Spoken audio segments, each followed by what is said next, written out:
And we're live again, guys. Welcome, everyone.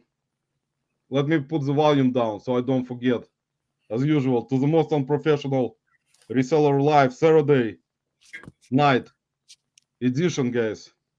Thanks, everyone, for stopping by. Whoever is stopping by later on or lurking, appreciate you all for stopping by today in our live. Today's guests, guys, are Snow, Gogol Snow, and Miss Cat. And I put their YouTube channel in the description and Instagram in the description, so you can follow them. Subscribe, please, to their channel. They got very interesting content, guys, and they've been doing videos already for a while. And I know that by looking at different videos that they made throughout the time, you can tell they've been doing picking for a while. They've been finding really good stuff, collecting stuff, and I actually, guys, love your intro in the beginning when your video starts. I like the intro and the music. The music is very cool music, guys. So I give you props for that. So, guys, if you want to tell about yourself, whoever doesn't know you, whoever gonna be coming into the live throughout the evening and lurking, and then we'll rewatch it. Hopefully, tell about your channel, what you do. Well, I'm Snow. She's Miss Cat. And, we nostalgia hunt. That's well, we've always described it. We're nostalgia hunters first. And, reselling comes like fourth on the list and things of importance to us. So I'd say we're collectors though first. yeah. Well, I enjoy hunting this stuff just as much as collecting it. So those are my top two. Yeah. Yeah, and I see you guys actually. I think you collect a lot of really like good stuff in terms of vintage clothing and like sports stuff, which I can relate because I actually love that stuff also. I like vintage clothing, jerseys, t-shirts, jackets. So I know you guys by watching your channel, I can tell already that you guys collected already a lot of that stuff.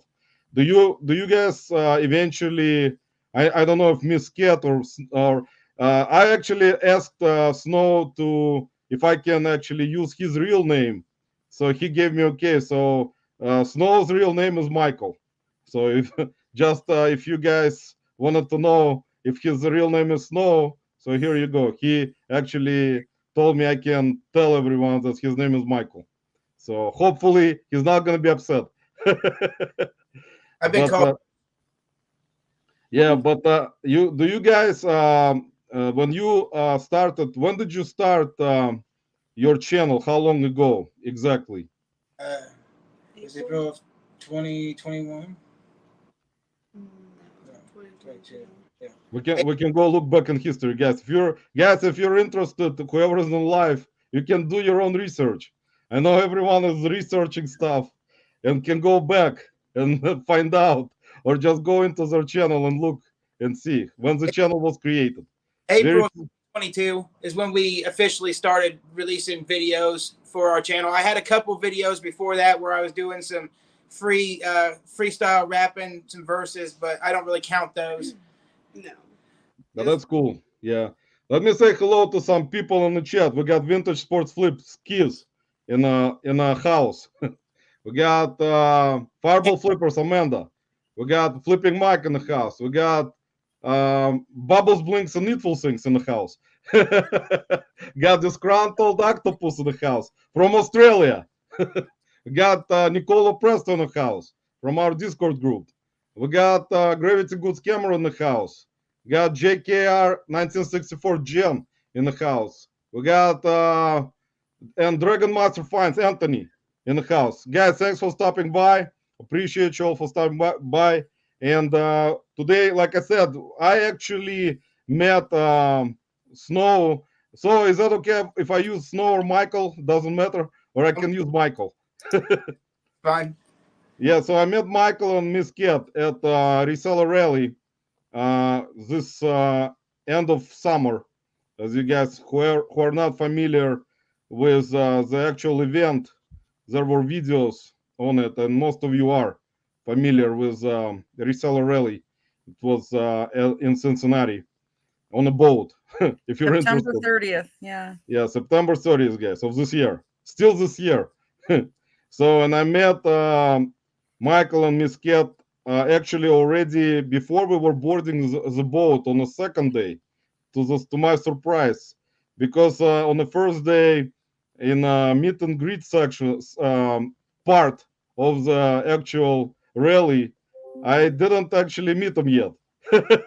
So it was kind of interesting that I met him the second day, and Michael actually talked to me and said we actually kind of exchanged the channels at the time because I didn't, like I said, it was busy the first day with people talking to each other, so I just didn't have time to actually meet a lot of other people there, unfortunately.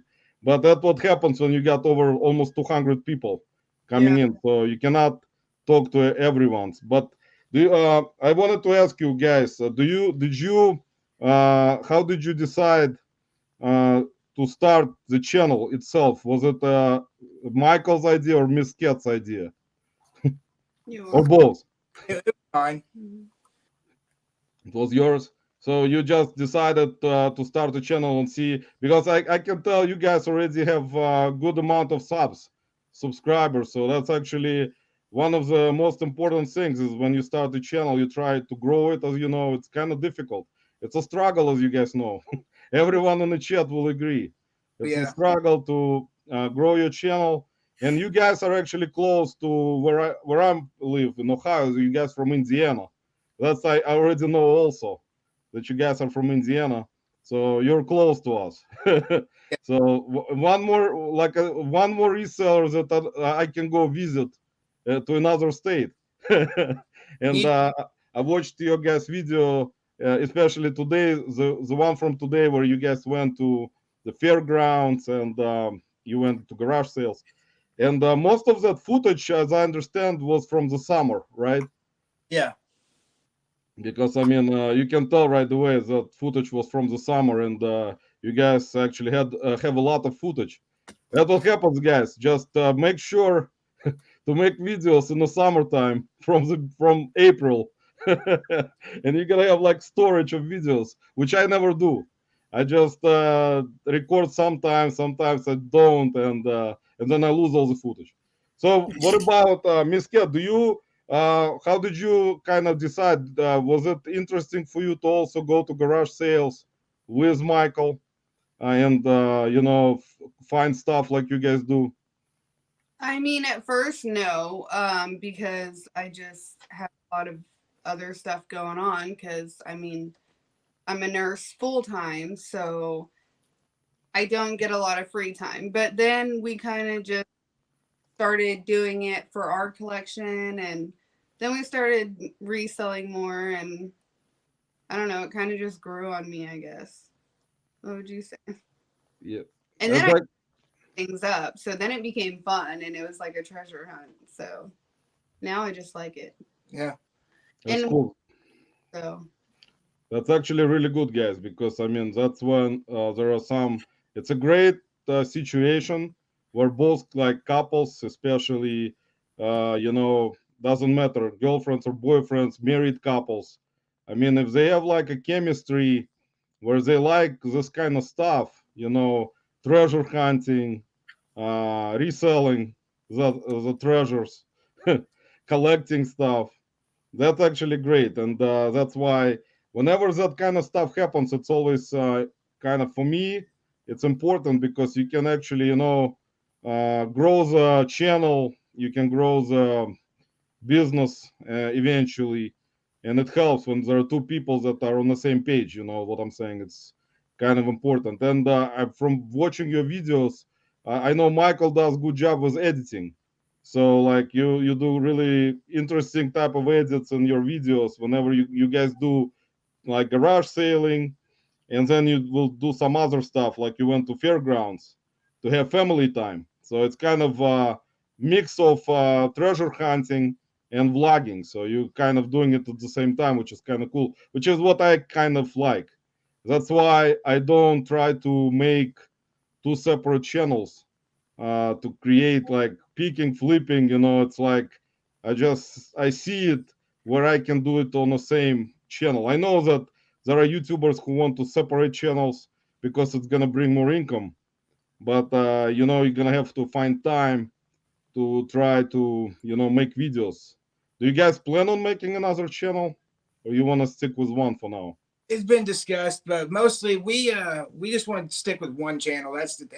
I don't have enough time in the day to edit for two channels and deal with two channels. I just now if our channel blows up and we make some substantial money on YouTube, she's talked about quitting and we do this full time, then we definitely be opening up the second channel then. But right now we like the kind of mixture of vlog and thrifting / hunting / reselling. I think we're trying to carve out our own path, and and I think it just makes us a little bit more personable to the audience. We're not just showing you reselling. We're not just showing you this. We're bringing you into all different kinds of aspects of our life. Yep. Yeah, guys, that's actually important. So, guys, if you haven't checked out their videos, please subscribe. Whoever's coming in, and like I said, I appreciate it. We got special guests, Michael and Miss Cat, or Gogo Snow and Miss Cat, and the channel is Gogo Snow. Please subscribe to them. You're gonna find a lot of interesting content. They're finding a lot of very interesting stuff and stuff that I like. Well, most of resellers like that stuff anyway. It's just in my opinion, especially clothing stuff, vintage clothing, it's kind of one of those categories which is always kind of tops, for resellers to find. And that's why and the videos are very cool in terms of them going to, and I know you guys also go to different events all the time because I've talked to you about it. You go to a lot of different events, like you went to Horror Fest during Halloween, I know for sure, or before. Was it before Halloween or after? Actually, before. Yeah, it was on my mom's birthday. As a matter of fact, October 19th, we went down and met the guy who played Jason in Friday the 13th part 7, 8, 9, and 10, and we had bourbon with him. And then the next day, we went to the Horror Fest. That's our favorite thing to do.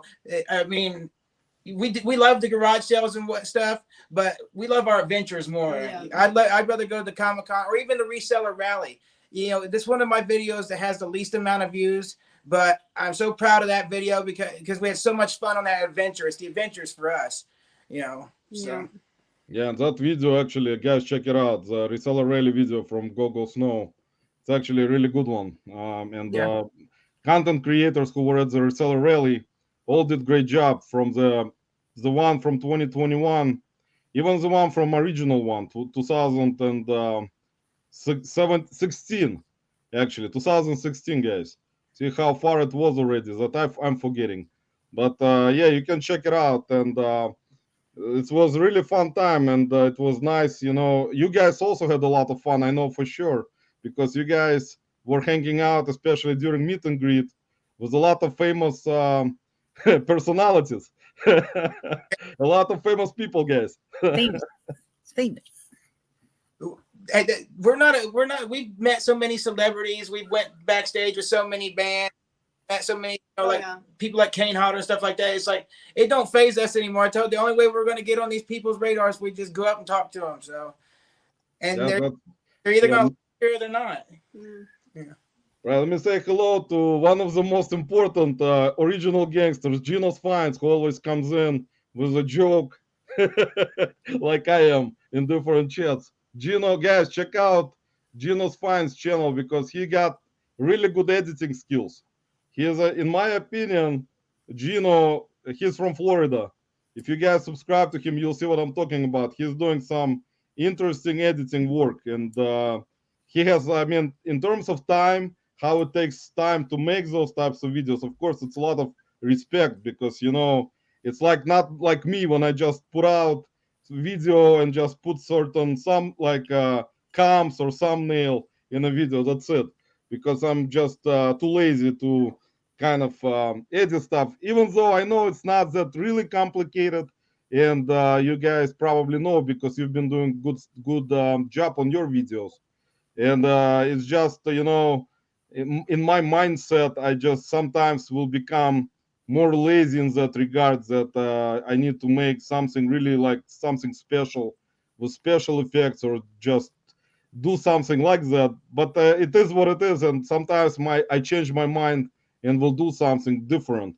It's just for me, it's like not in top priority right now to do. That's why I'm not concentrating on it. And I know you guys are doing great job when, especially you guys, when you go to different events and you do. I'm pretty sure who does videos. I know I'm pretty sure Michael does editing, right? Not Miss Cat, or both. No, no, I do the editing and the majority of the filming, and yeah, So basically, you most of that stuff is on you. All the YouTube editing for, I mean, video editing for YouTube, and social media also, right? Like yeah. Instagram, so and TikTok. I know you guys are all over the place, guys, and I actually forgot to put. I'll put it later on, guys, because they are also on TikTok. Where else? Are you guys on Facebook? We're not, as our channel is not on Facebook yet. She's on Facebook, but we use it for like shopping purposes, marketplace purposes, stuff. I need to get into Facebook, but it's like I'm at the point right now. I don't have enough time to manage another platform, let alone because I haven't used Facebook since 2016. So I'd have to learn another social media, and that's my biggest problem. Yeah, that's the thing, especially when you do a lot of that stuff. I mean, there is a lot of stuff that you have to learn from different, especially nowadays with so many social media platforms. It's especially by yourself sometimes. It's kind of becoming, not confusing, but it's a lot of work. And some resellers do great job. Content creators, they find time to kind of be all over the place. Which is kind of respectful. Let me say hello to. So, guys, I put Gino's finds. I'll be putting channels as I usually do, so you can subscribe to help each other out. Channels for channels to grow. Watch each other's videos sometimes. Let me say hello to Desiree, good, great, and fabulous.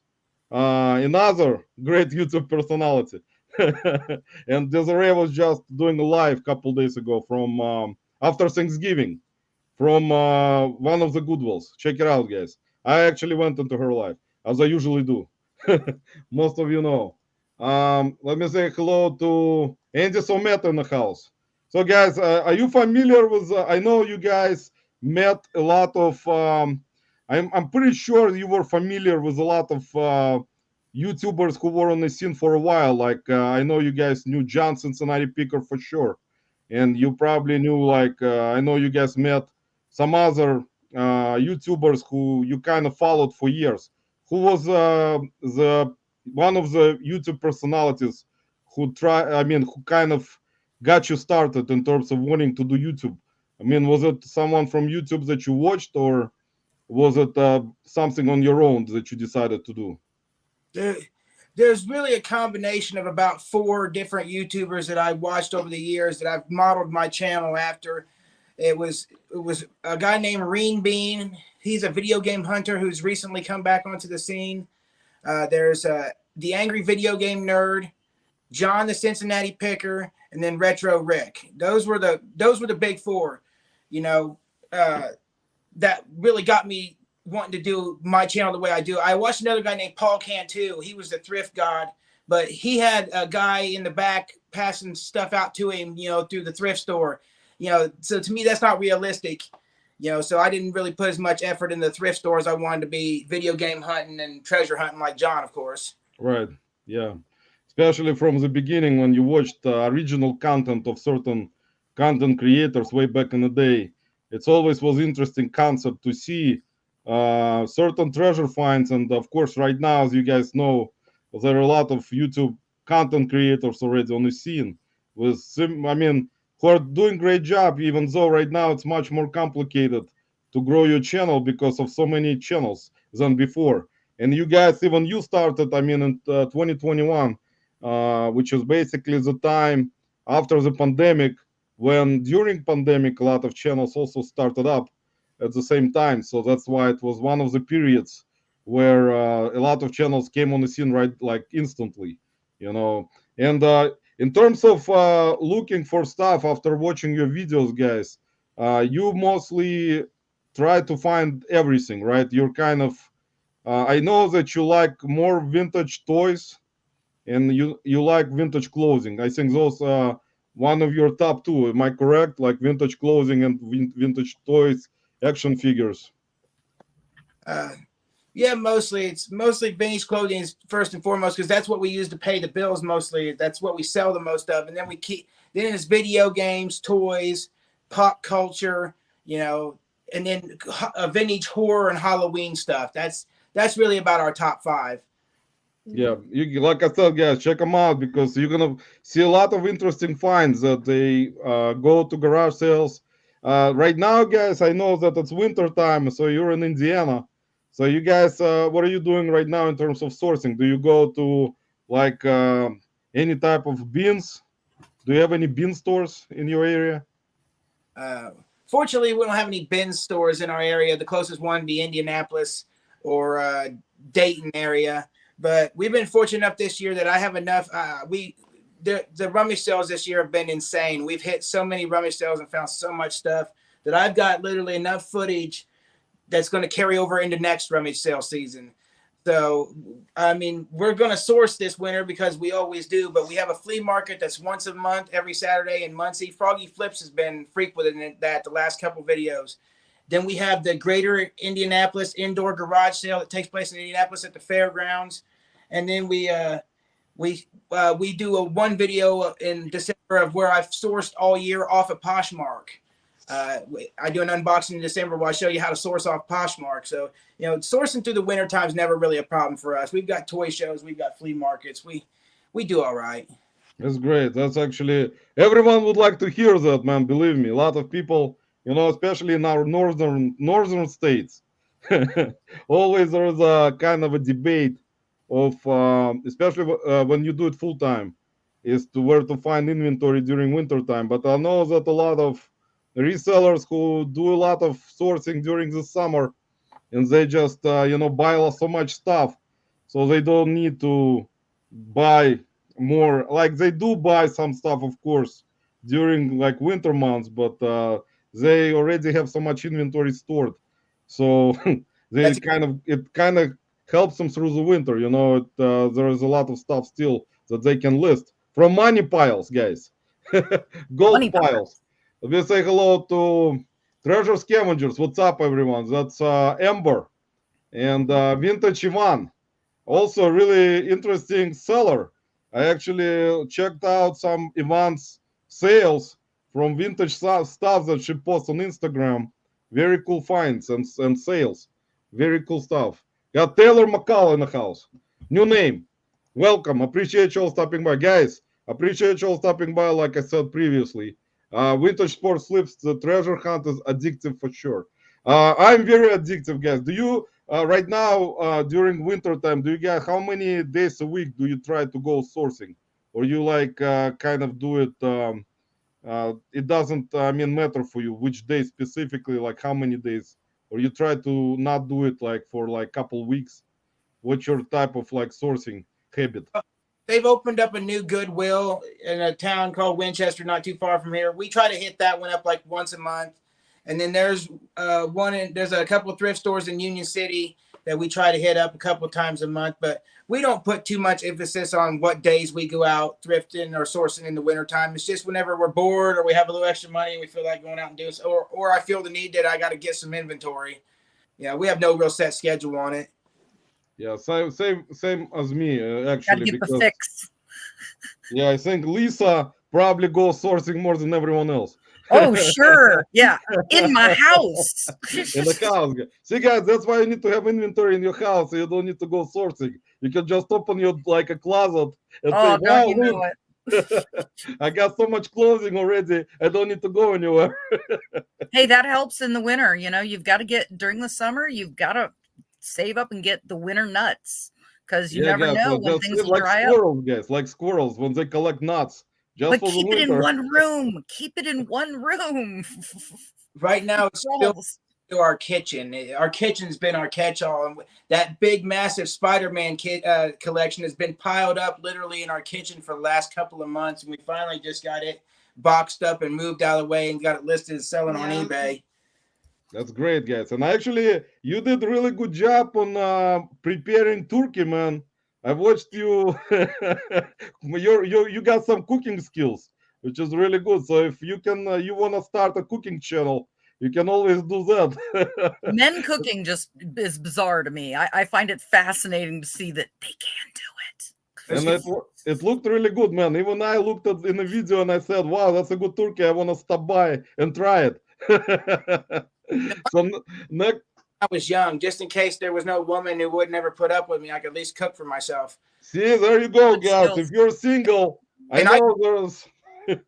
I do all this organic cooking. She's got her friends at work be like, "Hey, is your old man gonna make some of them brownies again or something?" You know, it's like, so It's always great skill to have. I love cooking too, man. I actually cooked some good stuff on Thanksgiving myself also. So it's like one of my favorite things to do after sourcing. I think sourcing is number one and cooking is number two probably, because I already kind of learned a lot of different dishes throughout the years. So I kind of implemented it and changed them up a little bit, all the time. So it's always kind of, and that's good for you because you kind of it's relaxing, in my opinion. I don't know if it's for everyone to cook, but in my opinion, guys, cooking kind of brings some peace to my mind sometimes. Well, and if your wife is sick or your significant other, whoever, you're not going to starve to death. Because Yeah, hopefully men you're have not gonna this starve. thing, if they don't know how to make anything, they come in when the woman's or the man or whoever's sick and be like, I need something to eat. Oh my God, your fingers aren't broken. Use a microwave at least. Yeah, and that's what's important about it. And I'm pretty sure Miss Cat actually appreciates it also. Because when she came from work, Snow, Michael, did great job. He prepared the turkey for his wife. When she came home, she was hungry, and she opened up a pot, and there was a turkey there already done. So And little see, Debbie has it right. Food is love. That is a huge help in a see, relationship. guys, food is love. So make sure to make food, guys, for your wife sometimes. part of our lately has been we've got on this organic thing over the last year or so, and so now it's recreating all the dishes that we like in an organic fashion. Like all this Thanksgiving was all organic for us. It was all new. So that's part of the adventure, trying all this new stuff. It's like, Yeah, but it's always cool. That's what I was doing throughout the years, man. I was just learning some dishes because guys, I'm originally from Uzbekistan, which is a former Soviet Union country. A lot of people confuse it with Russia because it's hard to explain the part where Soviet Union fell apart and there were different countries in the Soviet Union. So a lot of people, like, when they, how it is, when they see, when they hear your accent or when they hear you speak your own language, they're gonna ask which country you're from. So it's kind of easier to say for some people that they're from Russia, for example, because they speak Russian language. But in reality, it's not true, and it's a lot of people kind of lying because they're not from Russia, and they cannot call themselves being from Russia because they were not born in Russia. So I'm originally from Uzbekistan, which is a part of Central Asian country, and they got really good food. Like the food that I've learned to make is because of my older brother, because he's one of the best, still one of the best cooks in my opinion, even though he doesn't live in Cleveland. But when he used to live in Cleveland, he used to own restaurants, and I was working with him, and that's where I learned a lot of dishes, even though I was actually learning it already when I was much younger. So that's why how I know how to make the dishes that are kind of authentic and from the country where I'm from. So that's why it helps. But I'm not gonna start a cooking channel, guys. Sorry to bring it to you. And guys, in terms of video games, I know that you guys like to find video games, and I've seen videos where you go and you find good video games, especially from today's video. I've seen you guys find GameCube games. I mean, Snow Michael found some good deal on GameCube games, which is actually nowadays it's very rare that you find a good deal on some video games, especially older video games like Nintendo 64, GameCube, even NES, some of the old Sega games. So it was great deal, and I've seen you in other videos. You're also finding really good older vintage games. So I'm kind of I know that you guys sell that stuff, but do you keep any games for yourself to grade it and send it for grading to just kind of bring the value up? Do you do that? We don't have anything sealed, that would merit being sent out for grading. We keep a lot of the stuff. We keep a lot of the video games, and I don't know what it is. Everybody talks about how hard it is finding video games. This year's just been our year. We have found video games pretty regularly. Vinny's video games fairly cheaply. Yeah, it's been a fruitful season. But we are talking about sending some stuff out to have it graded. Like if you've watched a few of our videos, we went and had some comic books autographed by Lloyd Kaufman and some autographs, comic books by Kane Hodder and R.A. We are planning to send those off and have them graded. So we're going to bring you that process as well, because I've never done anything like that before. No. That's really cool, guys. That's actually what a lot of resellers or collectors contemplating constantly, if they want to sell the game as it is, or if there is a chance that it's a rare game, you can grade it, of course. And I was thinking about it also right now. When I find something, I'm kind of thinking ahead, maybe to grade it, it's going to go up in value eventually. So kind of smart move, in my opinion, if it's a possibility. And of course, it depends, like I said, because those grading companies, you have to make sure at least the game is at least in some kind of decent shape, not just the disc or a cartridge or like even a box. I mean, otherwise, you're going to get it back with a low grade. So the value will not be there as it's supposed to, like you think it may be, So it's kind of, in my opinion, but it is kind of interesting, not just with games, with like VHS tapes, even with DVDs, most likely in the future, vinyl records and trading cards, stuff like that. Let me say hello to Collecting Chaos. James, welcome. Mr. Sadie, welcome. I am putting channels in the link, guys, in the chat, in the link. I mix up the words, guys, as usual. Disgruntled Octopus already says, oh, just donate it. I don't. See, guys, Octopus is from Australia. And subscribe to him if you haven't done so, because he does a lot of, his lives in his costume are very funny, in my opinion. He's one of those personalities that wears a costume for his life. It's very rare occurrence, guys. Well, him and Grumpy Granny, it's got to be really early for them to be up and watching us. We appreciate them showing guys, up. it's early. I know Octopus probably doesn't sleep, because octopuses never sleep. They always hunt. So most likely, yeah. So let me say, because guys, I'm really sorry that I'm behind in the chat, as you guys seen my lives. And Michael, too, if you've been in my lives, that I'm always behind. So I always apologize to people, because I always talk so much that people already leave, fall asleep, and it's already next live and next Saturday. So that's cool. Picking Preacher in the house, guys. Appreciate you stopping by. You guys, I'm super sick, so I stopped by for a minute. Thanks for appreciate it. Feel better, man. And a lot of resellers in the chat, I always forget to mention.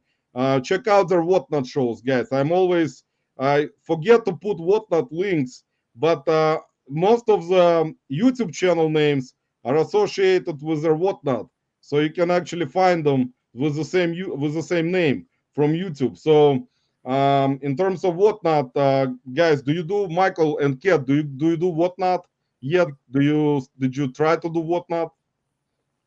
We did Whatnot for a little while, and we started to gain a little bit of a following on there. But Whatnot's a cutthroat community first and foremost. Secondly, it got to where we just decided that the clothing we were selling on there, we could get far more money out of if we just put it on Poshmark and wait a little longer. If you want quick money, Whatnot's the way to go. You could sell like 15, 20 Harley shirts and make yourself, $350. But that ends up breaking down to $5-6 a shirt after fees. I can get $13, $14 a shirt after fees on Poshmark. So we give up on Whatnot a long time ago. We think we might go back to it if our channel was to blow up and we'd get an audience, say like Kevin or the Harry Tornado or Dave. But right now our audience just isn't enough to support it. Right. And then people can make you shorts out of the things they buy from you, and then you feel, a little slighted. It is tough. It's like, even Kevin Commonwealth, Kevin is wealthy and common. That's why he's popular. But even he knows that, he always, sometimes in his videos, he will point that out, which is a smart thing to do, that Whatnot is not for everyone, which is actually true. True statement, guys, from Kevin. So that's actually you have to have some type of at least following, at least some kind of following, because I understand a lot of people want to get rid of things fast, and it's kind of something that you need to buy really cheap. If you don't have any following, for example, and try to move certain things fast, like some kind of plush, maybe trading cards that you can buy in the store, just sell them as a bundles, or like action figures, toys. So that's it's a possibility, of course, if you source from Goodwill Beans, where you're paying by the pound, and then you can bring that to Whatnot show and try to get because you're not paying a lot for them.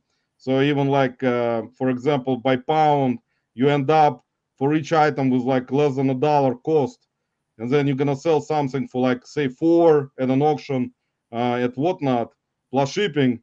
That's basically, it's up to each individual reseller how they want to do their business model, and for me right now, I'm contemplating too about it, what kind of stuff I can bring to Whatnot, because I kind of don't have that kind of stuff. I just not like in terms of inventory, I just don't have that stuff that I can get really cheap, so I can sell it for at least maybe $3-4, which is kind of at least that's what I want to get, at least from the, even if someone raids me, it's gonna be still complicated, but Lisa will probably do Whatnot, hopefully.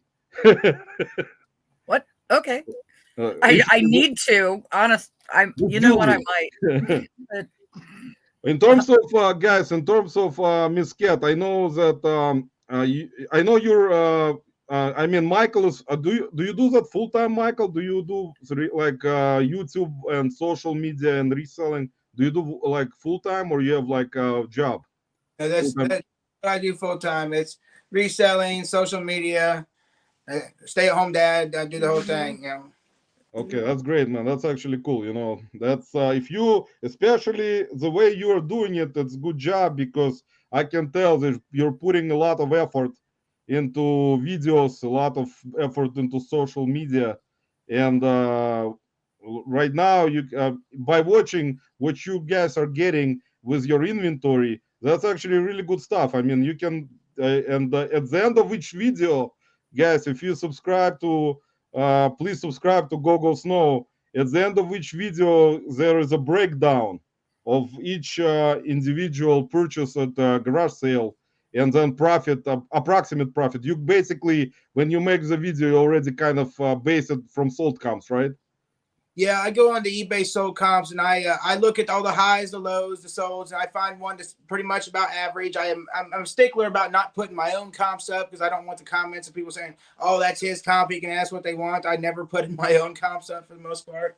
We have if we cannot find it. Yeah, or I do for my Poshmark, because my Poshmark closet speaks for itself. You go looking at it, there's over 2,000 sold items in there. I ain't got to make up sold listings for that thing, but no. Yeah, that's cool. But let me say hello to Simply Shenanigans. Shayna, welcome. Sorry, guys. Like I said, I'm behind, and everyone is saying hello. I'm putting links in the chat for channels, as I usually do, guys. Appreciate you all subscribing to each other. If possibly, you can watch and give a like to everyone's videos, latest videos, guys. Please don't forget to hit the bell. The bell is also important. Trying my first attempt. Let me read some comments, see how far I got behind. We got Jill in the house. Jill, welcome. We got SSK Promos, the DOG, original DOG in the house. Welcome from Ohio. from great state of Ohio, guys. We got, let's see how far I'm way behind, right, Lisa? I'm like Not too bad 10,000 years, today. 10,000 years behind, guys. I think the way I am, guys, you can make a turkey for Thanksgiving dinner faster than I'm getting to read the comments. Well, can I ask Mike and Ms. Cat? I'm just, I don't know your scenarios and whatever too much, but I understand you have a son. I've seen him. And how long have you been together? And what did you do, Mike, before going full time here with reselling? I mean, did you do part-time? I mean, what was the whole situation, if I may ask? Others may want to know. Been together off and on since 2016. We'd taken a break here or there, but during those times, I mostly worked in factories, but I'd always done the Poshmark thing on the side, because mostly it was just to enhance my own wardrobe. Then I got, well, I can sell a few of these things here and pay for my wardrobe. Then it just snowballed, and I was collecting video games back in 2016 for not even 2016, way back in like 2012 before it was even cool. So before it was cool. Full time here when Stryker was born, it was right off of COVID, and it was a decision had to be made. That's like, do I want to go back to work, or do I want to stay home and try to make this Poshmark self-sustaining and work on the YouTube? And we just decided that there was no better time to try it than then. So, and I've been doing it like that ever since. Interesting, yeah. What is that Larry Bird jersey which is framed behind you? Is that signed jersey? Did you find it at the garage sales? No, Froggy Flips found that at a garage sale, and then he gifted it to me on one of his trips over to my house when he bought the collection. So that's an autographed Larry Bird jersey, a gift from Froggy Flips. Yeah, there you go, guys. Froggy Flips, guys, as you know, Anthony, he's got a big channel on YouTube, and he is actually in your area, guys, because I've seen him in your videos. Like, how close is he to you? Is he like in the same area as Froggy's you? 45-minute drive from here. Yeah. So you guys basically kind of run into him at garage sales, right? Well, no, we scheduled a couple of meetings where he come in and bought stuff from my personal collection. Then we bumped into him at a garage sale. We went and visited him once, and we then invited him to one. And we invited him to a private pick, and then we bumped into him at a flea market, and then at the Comic-Con. And that other, I guess we just run into him all the time. He's in a lot more of our videos than I actually thought about. Yeah, I've seen him in your videos. I've been watching like throughout the time of certain videos that I've watched, and I can see him there. So I was thinking maybe he's coming with you to the garage sales. Yeah, who's that handsome captain? That's my spirit animal. Yeah, that's guys DOG. It's a DOG, guys, original gangster. I think Ken is kind of one of those personalities that can, be president of resellers on YouTube. I think if there would be a nomination for who's supposed to be a president of all the resellers on YouTube, I will nominate Ken DOG, SSK Promo. He will be the right candidate for it. He's got charisma, that's for sure. He got a lot of charisma, guys. Ken is a great dude. Harry Hamstone in the house, guys. I'm shocked Roman wasn't somewhere in that list. Which one? Of the resellers that they started with, that inspired them. Harry, Sorry, my daughter again. Harry, actually, if you're still here in the chat, I was planning to start my channel way back in 2010. But I decided it wasn't the time yet. I was kind of too young, maybe, for that. I think my age in 2010 prevented me from doing it. And then when I got older, my age told me maybe it's time to start a YouTube channel because, as you grow older, there's no more interesting things to do anymore except YouTube. No, I'm kidding, guys. You know how I am. What about Charlotte Hornets stuff, Michael? Do you like Charlotte Hornets? Do you follow them? Because I know that you wear a lot of other NBA teams' jerseys and jackets. I'm pretty sure Charlotte Hornets are not your favorite team. Right now, the Warriors are my favorite team because of Steph Curry. This is my favorite Charlotte Hornets jersey because who the player is. It's Rex Chapman. But I do follow the Charlotte Hornets because the only basketball shoes I wear right now are LaMelo Balls, and he happens to play for the Charlotte Hornets. So I do watch the Hornets.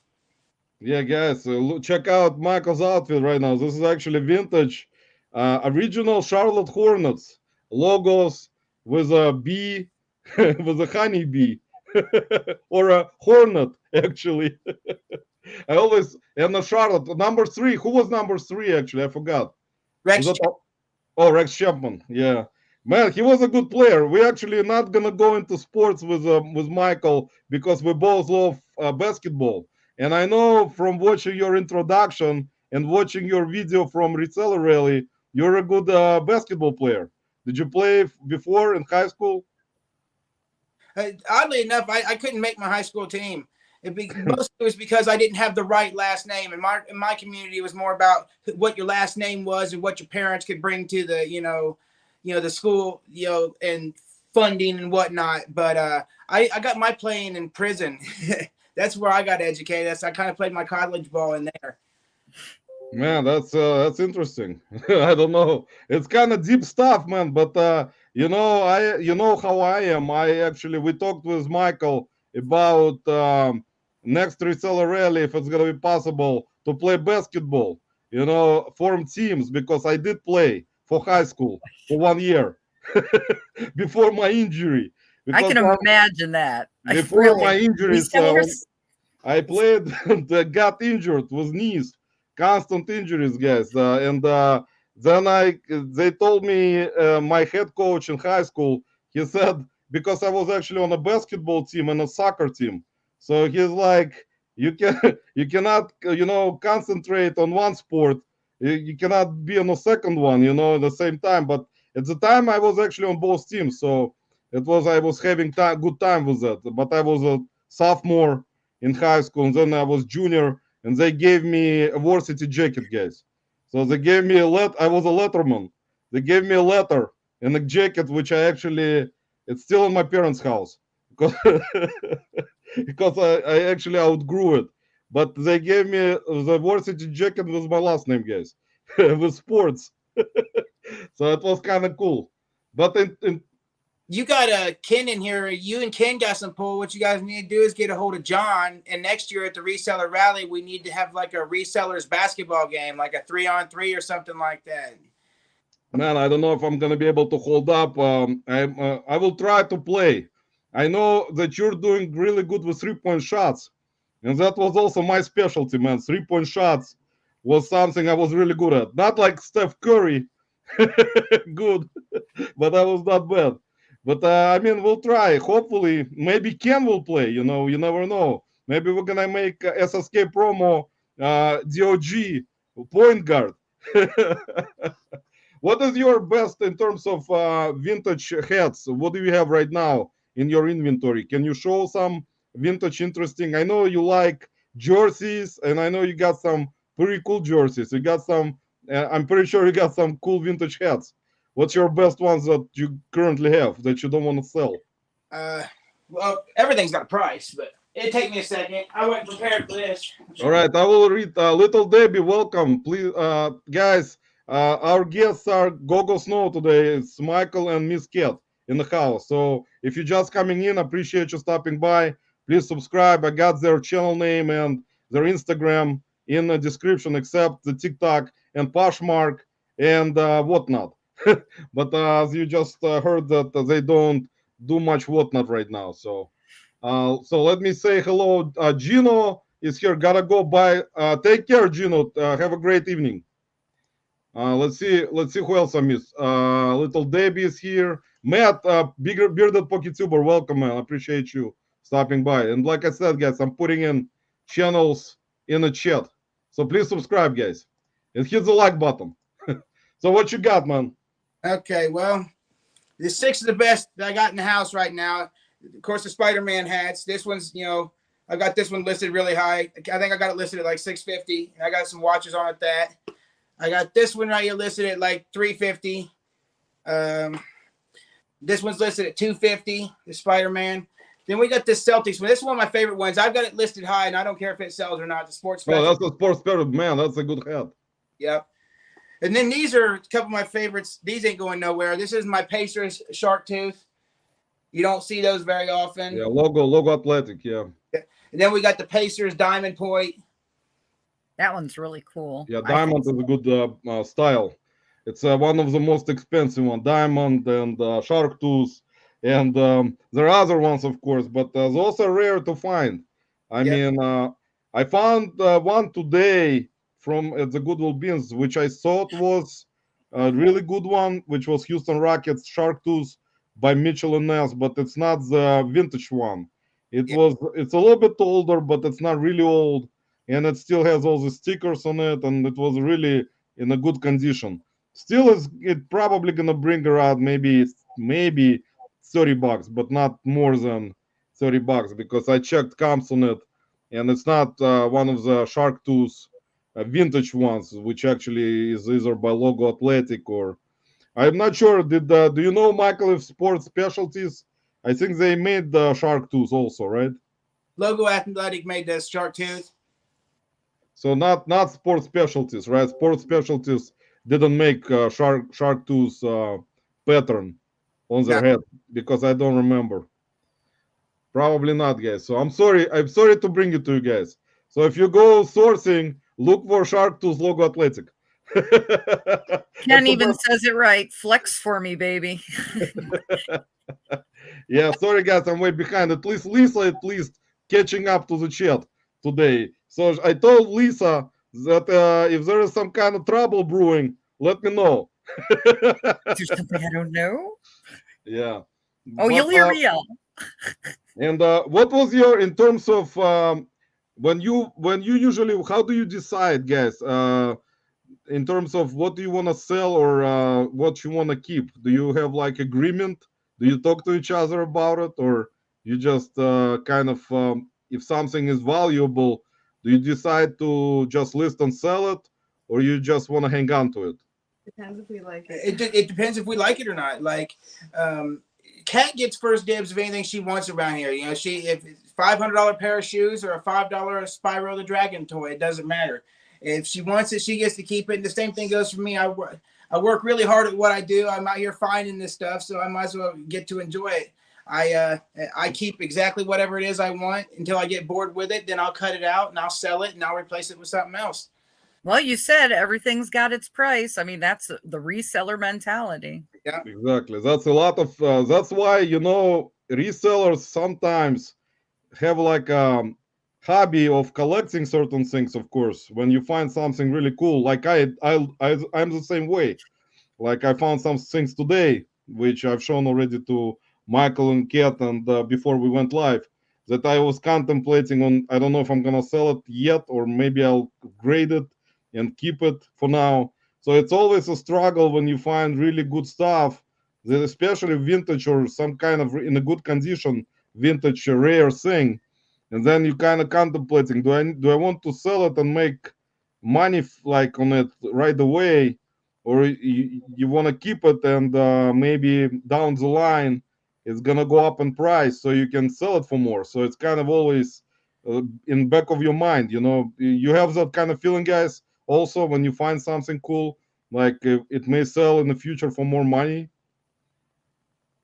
Oh yeah, I buy a lot of stuff a lot of times with intent of it. Like, well, there was a run of Teenage Mutant Ninja Turtles figures that come out back out in like 2010, 2011, 2012. I had the foresight enough to go in there back then. I was learning about what was called short packs.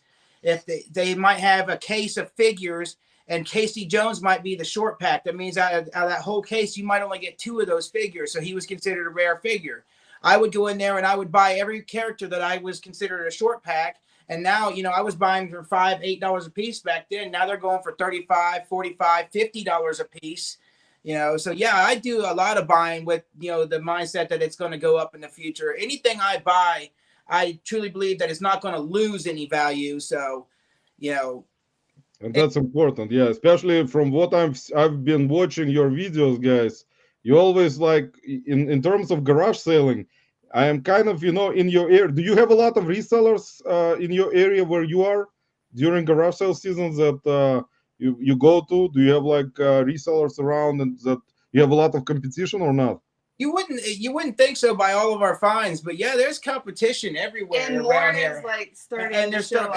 and more of them starting to surface or surface. whatever. But I think what sets us aside from everybody else is we put in a grind. It's like we case the area, days before, getting ideas whether these are going to be rummy sales or not. And then we're at the towns at 7:00 in the morning, catching people as they're opening. That's why One bathroom break throughout the whole day. Bathroom breaks. I usually don't even take them. I usually wear diapers, guys. No, I'm kidding. we don't take it that far, but we grind. That's because I've set this standard for ourselves now. You've mentioned the editing. You've mentioned the videos. I have a standard of editing and a standard of quality of merchandise that I bring to the table for you guys to view, because I watch 100 resellers, so I know exactly what I like to see. So that's what I try to bring all the time. And it's actually a lot more work than it looks like, trying to find that cool nostalgia stuff all the time, because that's what everybody's hunting for. Exactly. That's basically you just said it. That's the truth. That's God-given truth, man. God is watching the YouTube channels, so he knows. But that's what a lot of resellers go for. And you guys, you don't live in in a really big city. I know you told me even later on when we spoke. You told me in a live. I think I asked you guys when you were doing your live that you're not from like a really big city. It's like smaller city, right? Yeah. Because I was talking about Indiana, the state, and the only big city in Indiana, guys. If you're not familiar with the state of Indiana, it's in my opinion, Indianapolis is probably the biggest city there, because Indiana is kind of it's not a small state, it's not really big state, but it's kind of historical state, and you can go from different directions in Indiana. And I've been in Indianapolis a lot of times. It's really kind of interesting city, and some other cities around like Fort Wayne, North or South Bend, where Notre Dame is, guys. If you're not familiar with that school, with the historical Notre Dame University and their football program, do you follow Notre Dame football? I don't follow college football.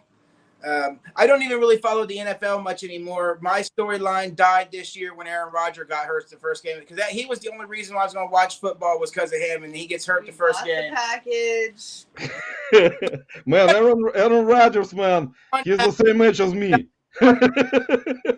No, I'm older, I think. But he should not have. Man, those older quarterbacks, it's always kind of funny. Except Tom Brady is just completely like a different person, I think. It's He's like similar to like LeBron James. And he never got injured that bad. But you know how it is when you change teams, there is always some kind of karma, man. That he should have stayed at Green Bay. Maybe he would not get injured. But he went to the Jets. I know there are Jets fans. Unfortunately, this year for the Jets and a couple of years in a row.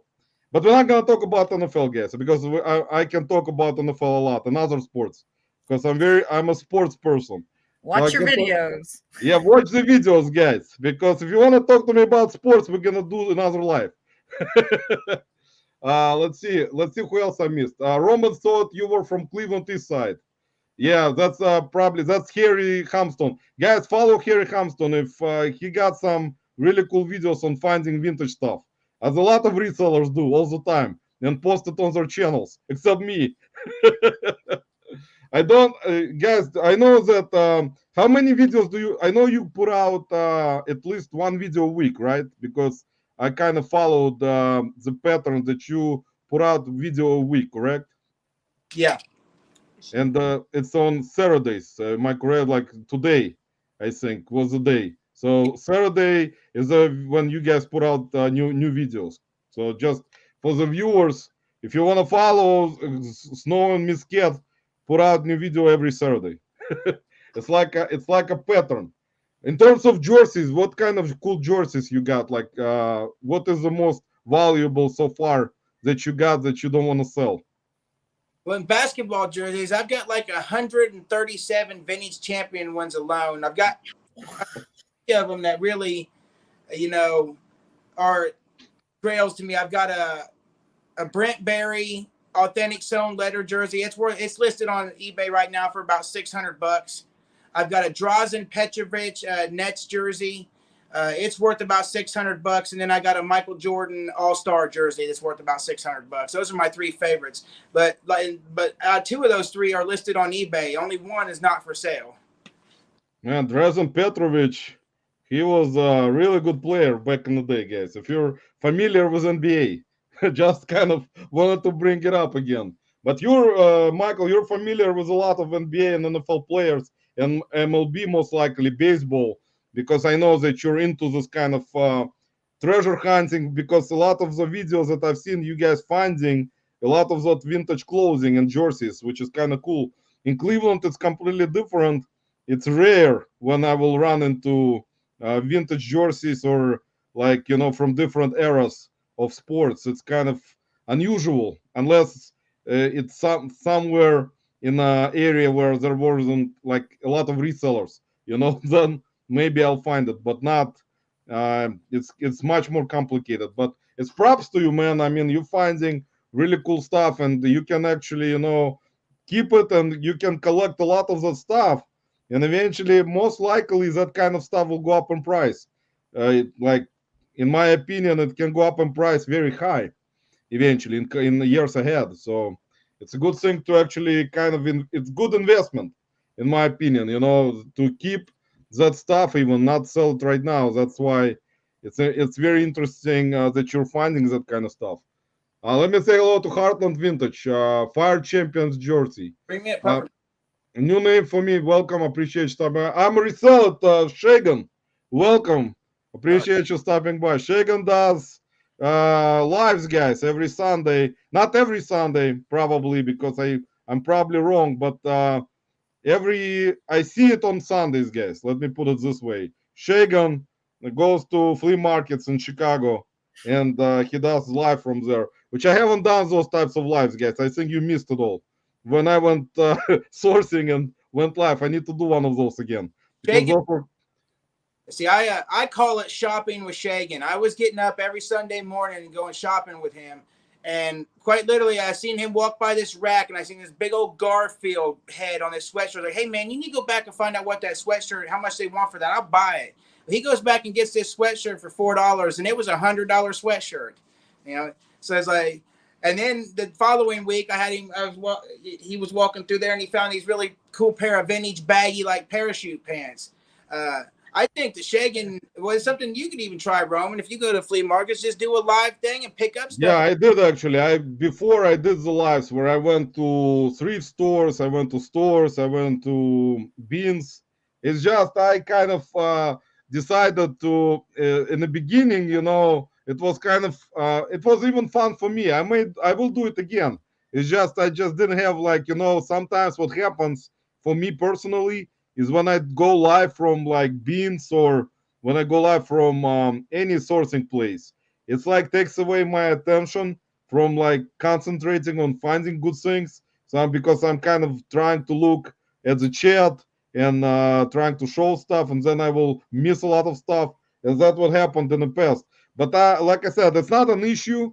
It's just usually what happens after I finish the live, I will go and grab all that stuff, which is kind of what usually happens. But I will do those again. I will do some of the places which are, I think, I want to switch it up because I don't like the same thing.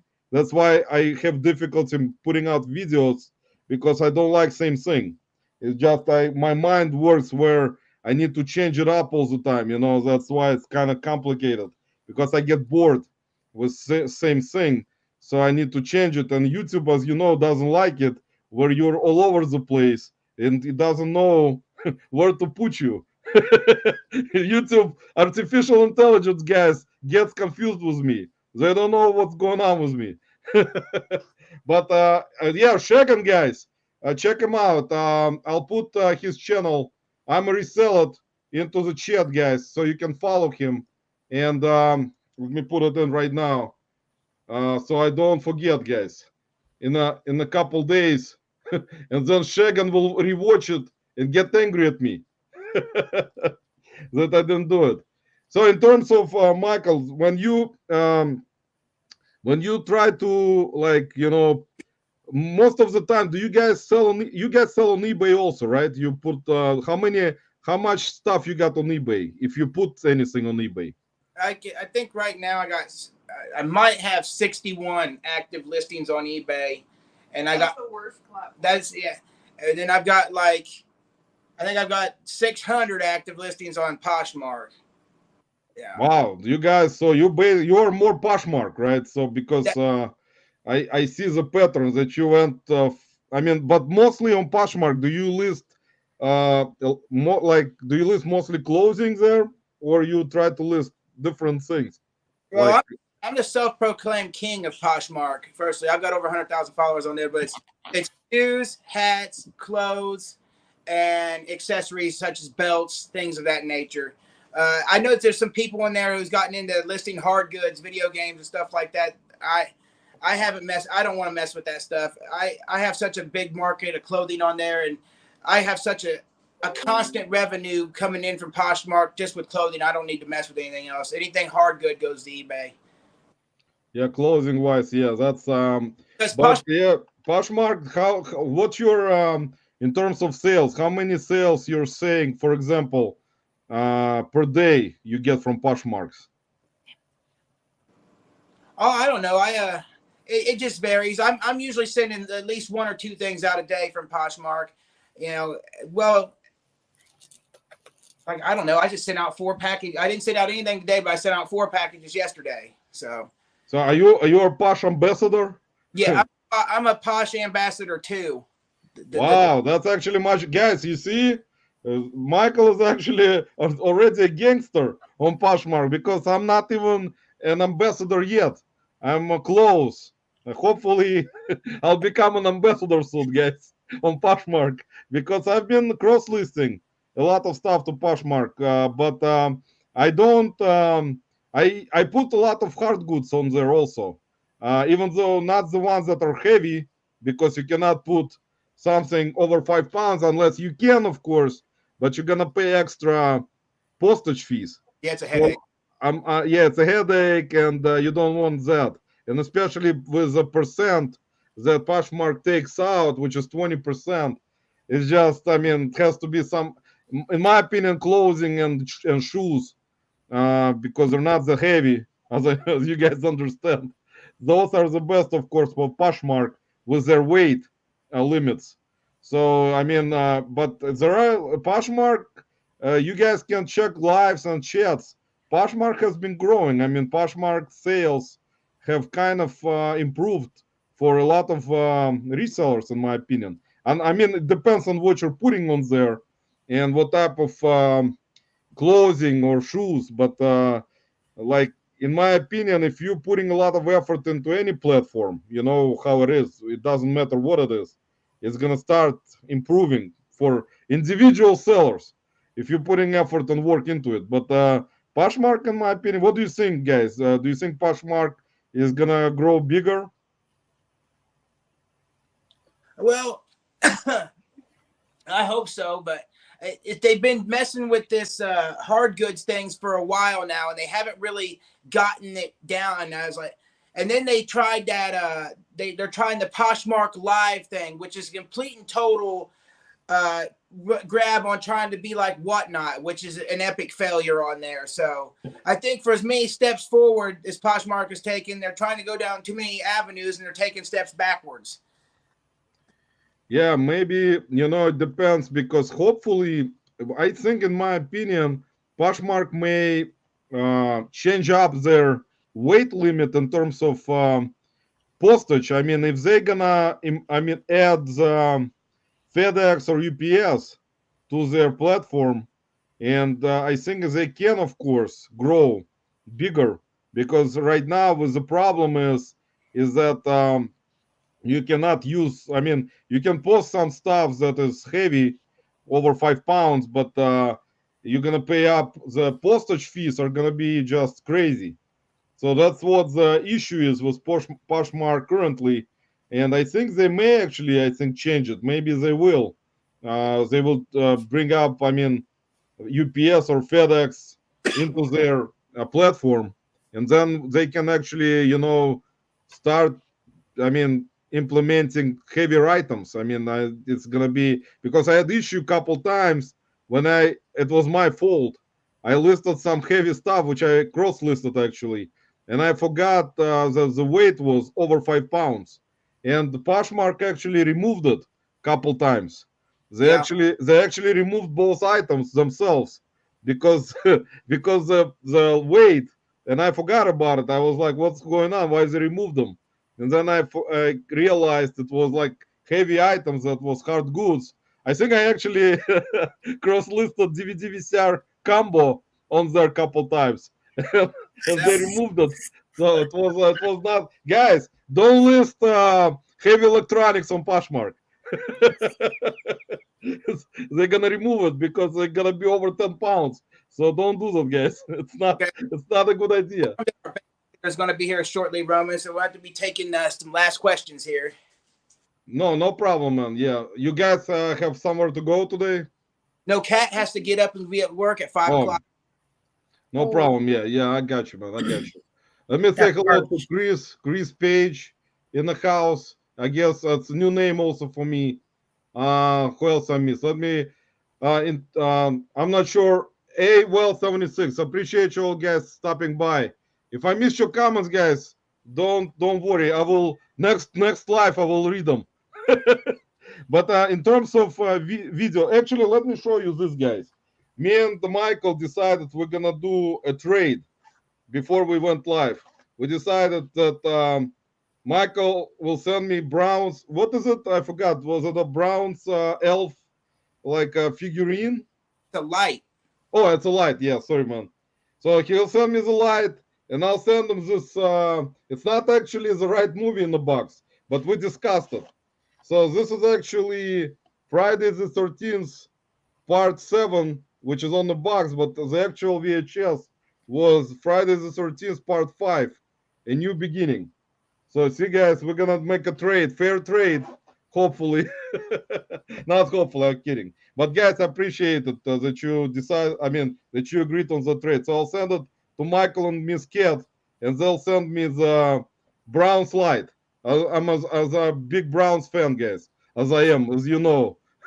But in terms of what do you guys have coming up on your channel, tell the audience what type of content, and like in terms of any sales that you're gonna do, any like videos that you're planning, or any events that you're going to. Well, we got some big videos coming up. I don't know if you heard of Retro Rick. He's got. Yeah, I know Rhetoric. Yeah. We have a video collaboration with him coming up. It would be the first week in December. It looks like we're gonna be doing that. Like I said, I've got rummy sale content all the way from back in the US 40s started. I've got so much content built up. I can't put it out fast enough. We've got our Christmas unboxing special that'll be coming out. We'll have our New Year's top 10 favorite finds of the year. Last year, we had to do a top 10 between us. This year, we found so much stuff. I think me and Miss Cat can both each have our own favorite top 10 stuff and not even pick the same items. And then after that, we've got the video at the world's largest indoor garage sale in Indianapolis, which is January 14th. So the next 6 weeks or so is going to be a lot of really big content and really big trips for our channel. And you guys, I know you guys travel a lot. You like that kind of stuff, which is kind of cool. That you guys travel together and you go to sourcing places and enjoying your time with your son and stuff like that. It's great. That's good stuff, man. And you guys, I appreciate you guys finding time for my life. And I know you guys, I really appreciate it that you stopped by today. And we got great crowd. You brought some friends with you to my life, which I didn't have before. So I appreciate it. So hopefully someone will subscribe. So you're helping me out, man. Appreciate it. Because guys, I'm getting close to 800 subs, which is for me gonna be kind of very unusual for my channel. Well earned. Hey, you're helping us out too. We're meeting your audience as well, and I know some of the names that's come in here, like Chris Page. He's one of our followers, so I'm sure you picked him up. And then we've got Taylor McAuliffe earlier. You mentioned her. She follows us on Instagram. She came to our rummy sale during one of our videos. Yeah, there is a Chris Page right here, Indiana State College yours. Yeah. Yep. Yeah, but like I said, I appreciate it, man. I know that it is kind of a, and it's difficult to build a channel. And you guys did a great job. You guys are currently almost at 5,000 subscribers soon. So it's actually a big accomplishment, in my opinion, especially, when you're putting a lot of work, it always pays off, in my opinion. That's why I appreciate you guys stopping by in my life and spending time with the viewers in the chat and giving good information. And guys, please follow Michael and Miss Kat and subscribe to them, please. Follow They've them. got great content.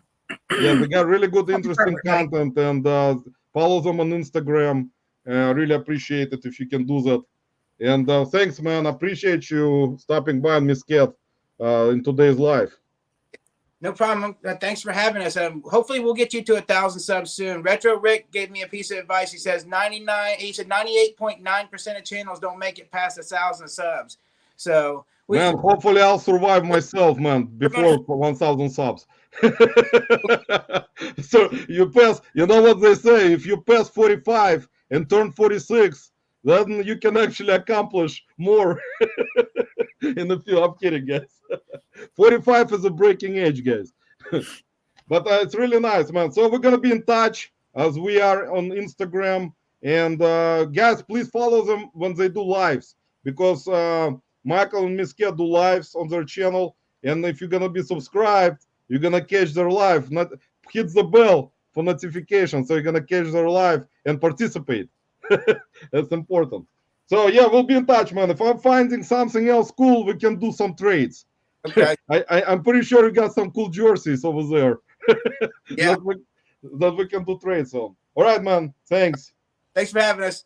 Take care, Thank man. you for coming. We And appreciate I'll ship it it. on Monday. I'll ship it on Monday. All right. All right. Take care, man. Bye. All right. And then there was two of us, guys. Dang, I was Oh, going to say that. So Lisa will be our guest today, guys. So What? Lisa, how did you This- get into reselling? This is new to me. I didn't know we weren't going to go the full time. When I talked to Michael earlier today on Instagram, because I was at Goodwill Beans, and I found this tape, guys, and I Yeah, was you made a like, short. You made a it's short. not. I actually didn't make a short about it. I posted photo. It was in your cart. Yeah, it was like Buggy. a photo in my cart with some other tapes, but I actually got it and I didn't even check if it was the right movie.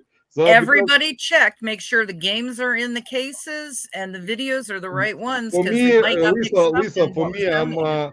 Lisa, for me, when I'm hungry, I usually, guys, what happens is I don't eat in the morning, so I go sourcing without eating any breakfast.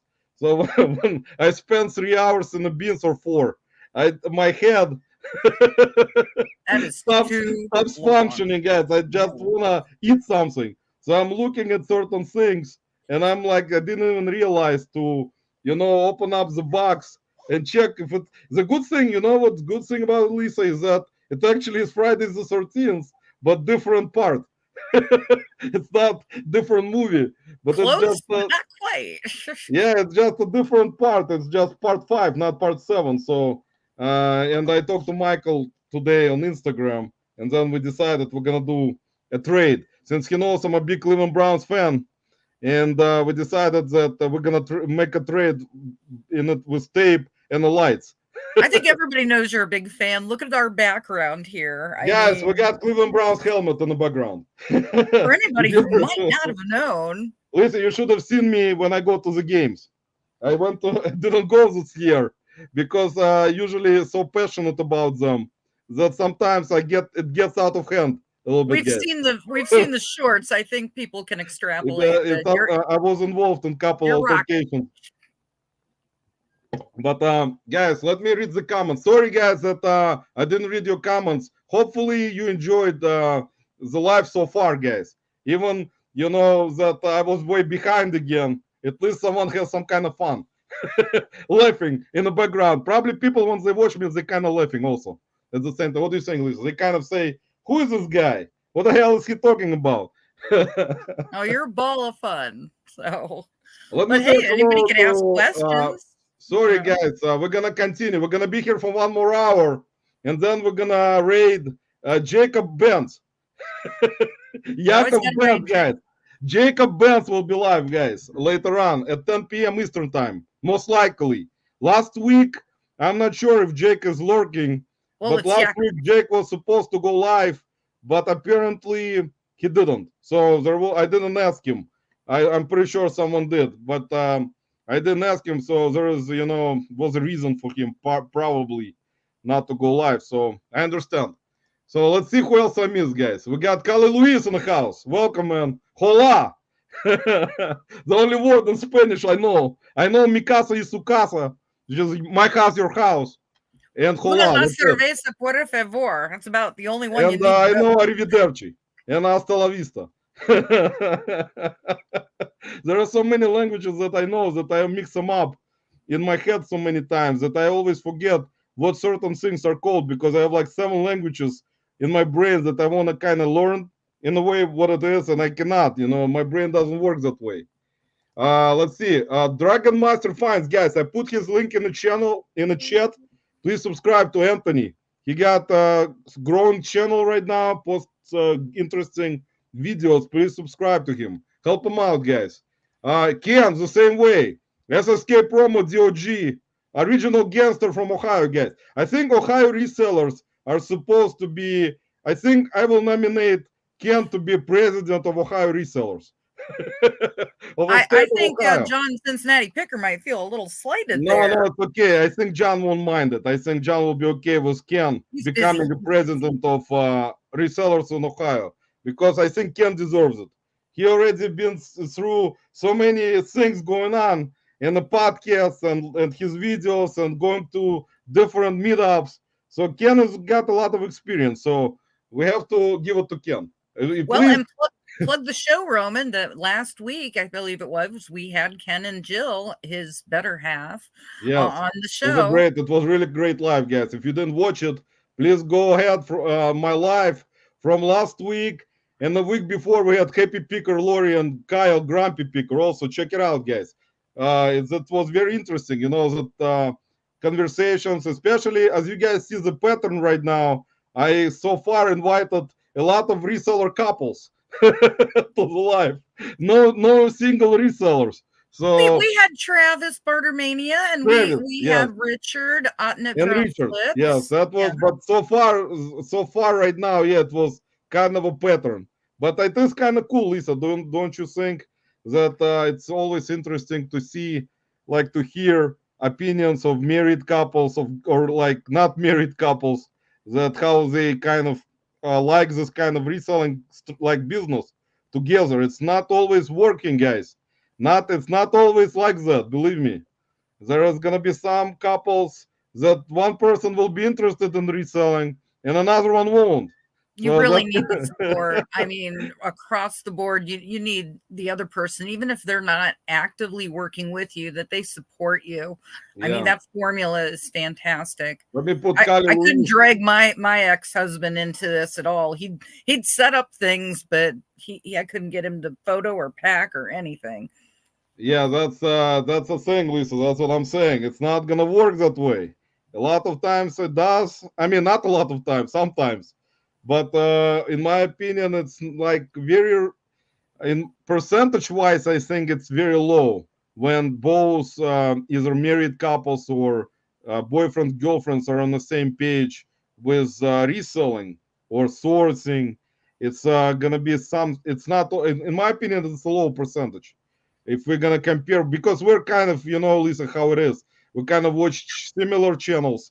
We see married couples doing reselling, but it's if you look at the other side where there are couples that don't have YouTube channels or like social media, there are many more of those that actually kind of either do it together or don't do it together. So there you go. Let me say hello to Mike Fartsek Jack in the house with capital letters.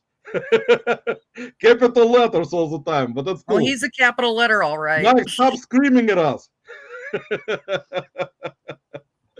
Capital letters for Jack, guys. Let's see who else. I think I missed like 10,000 people already. Guys, I really appreciate you watching this live so far. Everyone is coming in kind of confused right now. Where are the guests? Where my guests are? But we knew already in advance that Mike and Miss Cat will be here only for an hour. So sorry to bring it to you guys. I know you can rewatch it if you want to from the beginning.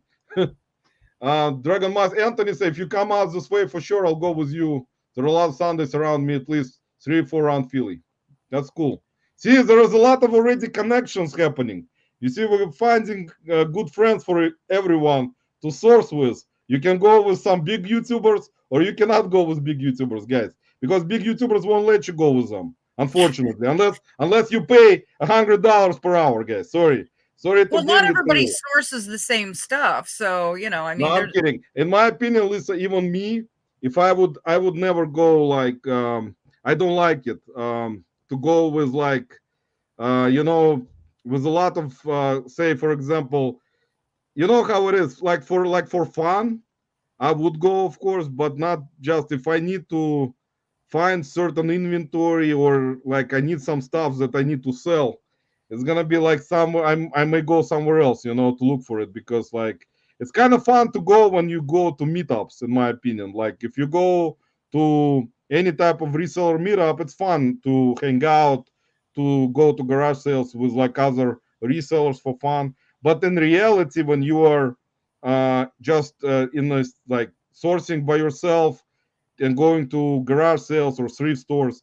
And I mean, you're gonna see other resellers there that just don't want to go with you sourcing. Goodwill and Beans, 20 different GoPros. Goodwill Beans is a primary example of that. That's where I told Lisa about it. That's where true resellers without any following kind of gather up, and they just because from what I've seen already so far by going to the bins many times, there are no friendships in the bins. Oh, Guys, no. forget about reselling friendships in the bins.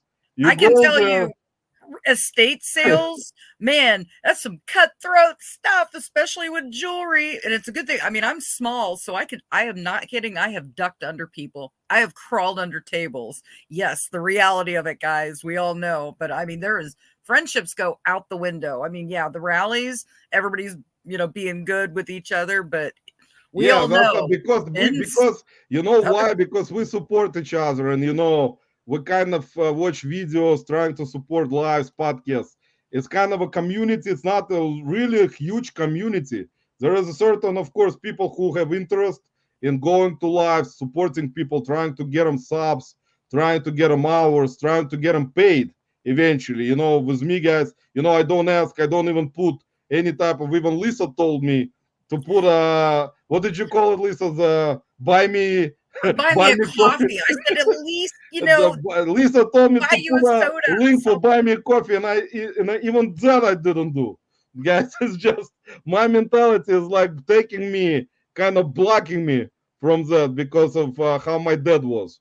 Well, You no, know here, that let's ask the room. Wouldn't everybody, my I dad mean, my there's dad some nice was things. that way, guys. He would not let me do that, and I'm kind of blocking myself from it. Kind of my mentality is, even though like eventually, hopefully, when I get to watch hours, there's gonna be super chat, and of course, someone Well, will you're send humble. super chat. I understand.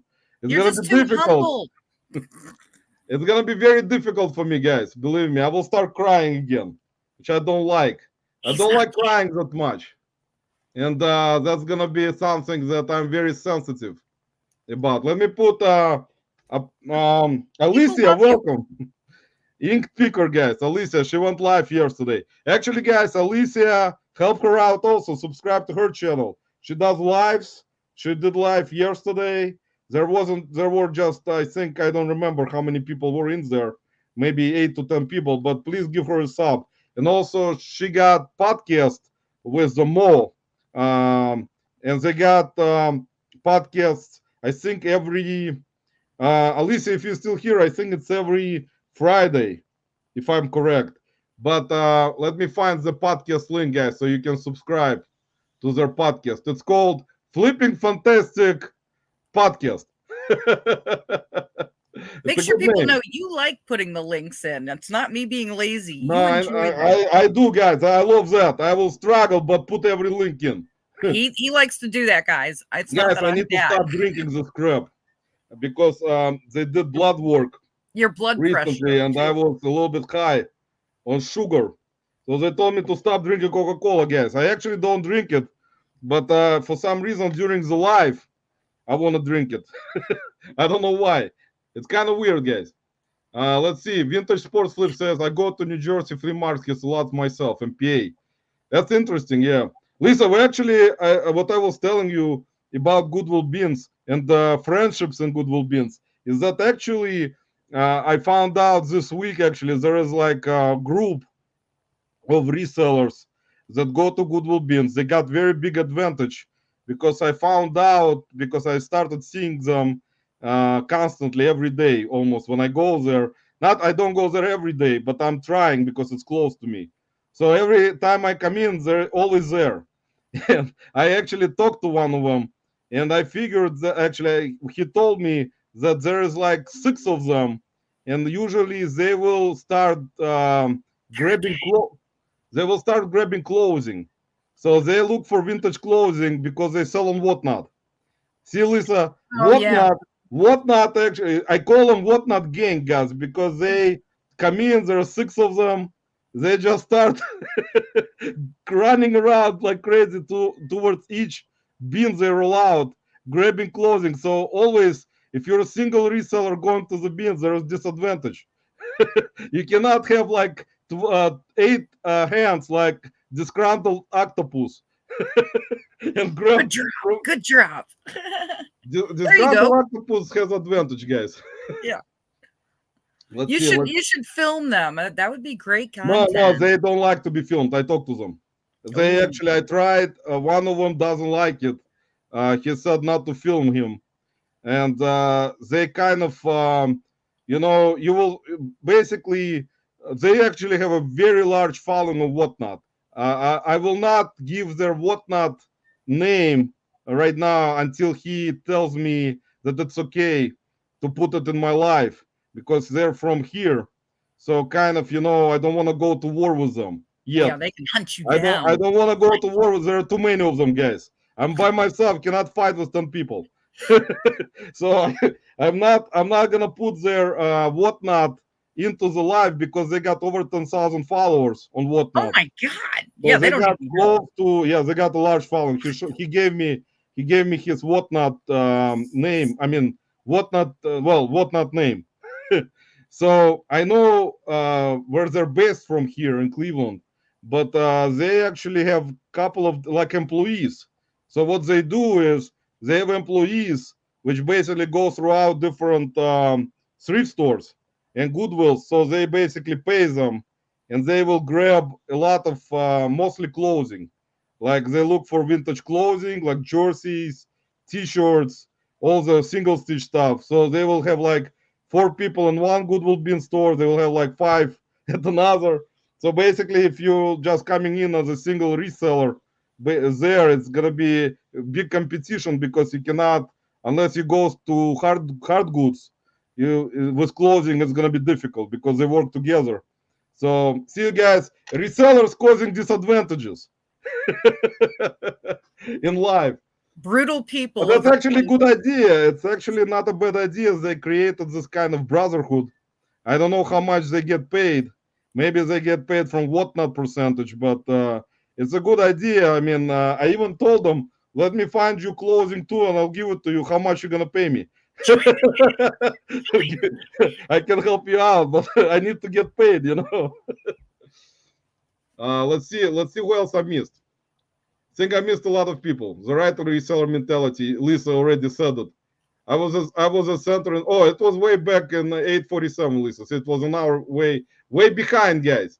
Let me say hello to Bill Resells, Samantha. Let me welcome. Appreciate you stopping by, guys. Samantha's Samantha going to be on Soda City Flips show this Monday at 7 p.m. along with Matt's Profits Pursuits. Yes, It's a difficult word again, because guys. I'm going to be there too. Let me put Samantha's channel. Subscribe to Samantha, guys. She needs followers, and she's also on Instagram, guys. Follow her on Instagram. Bell Resells. She got very interesting content.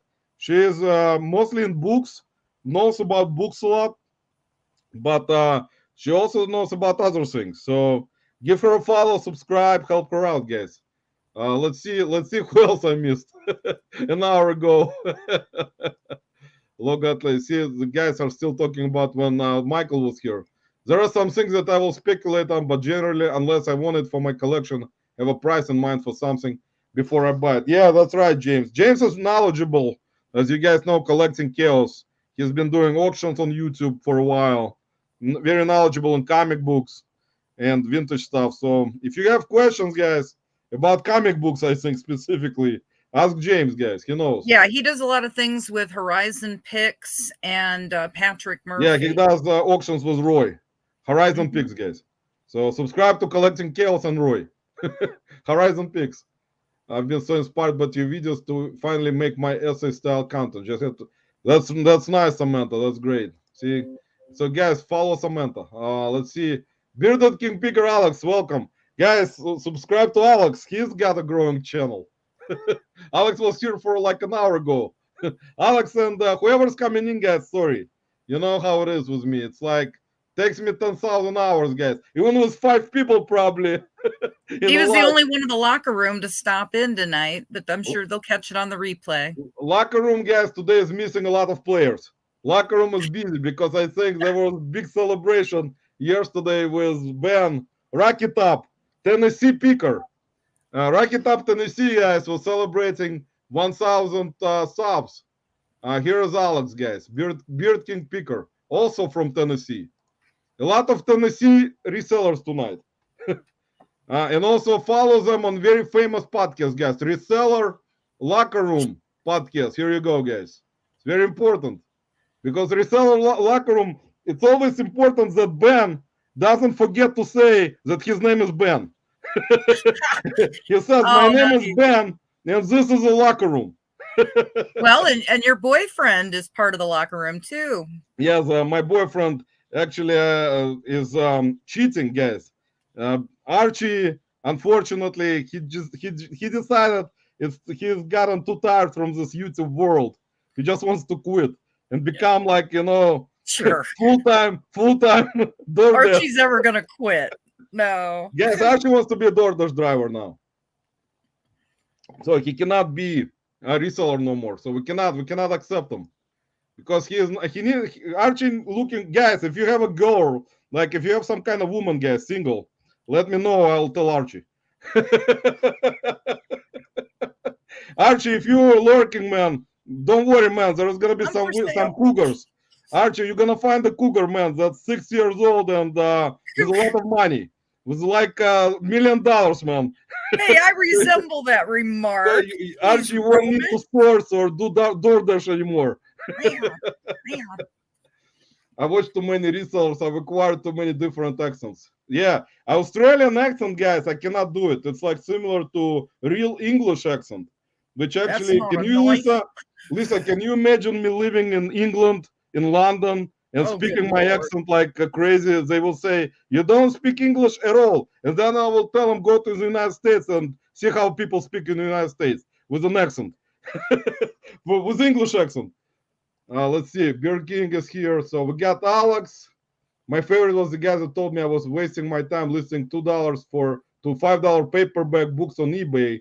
I said, okay, and listed a few more. After all, they only cost me 10 cents each. And I charge, yeah, that's basically what happens. I mean, it's not a good idea on eBay. On Whatnot, Lisa, what do you think? Should we start Whatnot auction? I don't know. I was kind of thinking about it. I didn't even make my selling account yet on Whatnot, guys. So if I'm gonna do a selling account, please, guys, come and support me because I need at least some resellers buy something from me. No, Roman, we had actually kind of talked about that because Lord knows I've got stuff, and you have the availability of the bins, and we're not that far apart, and we talked. Yeah, we got beans in Cleveland, guys, are something to see, guys, especially where it's located. We got Mike in the house, guys. Flipping Goodies. I always forget to, guys. They also got a podcast. It's called Flipping Goodies, guys. Please follow, please follow Mike and Scott and Bobby. Krillin, guys. I always call him Bobby, guys. I don't like Krillin name. It's not. I know. Well, people don't know. Guys, You don't it's not like his name. nicknames. It's not his name, guys. His name is Bobby. Let's call everyone with real names. I don't. Do you like nicknames? What do you think, Lisa, about nicknames? Well, apparently I have to like the nickname Lisa. Well, for me it's normal because I cannot pronounce anything properly with my accent. But Bobby is Bobby. He was born with the name Bobby, so we cannot call him Krillin, guys. It's kind of, in my opinion, not polite. But I mean, everyone has their own opinion, you know. If they want to call him Krillin, I cannot stop you from doing that, guys. So, but for me, I think I changed up eventually. I kind of thought it's not a good thing since he has a name to call him that. So, well, a lot of us got used to that on, Tommy Bernard and Tracy Parks' podcast, calling him Krillin. And then, yeah, I know. That's kind of went from there. Yeah, I think you should have just said he was Bobby right away. If anyone else is in PA and New Jersey, Delaware area, and knows of any good church sales, Anthony, there is Tommy Bernard in Delaware area. Yeah, You can buy got stuff. shoes from him.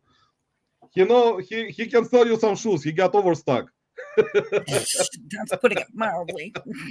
If you find them on YouTube, Tommy Bernard podcast, just send them a message that you need shoes. I'm surprised we didn't Beetlejuice him into here. It's like he has a little radar when he hears his name in a show. Yeah, no, he is busy today. He said he has too many shoes. So when he was doing some work, the shoes fell on him. There he is. See, we did. We Beetlejuiced him. Well, Yes, of course, I he's knew always it was working. possible. Tommy is shy, guys. He is kind of one of he's my age. So usually when men turn 45, 46, 47, they become shy, guys. So they lurk. They lurk and listen because they become more smarter. Well, some of us can't stop talking. And let me say hello to Tommy, welcome. Tommy made sure that I was telling him today in Cameron's live that I will be driving to Delaware to make sure that he has a bathroom, guest bathroom and toilet paper, just in case, so I can stay overnight. He didn't reply. Yeah, that's what's necessary for you. He didn't reply to me, so apparently either he doesn't have toilet paper or he doesn't have a bathroom. So I don't know. He's probably got 6 in his mansion with his 12 cars. Ryan and Christine, welcome. Golf Course speakers, guys, in the house. Uncle Putin in the house, guys. We got Uncle. You know this guy? He's No. Uncle Putin. It's Putin, guys. It's Vladimir Putin in the house. He's watching me right now. Guys, Uncle Putin is a very important person. So make sure to subscribe. That's the guy with the Russian bots. I don't know, guys, if Uncle Putin gonna be friendly with you unless you have like a lot of money. But not an oligarch, whatever. Ryan and Christine in the house, please subscribe to them. Ryan and Christine put out regular content, not like me. Guys, I promise tomorrow I will put out a video. So you're kind of catching on with the Mucilix. You're getting kind of regular. Guys, I will put out a video tomorrow. It's gonna be not long. It's gonna be only 15 minutes long. So if you have some time from more important stuff to do than watching my videos. That's not how you promote.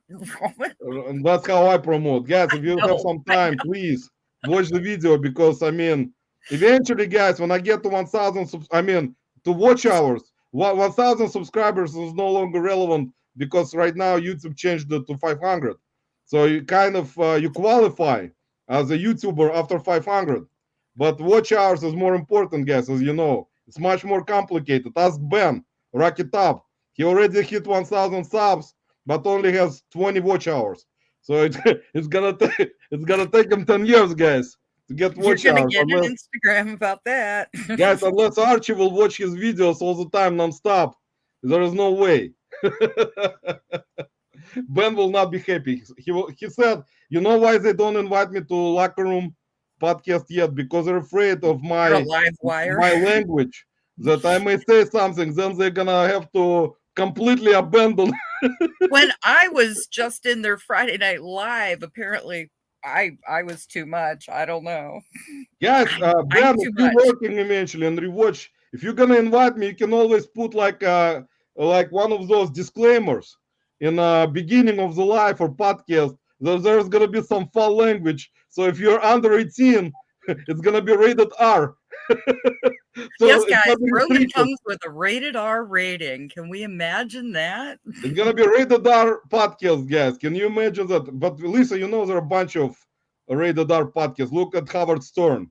He didn't give a crap about what people were listening to and what type of stuff he was doing and what type of stuff he was saying. It actually brought him up a lot of ratings, and people would still listen because he would be saying some crazy stuff. Not anymore, because he's kind of old right now. He's 80 years old, but you know. But Howard Stern actually, yeah, way back in the day when he was much younger, when he was my age. I spelled that right. Let's see what else I missed. I feel like I'm the only one that doesn't make sales on Posh. Oh, we're talking about Poshmark again. Well, hey, Lisa, Rowan, we've still got 27 people that are yeah, here. guys, I really appreciate you all sticking around with me, helping me out with my nonsense, strange talk about unusual things, not about reselling. There's a lot of people Lisa coming into the lives. They want to learn about what the like sales through rate is, what are the latest eBay glitches are, what the latest USPS There's rates plenty are. of videos. There's plenty of There's videos. like This is not always the something. place Josh for Galt, that. guys, Josh Galt and John flipping in easy. That's the best learning channel on YouTube, hands down. Yes, Yeah, in my opinion, and Bill the powerhouse. Picker, Scott. If you listen to their podcasts in the morning, even Todd, Larry Todd, Silver Hair Stacker, in the morning, I know a lot of older people like me don't wake up on time to listen Yeah. to some lives. But there is a lot of knowledge in this YouTube community. There are You're not people seeing with me so before much the crack of knowledge the that you can ask him anything and they will have an answer. Josh Gott, in my opinion, and John always come up with certain answers for like a lot of stuff in terms of reselling, YouTube, in my opinion. So if you have some questions, guys, for me, I know a lot of stuff, but I don't usually, I'm not good at explaining things. Even I made some educational videos on my channel, but it's actually, I'm not a teacher, even though I can teach, but I don't like it. You know, it's like kind of puts me in not a comfortable zone. It's like I think I may not know something and say something, and then it's not gonna be like, you know, for the person to properly learn about stuff. So I'm not like one of those short teachers, you know, that actually knows answer to every question. I know a lot of people don't have answers for a lot of stuff, but maybe Lisa can answer. Well, I can say a lot of stuff too, but you know, Ken SSK Promo has a point there. He says, I do reselling all day, so I listen for the pure entertainment. You know, a lot of people, they just want a show that they can come to, that it's kind of, you know, we're off the clock. We can talk a little bit about, you know, what we do, but if you want to be learning, there's other places to go to that. Hey, we're just, you know, hanging out, being real people like all of us are. And, you know, I'm we trying, need some camaraderie because of the loneliness of our job. Remember, we've talked that, you know, guys. people Also, that if you don't want have to learn partners. something, also watch Kevin Commonwealth Flipper channel. Drop Very it, drop important, it. guys, because Kevin actually he does consistent stuff in terms of finding out about certain issues, explaining things because he was a teacher. So he has this kind of, you know, proper ways of explaining things without laughing. Because if I would be doing videos like Kevin does, I would be dead laughing already on the floor. Because I cannot just do it. Even in school, when I was in high school, I would go in front of class and try to tell some kind of story about different things. I will start laughing about it, you know. But that's how I am, guys. Sorry. I want people to know, if any of you have ever wondered, what is Roman like, you know, not on the screen? This is it. This is how he is on a Yeah, phone guys, that's how I am conversation, always. Like or I'm gonna be always like that. It's never gonna this, change. what you see is what you get. I mean, this I always is go to the beans, exactly. even sourcing. I'm like that. I'm always in that kind of mood. Oh, he's Unless I'm always in hungry, a guys. mood. When I'm hungry, guys, I just lose it. I will leave and find food. You don't want to see him angry. The crazy car, Michael, welcome. Appreciate you stopping by. Let's see. Let me go scroll away bottom to the bottom because I think it's gonna take me 10 years. Anastasia, привет. See, that's a Russian reseller right here, guys. Came to support me. At least we got one Russian reseller in the house. At least I actually told my friends. This one.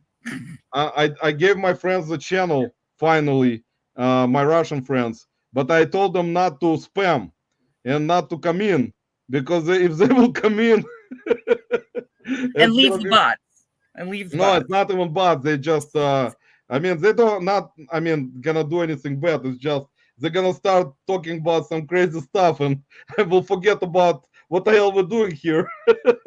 What the hell are we doing here? No. But guys, here's привет. It means hi. See, Anastasia put in Russia in English letters. I think giant alien octopi might eat mermaids for dinner. Special guest. Yeah. So sorry, Ken, that I got to your message that late once they left, but they were for sure great guests. Hopefully, guys, you know you enjoyed it today, the first hour. Let's Well, see. it was great to have them on. That they came on. Yeah, and yeah, Miss Cat actually works in a hospital, so that's why I knew that she has to go to work, and I didn't tell everyone in the beginning that they're gonna be here only for an hour. But sorry about that, guys. That was my fault again. That's why we're in my the most unprofessional reseller life, guys. So that's a proper actually name for the life because I can't argue that it's one. always unprofessional, guys. That's where you can relax, guys. From all this reselling life, you have to be like, you know, kind of you know, it's tough to always concentrate on like finding stuff, listing stuff, shipping stuff. At least you can kind of take your mind away on a Saturday night, guys, especially on a Saturday night. I think hopefully everyone had a great Thanksgiving dinners and still eating that food like I did because I made a lot of food myself and I was still eating it. I had a lean cuisine turkey. There's I can get. I made some Uzbek food, guys. Actually, Lisa, I will post a video on my channel how I made plov, which is Uzbek traditional dish. So watch for that video. It's gonna be on my reselling channel. It's not gonna be on the cooking channel or anywhere. It's gonna be on my reselling channel because guys, I decided what the hell, you know, why do I need to make so many different channels? You know, I don't like it. I It's don't too care much what to pay YouTube attention thinks. to. Not everybody can be Kevin and have 60 channels. I mean, that is effort. Guys, Uncle Putin said he gonna have a big video coming up. Dumpster diving in hotel rooms. With winter coming, we stay inside and search for my trash can for treasure. See you guys. So make sure, guys, to subscribe to Putin's channel. You may find some other stuff in there. VHS don't have the mode, which I didn't know was a thing. Anthony, actually, some VHS do. You can actually check. Some VHS actually, and Anastasia is saying Jake is off today. So Lisa, we can go one more hour since Jake is off. We can go, guys. What do you think? Should we go for another hour until 11? And let us know in the comments because Jake is off tonight, and I'm pretty sure that if he would be on, everyone would of course be. We're gonna raid him, you know. But since he's gonna be off, let us know in the comments. I don't know if people can take us for another I think hour. this Disgruntled Octopus is gonna be okay with it. Look at Jill with her peer pressure. Yes, no. Jill, let us know. Ken SSK DOG. Let us know, man. Because I will always only listen to Ken, guys, because he's a president of Ohio Resellers. So whatever Ken tells me, I will do it. Well, people would need to ask questions because you just don't shake the baby and let it go. I mean, did I put Disgruntled Octopus? I think guys, if I forgot to put some, actually, I made already it's much easier for me because I have like a whole list of all the channels already. Like now I became a little bit professional, guys. I put this Crandall Octopus channel already in my list, so I I don't need to go into YouTube and copy and paste the link, guys. So here's this Crandall Octopus. See, guys, I'm getting more professional now. I'm sorry. I know Tommy Bernard podcast was very professional for you guys with all the noises, microphones, all the guests from like with million subscribers. Sorry, guys. It was way back 5 years ago. So we got to unprofessional stage now. Tommy Bernard was very professional, guys. He went to communication school. Tommy was like, that's it, I'm unsubscribing and not gonna sell Roman any shoes anymore. And he never did. Relationship counseling one is mutual respect, reciprocity, mutual. Even if you're not doing the same thing, at least support. Exactly, Jill. That's the proper way to put it, Jill. But it doesn't work that way, unfortunately. I'm not gonna go more into it. That's it. We're gonna leave it at that. The community means a lot. See, there we go. Bearded Picker sent me. He gave you a plug a few weeks back. Yeah, Bearded Picker Scott, if you did appreciate it, if he was lurking or not lurking. I know Scott has been going live at least every other day lately. So, guys, you can always find Bearded Picker live most of the time in the evenings and in the mornings on Wednesday. So, go ahead and subscribe, guys. See what else. When Chris Kedger came last year to the route, we had a blast and we're actually better friends. Yeah, hopefully this year, I mean upcoming year, Jill, I will be coming down for that sale. It's gonna be more competition with me. I create more competition. Let's see what else I missed. Luis can tell you anyone who has been to United States which just hears, oh, from every new room I walk into, I say, so this is what happens when you die. Andy, that's right, man. Every time you go into estate sales, you may never come out from the house. So just in case, guys. I wish I had some resellers in my area. Yeah, well, there. I mean, Samantha, believe me, you're better off. Samantha, you don't need any resource in your area. You're gonna find very good stuff all the time. Come on. Why do you need it? It's always, you know what's funny, Lisa? Like, if you guys, I love beans. I love Goodwill beans. I love Amazon beans. Garage sales are kind of close second, but beans, I like beans more. The thing about beans is, which is kind of interesting and funny at the same time, is that every reseller, of course, who goes there almost every day, because it's like a regular job for full-time resellers, they come in at like 8 in the morning and they leave when they stop bringing out new beans. So the last rollout of the beans is at 4:30 in the afternoon. So there are true resellers that come there at 8 in the morning when they open. They just bring chairs and they will bring like drapes and like covers for the cart. So they will stand in one area and they will go through the beans from like day before to make sure they didn't miss anything. And after that, they will go rest and sit down. And then when they open the doors to roll out new beans, it's funny, Lisa, how all the resellers get up. You're just telling on yourself because I know this is you. This is you. You guys, this is him. He'll be like, I'm so tired. I spent 4 hours there today. But it's fine. I mean, I like it. And then, you go and stand. But then when you see something, like, you know how they bring out new beans and then you look inside because you cannot go to them yet.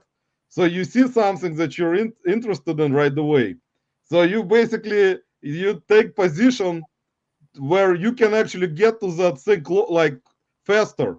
So you will change positions or where you stand. And that's how all the, if you guys seen beans videos or just go to Goodwill Beans, it's always like that. You change positions to make sure that if you see one thing that you're really interested in, if you glanced at it, you want to make sure you have time before other reseller grabs it So you go around, but it is what it is, guys. It happens all the time. When they let you go to the bins, when they roll them out, you just basically every reseller starts walking or running or very fast. But you learn it when you're a new reseller. You don't know that, but you're kind of when you're already veteran, you already know it, and you even know how to change spots, where to stand. So that happens all the time. Lisa, next time I'll take you, you'll see it. You will be standing. Promise. You will be standing in one corner of the store. So Yeah, can you use me to distract them. Hey, look at her, It's and then you'll get the impossible. stuff. I There's see gonna how. be like there's 20, at least 20 to 30, around 20 to 30 people that are really there all the time. Yeah, But but you'll distract the old men so you can get the stuff. Be like, hey, wear something low I'm not cut, complaining mini today, guys. skirt. It is fun, guys. Believe me, it is a fun experience. I found some really good things today, and usually, like it depends. Some come in like later in the day, some come in early in the morning, then leave, then come back again because they go to lunch. So basically, it's like a full-time day where you spend in the bin. So you come in at 8, then you stay there for like 2.5 hours. You grab whatever you can, you cover it with a drape on top of your cart, then you have your IKEA bag strapped. What I do, Lisa, I have a strap, Oh, like a black strap, and I strap it to the IKEA bag. So when I come in, the bag is always on me, like around my chest. So like I will go like put my cart where I grab stuff. I will just put the cart in the corner, cover it with a drape, so nobody can steal anything. And no, then I no, will you get. use your reseller genie one because you can smuggle small children in that and cover No, I these. got couple bags, and I actually it's very convenient, guys. If you go to Goodwill Bins, you can like get this black strap, and you can just connect the strap to the like handles on IKEA bag and just wear it around your chest like a shoulder bag, and then you can just leave your cart because it's like inconvenient to always grab the cart when they roll out new bins and go with the cart. With a bag, you can go faster. So you just put the bag on you and just go and that fast, and then you can just grab things, put it in your IKEA bag, and then you come back to your cart, put whatever you. It's like fishing, Lisa. It's It's like fishing. You catch a okay. fish, you put it in a bag, See where he goes, guys. We you go never to your know. cart, you just grab everything out of your bag from IKEA bag, put it in the cart, cover it with drape again. Then you wait for another rollout with a bag. I will make a video about it. I just didn't want to put those videos out because you know how I am. I don't put a video out like that. It's just not something I like to do yet. Maybe I will eventually, hopefully. I don't Ping know. G actually stopped by. So Ping came in. Ping, welcome. Appreciate you stopping by. That's let's see. Let me go downstairs and then I can come back. It's because There's still 28 people who want to hear we what got you've got 28 to people in say. the house, guys. No, they Appreciate ain't you all. listening for me. Guys, Although appreciate you all stopping by today, guys. Very important for me that you guys enjoying this kind of crazy content. he's a wild and crazy guy. Let's see if I missed any comments, guys. Let me know in the comments. If I missed any, let me know. No, let Lisa know. Guys, if I missed any comments, let Lisa know and put it in the comments. I've got one job to do. Give me something. Oh, I was here already. Yeah. Let's see. You are here. Whatever, guys. Let us know if you have any questions about reselling, so Lisa can answer. Do Well, you make? I've got knowledge, that's for sure. Oh, see, actually, Samantha asked if Jill was making videos, and not yet. Jill, if you're still here, probably we talked about it last week. I think Jill. What do you think, Lisa? If Jill will start making YouTube content, it's gonna be an interesting thing. They're gonna. I Pressure. think since Ken doesn't put out as many videos as basically like me, except podcast, which is actually I have to watch that podcast. I didn't have time to watch podcast this week, guys, with Thanksgiving and making food and trying to ship stuff. I had a lot of orders on when was this? Today's Saturday. Had a lot of orders on Thursday. during Thanksgiving, and I packed everything yesterday in the morning, and then I took a day off from going sourcing, which is very unusual, guys, for me. And today, guys, again, my addiction returned. I went into Goodwill Beans. It's like one of those addiction places, guys. You cannot leave. You cannot leave that place. And I found some decent stuff today, actually. It was not bad. Found some vinyl records, which are really good, for 99 cents each. Found VHS tapes. I'll show you one, actually, I found today. I'll make a video about my finds. Tomorrow you're going to see a video of my finds, but today I'll show you, that will be a video from like a week ago or 2 weeks ago what I found. But today I found this, Lisa, check this out. It's a I always lean new, in like that's gonna make it clear. it was in my cart today on my Instagram, guys, photo. Inside the cart, it is Puppet Master 3 2-ounce Revenge, brand new sealed VHS with all the marks. And you can comp it. It's not like great, it doesn't have a great sell-through rate, guys. There is one that sold for $199. Wow. Which That sounds actually, pretty good to me. let me see, guys, if I can find it. Puppet Masters 2-ounce Revenge, guys. So if you see this videotape, pick it up, guys. Like Cernak Connections. When you guys go to Reseller Information Network, you know Cernak Connection has a lot of connections. So he says, if you find it, pick it up. And he starts screaming. So make sure, guys. Hey, can I make a plug, Roman? Cernak, if you're lurking, sorry, man. You know how I am. I always make fun of something. So let's see. I wanted to make a plug for our previous guests, Happy Picker and Grumpy Picker. Happy Picker Lori is doing a giveaway for hitting a milestone, and people need to go and watch some of her videos and leave a comment on there. Yeah, guys, please, because they're great. Also, great reselling married couple. They do great job on their. Actually, they had Whatnot auction. I think last week or beginning of this week. Scary. I don't know, guys. I cannot locate it right now. There is one. Well, there was one seal that I see right now that sold for on a best offer. Puppet Master 3, which was $60.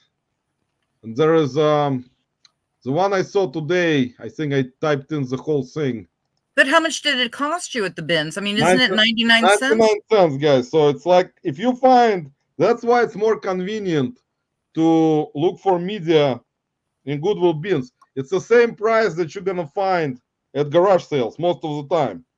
Like if you go to garage sales, most of the time, guys, you're going to see most VHS tapes, DVDs, like media stuff, vinyls, at least most of the time. They're going to be priced at around 99 cents, sometimes even less, sometimes 50 cents. Sometimes you can get some stuff for free even. Yeah, come clean stuff out of my house. I'll give you free. I mean, those are the most convenient places. But at Goodwill, regular Goodwill right now, or Salvation Army, or Volunteers of America, which is a store here in Ohio and Indiana, the Savers, most of the VHS, I mean, most of media, DVDs are, for example, in Cleveland right now are $3 each, used, even used ones. I've got a tote on Facebook Marketplace I can't even get rid of, and I have sealed Blu-rays even. Used Blu-rays, guys, and used DVDs are $3, and VHS are $2. So Goodwill Bins in that regard is better because it's 99 cents. So it's cheaper there, even though it's in Cleveland. But if you look at other videos, I've seen other videos of Goodwill Bins where there is a media being charged by the weight. So it was, I think, 49 cents for media. So I think like 49 cents a pound, something like that. Maybe somewhere else it's different. But in Cleveland, Goodwill Bins, they actually charge for media separately. So you have to pay 99 cents for each media. It doesn't matter what it is. If it's a VHS, DVD, Blu-ray, book or vinyl. It's all 99 cents. So some resellers try to hide it. I've seen it already. They put it in a cart, they cover it with clothing. At least I've seen it, and I've seen That's it entertainment, happen a but couple times already where employees were getting pissed off at some resellers there that were hiding media inside the cart and covering it with clothing and some other stuff. So they will put media on the bottom.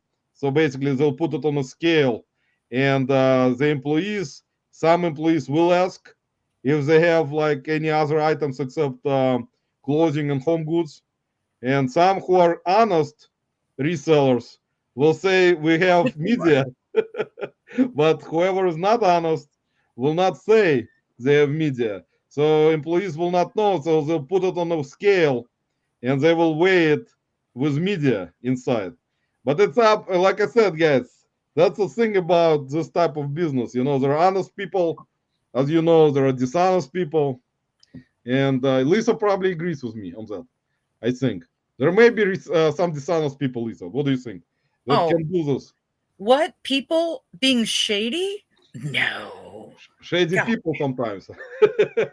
It would be cool to get a professional opinion on clutter, hoarding, excessive spending, mental health. Samantha, that's actually gonna be interesting if someone makes a channel about that. About that kind of stuff. I can be their first guest.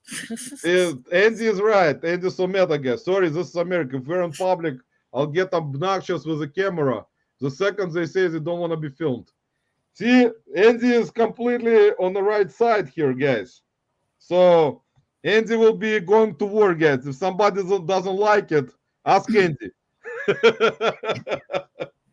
Andy will be on that side. I don't really care either. I just, I will record anywhere. I mean, in terms of Ohio, Lisa, we discussed it. Ohio allows It's one recording. party filming. Yeah. Yeah, they allow recording here in the state of Ohio. So the only issue will be if owner of the house will tell you not to film, and you're still allowed. But if he will tell you to get the heck from his property, then you have to leave, guys. Otherwise, he will call cops. So it's up to you if you want to stick around and keep filming. But Lisa, what do you think? Most people are friendly enough; they allow you. Yeah, I think most people, like you'll see in everybody's videos where they're like, "Oh, you've got a channel. What is it?" I most, I 90%, but the ones 90, that don't want 90%, you, oh, they're ugly. 90% of people allow it. I know for sure because I've done it also with my lot of footages that I've taken throughout the years from garage sales, estate sales. We don't have any signs on the doors at the estate sales that say I haven't seen that yet, film it.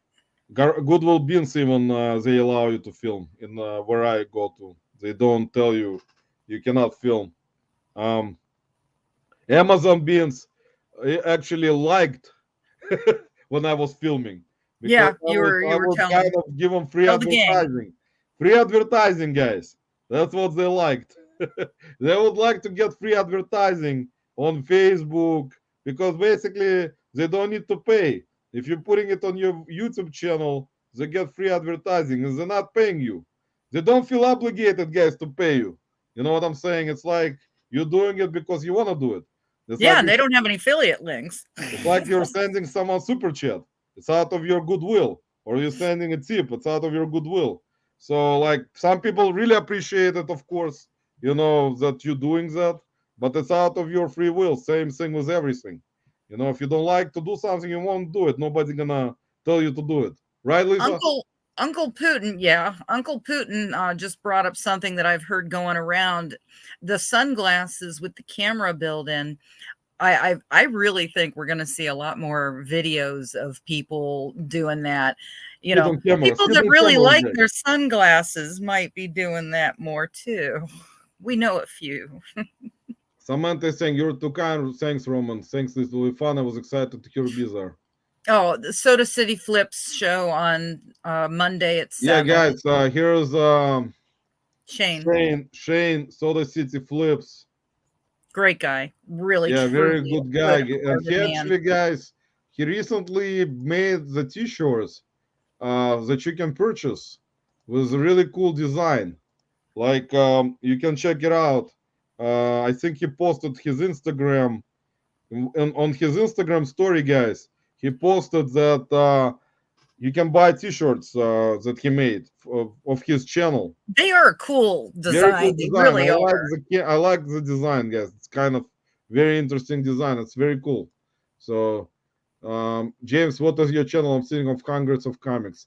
Actually, Samantha, I think I put James' channel in the beginning. If you're still here, and if James is still here, after my mumbling about nothing for an hour, I think everyone already left and fall No, asleep. But we've got uh, 21 still hanging yeah, in. guys, You used to appreciate sit for you. 3 hours. You know, Yeah, you and Nutter would sit 3 hours, 4 hours sometimes. So yeah, guys. people love you. I remember when I had strength to sit for 10 hours, guys. No. But Samantha, if you're still here, I put James' channel in Collecting Chaos. He is very knowledgeable in comics, so you can ask him about comics. Over the last year, I've sold about 40, 50 books. Yeah, he's also with books, I think he's knowledgeable. I am actually kind of, I like media, actually, to tell you guys the truth. As you know, I like DVDs, VHS. You've seen it already. Even like today, I found this tape, which is not worth much, but it was sealed. The Exorcist with William Friedkin. It's not an expensive one, as you know, the new one came out, but this is original, the scariest one. The original Exorcist, guys. The OG of horror. The OG of nightmares. Yeah. OG, guys, of all the horror movies, guys. Number one in my ranking system. That will be number one, guys. Right I away. got enough If nightmares. someone will ask me what's the No. scariest movie ever, that's gonna be it. There are gonna be some competition, of course, with Exorcist, but you know, it is what it is. I sold the Bible yesterday, for example, for $90, Lisa. It was a study Bible, and I had it listed for 99. Someone offered me 90. $90? Bible. Oh, no, not Spectrum. Please, not Spectrum. Please, no. He does this, everybody. If you're familiar with the channel, you know that he'll just drop out and then pop back in. Hopefully. Please don't be Yeah, good. Don't be like Shay and Jake's guys, live. Spectrum Internet works based by per hour, so you pay them per hour. If you don't pay them next hour, Feed the hamsters. they disconnect the internet right away. But yeah, in my Bible I sold, guys. See, God is not gonna be happy with me, guys, because I will get a lot of negative comments, guys, that I bought a Bible for 99 cents and sold it for $90. Not, some people will say lightning bolt will hit me, guys. Now that's it. That's it, Lisa. I'm gonna be not in a good company with God. Now he's not gonna look at me the same way. That's it. Well, I There we grew up go. that you didn't sell Bibles because I worked at the church as a kid and we'd do the white elephant sales and you gave them away. And I hate to say this, but Kevin Commonwealth managed early on to convince me, because I started watching him right after he started, and I'm like, Bibles, no. But now I don't see any problem with that. If you make money, Yeah. it's like I never understood it. Whatever you can make money on, you can sell it, guys. It's person's personal preference. If they want to sell Bibles or sell some other stuff, look at other things like illegal stuff that people sell, adult toys. I mean, it's not illegal, not but the it's, adult toys again. yeah, like it's even worse, even kind of. But Yeah. people sell it all the time. People have websites. Amazon sells it all the time. So even eBay. There are a bunch of sellers selling adult toys. So I mean, they have no issues with selling those things, even for thousands of dollars. Some of them go, like those dolls that you can find on eBay that sell for like tens of thousands of dollars.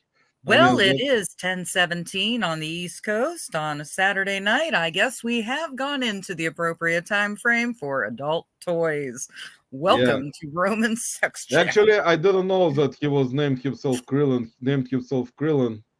YouTube name until this year when he tried to escape. He's a mind troll.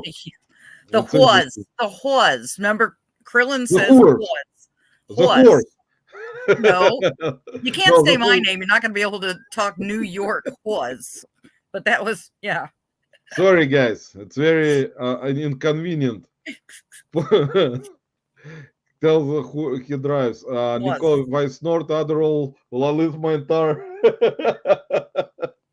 Nicole, you probably, if you snort Adderall, you're probably going to be able to find the same supplier of shoes that Tommy has. Exactly. Talk to Tommy about snorting Adderall. I mean, I'll look you up. Yeah, it's gonna be Adderall. Actually, I think with Adderall, you're probably gonna fall asleep faster. Doesn't it like put you down to sleep so you fall asleep right away? You get focus. I'm wanting some Adderall. Anybody got the shortage? I'll take Vyvanse. Yeah, there you go. Tommy's comments in between stealing outside and the nude. Oh yeah, stories in the house. See, Lisa, you know why Tommy is doing it, because his wife doesn't know what's happening, so he goes outside nude.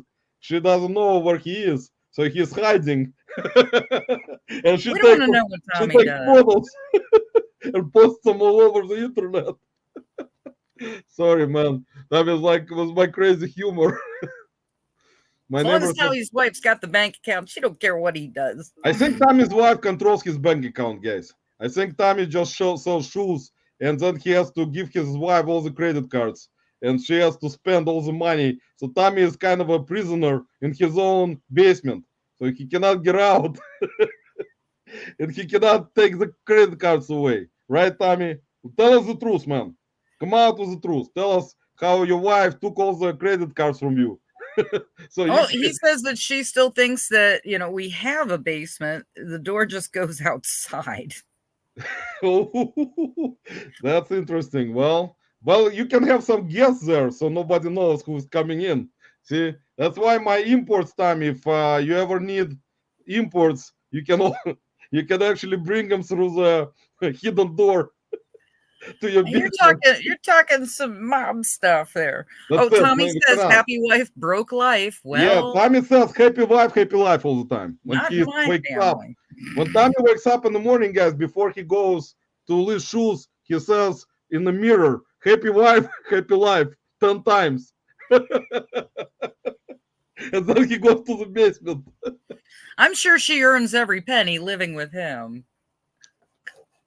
Please and saying, yeah, the ceiling fan into a head. I think that ceiling fan is actually it's vintage. It's older than me.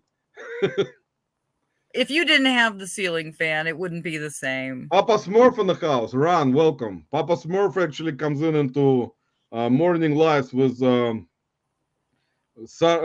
either Larry Todd, sarcastic, actually silver hair stacker, or he goes to Mark, who is sarcastic storage stacker. Actually, see, I mixed Mark and Todd channels because Todd is silver hair stacker and Mark is sarcastic storage stacker. So there you go, guys. Ron, welcome. Appreciate you stopping by. Let's see who else I missed. See, Lisa, it was 9:45. It was almost an hour ago. No, 45 minutes. You're doing pretty good. Yes, I'm actually kind of catching up today. Yeah. Kind of I'm on my way to the Hall of Fame.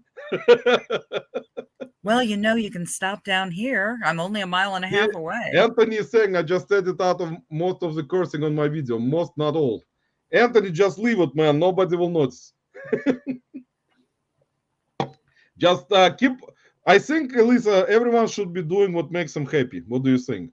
If they want to curse in a video, I think they should do it. Unless YouTube doesn't like it. I don't know how YouTube will respond. Like YouTube may not like it, Anthony. I don't know. Samantha, don't do this on your videos. My sister stopped by. Did Roman share his story about... Oh, actually, I didn't. It's a good thing you reminded me, There you Nicole. Thank go. you. Yeah, there was. He wasn't that crazy actually, but it was an interesting story. Well, So, if you tell it, it's going to be interesting. So, so guys, for 21 of you who are still here and some lurking, I appreciate you listening. But there was a buyer who bought.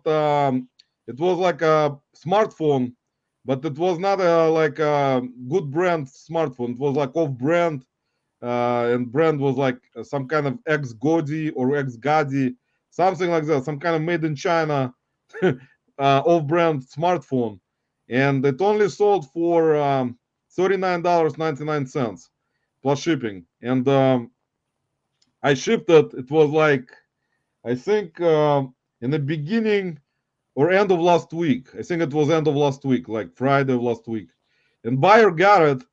And he said, let me see if I can actually share the screen. So it's going to be more entertaining than me telling you the story, guys. You're going to see the message by yourself. What do you think, guys, about it? Let's see if I find. I have to find his messages because it was yesterday. So I will find the message. Nicole, if you're still here, I'm going to tell the story right now. So you can actually hear it. Let's see if I can bring it up and tell you. Okay, so here you go. Let me share this screen right here, and you guys will see what he said. It's gonna be easier. It's gonna be much easier for you guys. Let's see. Lisa, you don't mind, do you? no, I'm just worried my daughter is knocking over a pile of priority. So, guys, the guy bought this phone right here. It's called X-Gadi X64G unlocked smartphone with 8 gigabyte storage, Android, 9.0, 6 inches display, black. That was in the title. So the buyer contacted me yesterday in the evening, and he said, "Good evening. I received your item in good condition, but it seems that it doesn't have SIM tray. This phone is intended to be used outside of the United States." And he actually wrote, well, United States. "If it doesn't have SIM tray, then I have to return it. Thanks." So late after that, I didn't respond to that message yet because I noticed it. And then right away, he opened the return. He opened the return request. So let me go just a second, guys. I have to go to the other message. And I told them, let me see if this is the right one. Oh, what happened was he opened the return request after like 5 minutes of the first message. And then he sent me another message after he opened the return request. And that message says the phone doesn't power on and has a cracked screen. So he attached images. You guys probably gonna see it. See, there is some kind of pin that he put on the screen, and there is another image. See, he actually, that pin shows where that scratch is.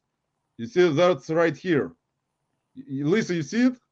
Yeah, that's the pin for the SIM card removal. Exactly. I'm so proud. I just learned that. So guys, so he showed that 3 photos he attached showing that scratch mark, and I actually, when I looked at the phone, because I would have noticed it right away, I didn't see that scratch mark at all because I know it, because I always check to make sure there is no scratch marks or any damage to the product at all, that I can right away see it. And with that scratch mark, I would have noticed it before even I listed it. So I actually told them, I sent them a message. Let me see if I find it right here. So I asked him because I asked him before he sent those photos about the crack. So he's like, I asked him, "Hello, where's the crack located at?" There wasn't any crack on it when I shipped it, and it was powering on. That's me. That's my message to him. So I kind of, what I usually do to prevent this kind of activity, just in case there is a possibility of a fraud or scammer. I said I will have to contact eBay support and ask them what to do. It's just my kind of way sometimes because I already have experience in it. And I asked them to ship it back. See, I said, please ship it back. So then he sent me those photos, which you've just seen. And let me see what, let me show you what he said later on. Tommy wants to know if it was a freight forwarder. Tommy, it most likely, I don't think he was because I checked the address and he doesn't seem like it. Well, you'll see what I'm talking about. So basically, to kind of redirect him a little bit, kind of out of the subject, he said, let's see if it has a big screen top there. So it was another message. Oh, then what I told him later on, I said, please return it. And I kind of said, I talked to eBay support. I kind of didn't tell him the truth, as you understand. I kind of tried to kind of see what's going to happen. So I kind of lied. I said, I talked to eBay support a couple of minutes ago. Rep told me that she need to return it with all the stuff that was included in the box. And then when I receive it, I will need to send eBay photos of what I received so they can compare it to the photos in my listing. Scare him a little. And that kind of to scare him off a little bit. That is you guys, you don't have to do it, of course. It's just my way because I've been doing it for a while and I know how to kind of deal with them sometimes. But this was a little bit, you'll see it. So I kind of said it was a regular procedure to prevent fraud. So he came back. Let's see if I find that message. Oh, actually, I'm actually send messages. So here you go. So he sent me, I asked him where the scratch was, which you've seen from my messages to him. So he sent me a message that says, it has a big scratch on top of the screen. There is no power at all. It doesn't even take charge. So he sent me images of his phone, which you see right now, his current phone, and my phone right here, with that pin showing to that spot. So he sent me 4 photos right here. You'll see it like 4 in a row or 5. See it right here. He showed it this way right here. So after that, he sent me, well, I talked to him basically about what I just read to you, my message to him. So later on, after I told him about that eBay stuff that I will need for him to attach the photos, which he did, and I told them to return it to me anyway, as you guys seen. Later on, he wrote me a message. Who is doing fraud? Because I told them about eBay kind of lying to him, that I'm kind of talking to eBay about it to prevent fraud. So he's sending me a message. Who is doing fraud? I bought up to 5 phones, and yours is only one I returning. So he's even, I am returning, I returning. So spelling like me, guys. You said that your battery is fully charged, but if you want, I will send you a picture where it said that it has 0% battery charge. I will take pictures of it before sending it back, and please be honest when you receive it. Thanks. So I sent him a message. Let's see if that's gonna be this one. Let's see. No, it's the next one. So hold on, guys, 1 second. So I said, yes, please. So I wanted him to return it. I just know it's my message to him. I just know that it was charging all the way because I charged it 2 weeks before it was sold, and it was charging without any issues. Then since I didn't charge it for 2 weeks because I listed it and I didn't charge it, I know battery died and needs to be charged again. But that's normal. As you understand, if battery is not charged for a certain amount of time, it will die and it will need to be charged again, which is normal. Anyway, that's me telling him, please ship it back. I will refund you when I get it back. eBay just asked me, once again, I'm kind of, doing those things. eBay just asked me for that stuff because eBay is trying to prevent fraud with electronics. So after that, he sent me a message and he said, I am charging it now. If it takes charge, I will keep it. I don't mind buying another battery if that's the only issue with the phone. You're a small business owner, and it will not be good for me if I'm trying, he's typing, trying to swindle you. My first message to you was about SIM tray, but I later found out it was inside the battery compartment. So he found where the tray was. He had the pin. What Right. the heck? Exactly. So I did said that it was in good condition because it looks new. I will give you a favorable feedback by tomorrow and probably close the return. Please, I'm sorry for any misunderstandings. And today, guys, that's basically it. That's just weird. Today, guys, he closed the return and left me positive feedback. What a hassle. So, guys, if you, I mean, I kind of, as you know, with electronics, I've sold smartphones before. There were situations, couple times, where buyer would do swap. They will try to return some kind of old phone. You probably already have heard it many times on different YouTube channels or lives, podcasts. There is always concern. It's mostly with electronic stuff, in my opinion, right, Lisa? Maybe, Yeah. well, not just electronics, but more with a lot of stuff. It can Bobby's be here.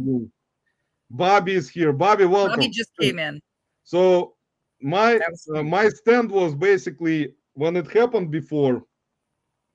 I kind of learned throughout the years that there is a possibility of that again happening because it never stops. There is going to be someone who will buy something, and it's not an expensive. It's not an expensive phone. It was $40.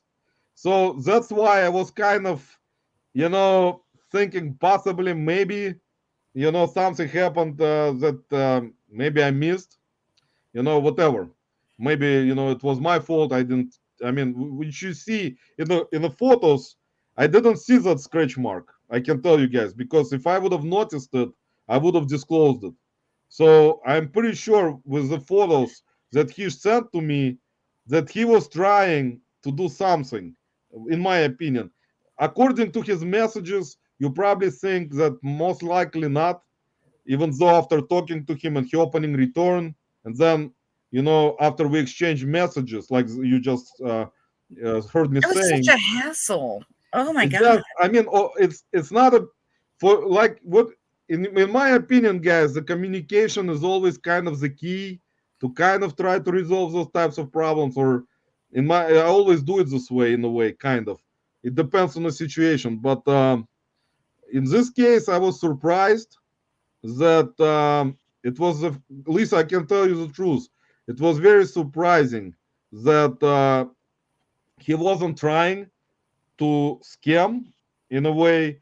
It's like showed me that you always think about there is a possibility of that, but in this situation maybe he was thinking about it, in a way, and then he kind of swayed away from it after I started telling him. That's what it sounded like to me, that he was trying, and then he's like, "No, I'm giving up. This dog ain't going down without a fight." But when I told him about fraudulent activity, maybe he thought it's $40. Why? Maybe if he would have bought like expensive phone, which was probably like iPhone or Samsung, which is around $1,000 or more, there is a possibility. Tommy asked if he was trying to ship it to another country. No, Tommy, I checked. He is here in the United States address. So he, as you saw from the messages, he bought 5 similar phones. So I don't know what the hell he's doing. Maybe he is doing something in trying to see which kind of seller he can, fool with, to see the responses. Maybe, I don't know. But some of them, Lisa, they would not even respond to your messages. They will just ship it back. Ken's leaving. He's got to bounce. Ken, thanks for stopping by. Appreciate it. Take care. Let me say hello to Join Nicole at FlipZet, guys. Actually, I was putting a lot of channels. Please subscribe to them. Join Nicole, they do reseller game, reseller showdown with different guests. And it's very fun time, guys. Actually, I've been a part of that. I was not a guest, but I was in live. in a game live. So it's a fun environment, guys. They ask a lot of questions about reselling. It's kind of creating different environment for people. Roman, we should point out that Ken was promoting that Monday he's bringing out the Santa beard. So in the podcast, it'll be making its yearly debut. Guys, Ken is bringing out Santa Claus. Please follow Ken's Santa Claus adventures beginning Monday into Christmas and New Year's, because Ken has been growing a beard, and you know how Ken is. He looks like Santa Claus in reality. Maybe he is. You never know. Maybe during Christmas Day, Ken delivers presents to everyone. So I don't know, guys. I cannot tell. Sometimes we need to let our hair down. Yes, exactly, Ron. You're right. Sometimes. Salvador, welcome. Heavy Helios. Heavy hello, guys. South Mercado, guys. So today, guys, actually, I forgot to show you. He closed the case, and here's his feedback, guys. In case you're wondering what he left me, what kind of feedback, here's feedback that he left. He left feedback saying, honest seller, exactly as described. Here you go, guys.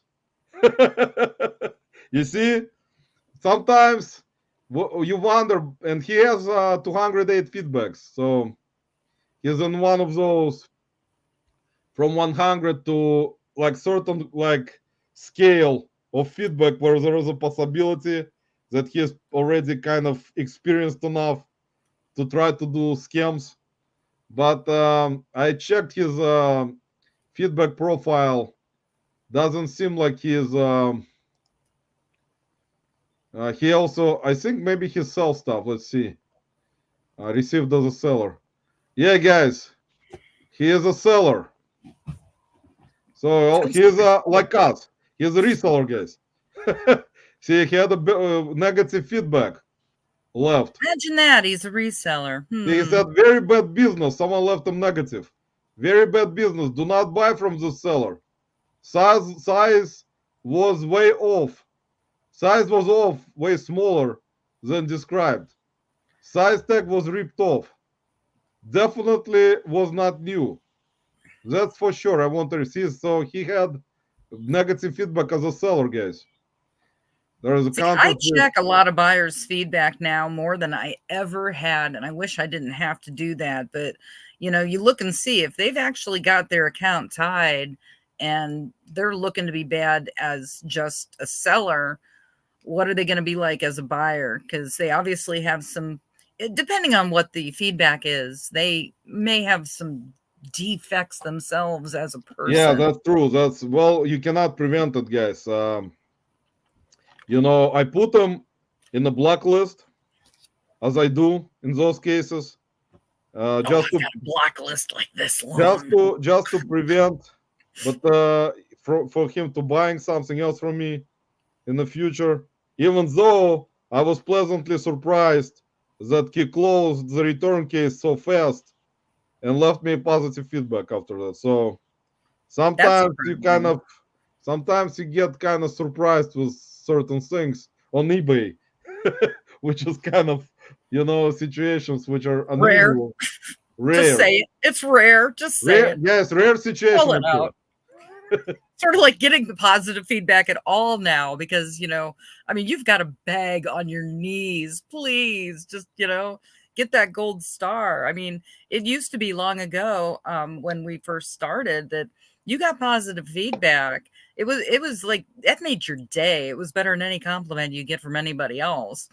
And it's like now, I mean, I honestly have looked at the numbers over the past 2 years, and it's like you are lucky to get 2 out of 10 people to leave any positive feedback. And even I've found it used to work that I would send them letters. I know eBay sends them reminders, but I would send a cute note, saying, can you please take a moment? I see you got this. Obviously everything's been okay. It's been 3-4 weeks.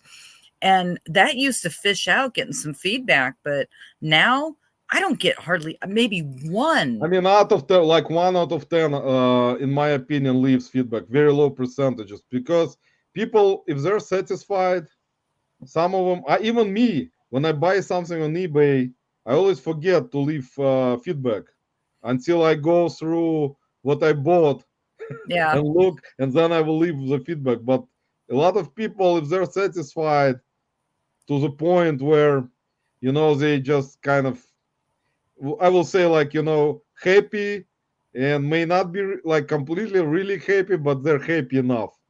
So they will kind of not leave feedback. But there are people who like to do it, not just on eBay.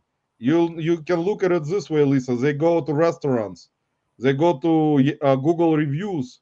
If they don't like certain food in the restaurant, just one portion, they will just write down huge feedback, negative 1-star review, and just blame like everyone. So it is what it is, guys. It's in all businesses, not just with eBay. What I think, Roman, is that, it has to do with the age of the buyers now. I mean, honestly, it seems that a lot of your older people, they remember we left feedback, and so they got used to doing that. And now you have the younger buyers that just have this Amazon mentality that, hey, it's a product, it's a service. I'm owed this, and, be gosh darn, the human on the other side, because they're just used to these faceless warehouses sending their stuff off. So they don't even think about a person who's at their home, doing this to survive and passion. So they just don't care. I think it's just a generational culture. That's And just also, me. guys, I can tell you one thing. I made another video, which I will hopefully release, upload next week, where there is another buyer. Crazy. I guess it's a crazy situation, but I made a video about it, and you guys have to watch it. I'm not gonna do it on the live. Please watch it, guys. It is the most ridiculous positive feedback that you will ever see, in my opinion. You guys have to watch the video, guys, and the stuff that was sold, and for how much, and then the feedback. It's just the most craziest feedback I've ever received in my life. You're gonna tell me later, right? Since I was selling on eBay, guys, for so long, that was the craziest. I will read the whole feedback to you in the next video. I mean, when I upload the video, you'll see it. I made the video already. It's just I need to upload it and make a thumbnail, guys. Make a Oh, the thumbnail nightmare. yes, I need to make a thumbnail to attract viewers, guys. We have such problems with thumbnails, guys. We really do. Guys, I will ask professional help to make thumbnail for that. We need professional help across the board. I'll call over professional companies. Yeah, I snorted. Snort count. Just got out of Whole Foods, spent a year's worth of profits. That's a sad truth. Everyone on Thanksgiving this year, guys, spent a lot of money buying a lot of food. $2.49 lean cuisine. I'm the winner. Guys, the most cheapest food would probably be here in Ohio for Thanksgiving at Bob Evans. Lisa, you know Bob Evans restaurants? Yeah, Here, there's one just half mile down the road. Yeah. we got like one of those, family restaurants called Bob Evans. Very family-friendly environment inside. They got really good, decent food, and it's kind of not expensive. And they always promote their Thanksgiving dinners that they sell, and a lot of people go, especially nowadays with a lot of with inflation. Everyone likes the word inflation. Everyone goes to lives and says our eBay sales are slow because of inflation. And then you will sell something for like $500. which actually Bobby kind of, has a good point. A reseller was going to Whole Foods. Yeah, exactly. Who who can afford Whole Foods? yeah, like Whole Foods actually. Trader Joe is another example of very like in terms of prices, they're the highest in my opinion. Trader in Cleveland area in Ohio. Well, I'm not sure if Trader Joe's is in Ohio all over, but Trader Joe's is also in other states like Whole Foods. I So think of Whole, that as a West Coast restaurant or store is it's like Trader. it's It's a like decent stores. They got really Oregon, good stuff. California. Organic. A lot of people like to eat organic food, guys, as you know. It's very healthy. That's what doctors tell you. They actually are lying. Guys, Well, do not listen. doctor's lying. Oh my, Guys, are do not you listen to kidding? doctor. Organic food is not that great. Yeah. Whatever they tell you, they're just trying to make money. It's like, it's a great marketing tool, guys. You promote organic, healthy food for higher price. So you think it's gonna make you healthy. Or you're not gonna have any other issues with health. But that's not true, guys. Unfortunately, it's all marketing, guys.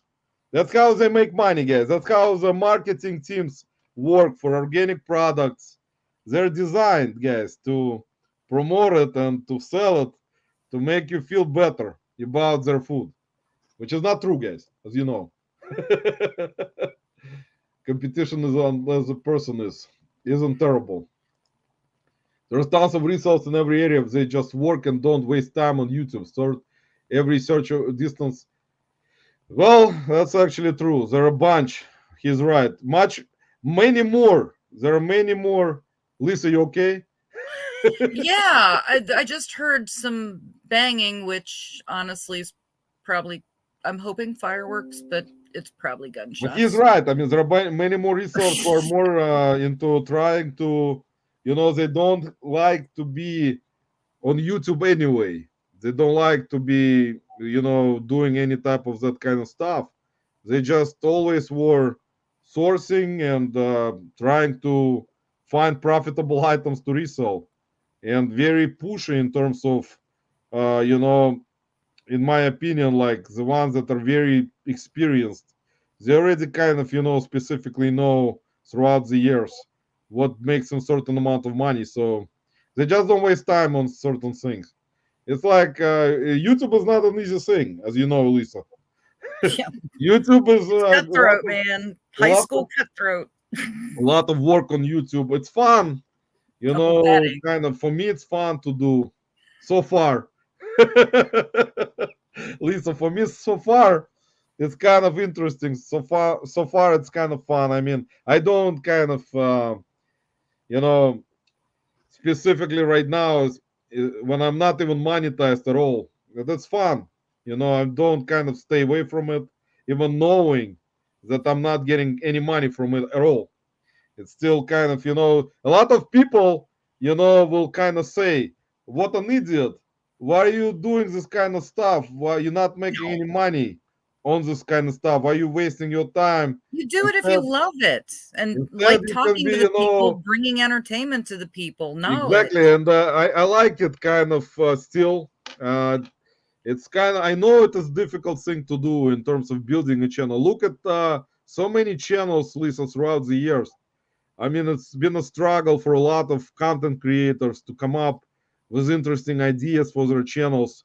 Whoever loves it and still loved it for many years, they're still trying to do it and trying to put out content at least occasionally, like me. Occasionally, meaning once a month. Even though I guess everyone who watched my Once a shorts, month. guys, they already got tired of my shorts. I'm pretty sure my shorts are not that interesting of me finding some kind of crap and selling it. I found a lady in my town of 300 that was annihilating eBay. Never seen her. See, there you go. There are a bunch of those people. There are a lot of people, not just on eBay. There is a lot of people that do that you never seen, but they're great resellers in terms of what they do. I mean, they just don't go anywhere on YouTube. Well, it's a lot of commitment. And I mean, then there's people that have genuine anxiety issues, which, I mean, that's very real. I know there's a lot of content creators that still have anxiety problems. And then, I mean, busy lives, if they've got families, I mean, it's hard to find the time. And then, oh boy, editing. I mean, how many hours? I listened to Richard Editing is Drop Flips. He said it was like 6 hours to yeah, it do takes his time, and video he's he not. just Yeah, dropped. Richard has actually been doing it for a while, and also like you see, like in terms of videos, he does great job and trying, like most of us trying, trying and trying. But I will agree with Michael. With actually, let me say hello to Ping G. Bing, sorry, got me 10 hours. Ping always comes in and supports, shows great respect, and I really appreciate it. And I really appreciate you all, guys. But I can tell you that what I was trying to say is that you put like so many hours into editing and stuff like that, and you're trying your best. What I wanted to agree with Michael with Gogo Snow, who was our guest today, guys. If you're just coming in here and surprised to see me and Lisa only, Michael, Gogo Snow, and the Miss Cat, they were here only for an hour. And basically he was talking about whatnot, and it is actually complicated. What I wanted to see, guys, I will try to do one show if I get approved on whatnot to just put media on it. I just will just run some media DVDs, see how they're gonna do in the lots, and I will see like I mean, I understand I'm not gonna get any top dollar, especially on DVDs. Or if I have to put some plush on it. But I just want to see, and I'm pretty sure, guys, whatever the results will be, and I don't have such a big following, unless someone just tells someone else. Somebody will shout you out, or hey, you could get one of Um, those trains they were talking about. is Somebody's that gonna bring their train to you. the train, guys?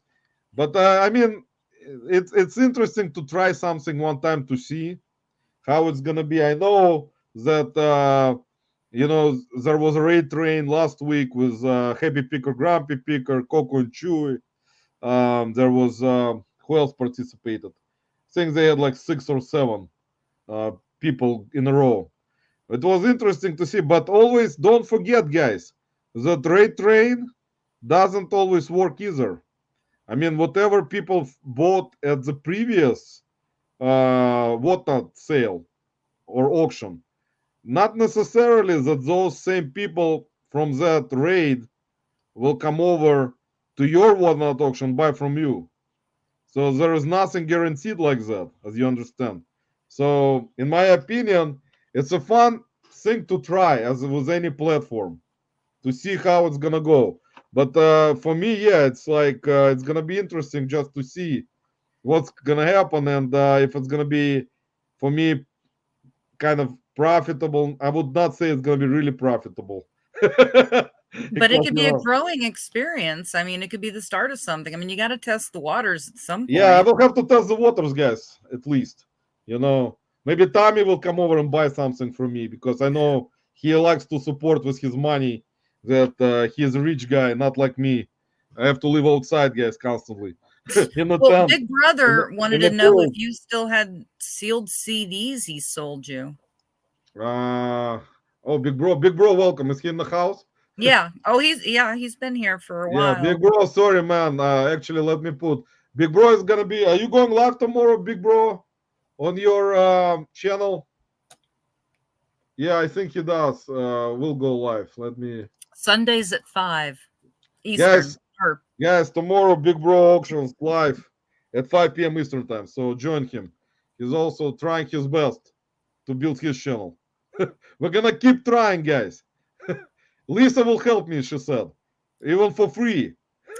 yeah. Yes, Lisa You says get she'll what help you me for pay free for, to Roman. build You my get what channel you at pay least. for.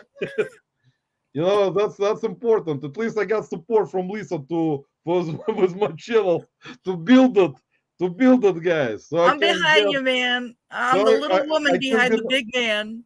guys. So far, I'm only known in Canada and Australia. I want to be known like in other countries. Oh, but how known do you want to be, and for what? Yeah, that's the most funny thing.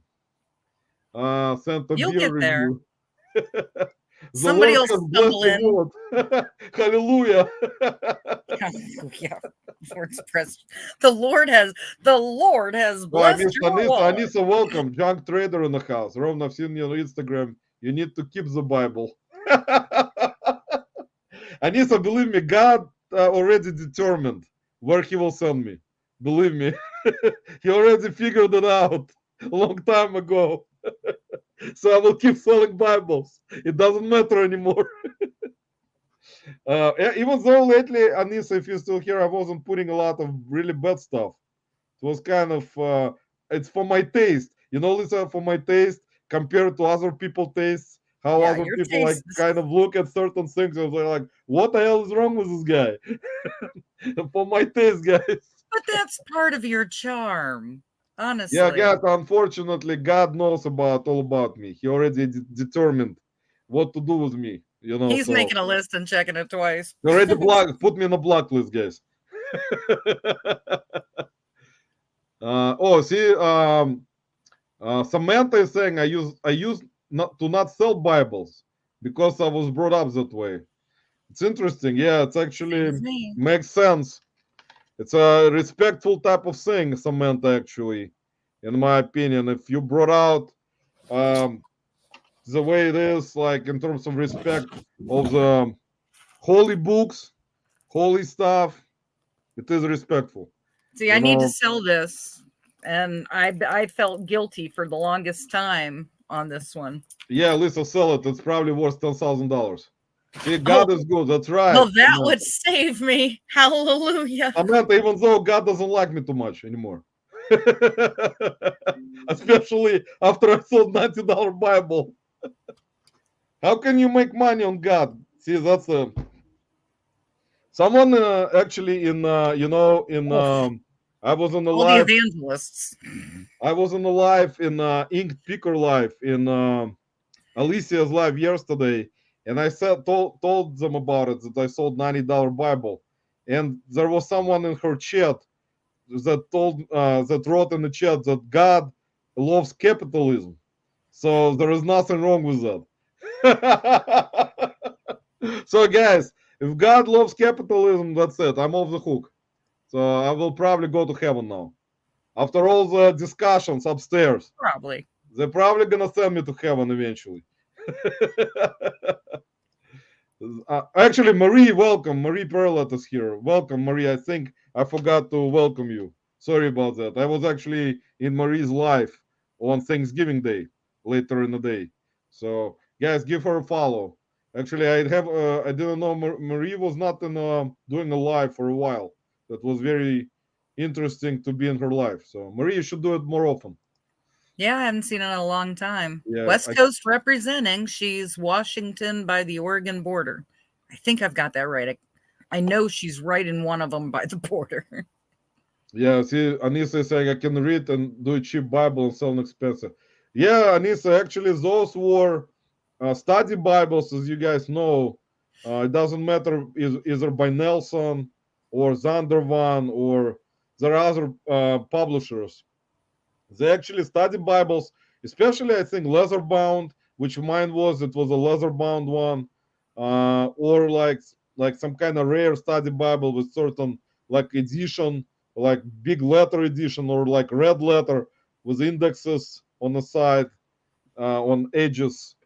Um, so those actually do sell for good money, and they will sell faster than just regular Bibles. So study Bibles do sell fast, and some sell for decent amounts, as you guys just basically saw me talking about it. So Excuse me. Salvador, I said hi to Salvador.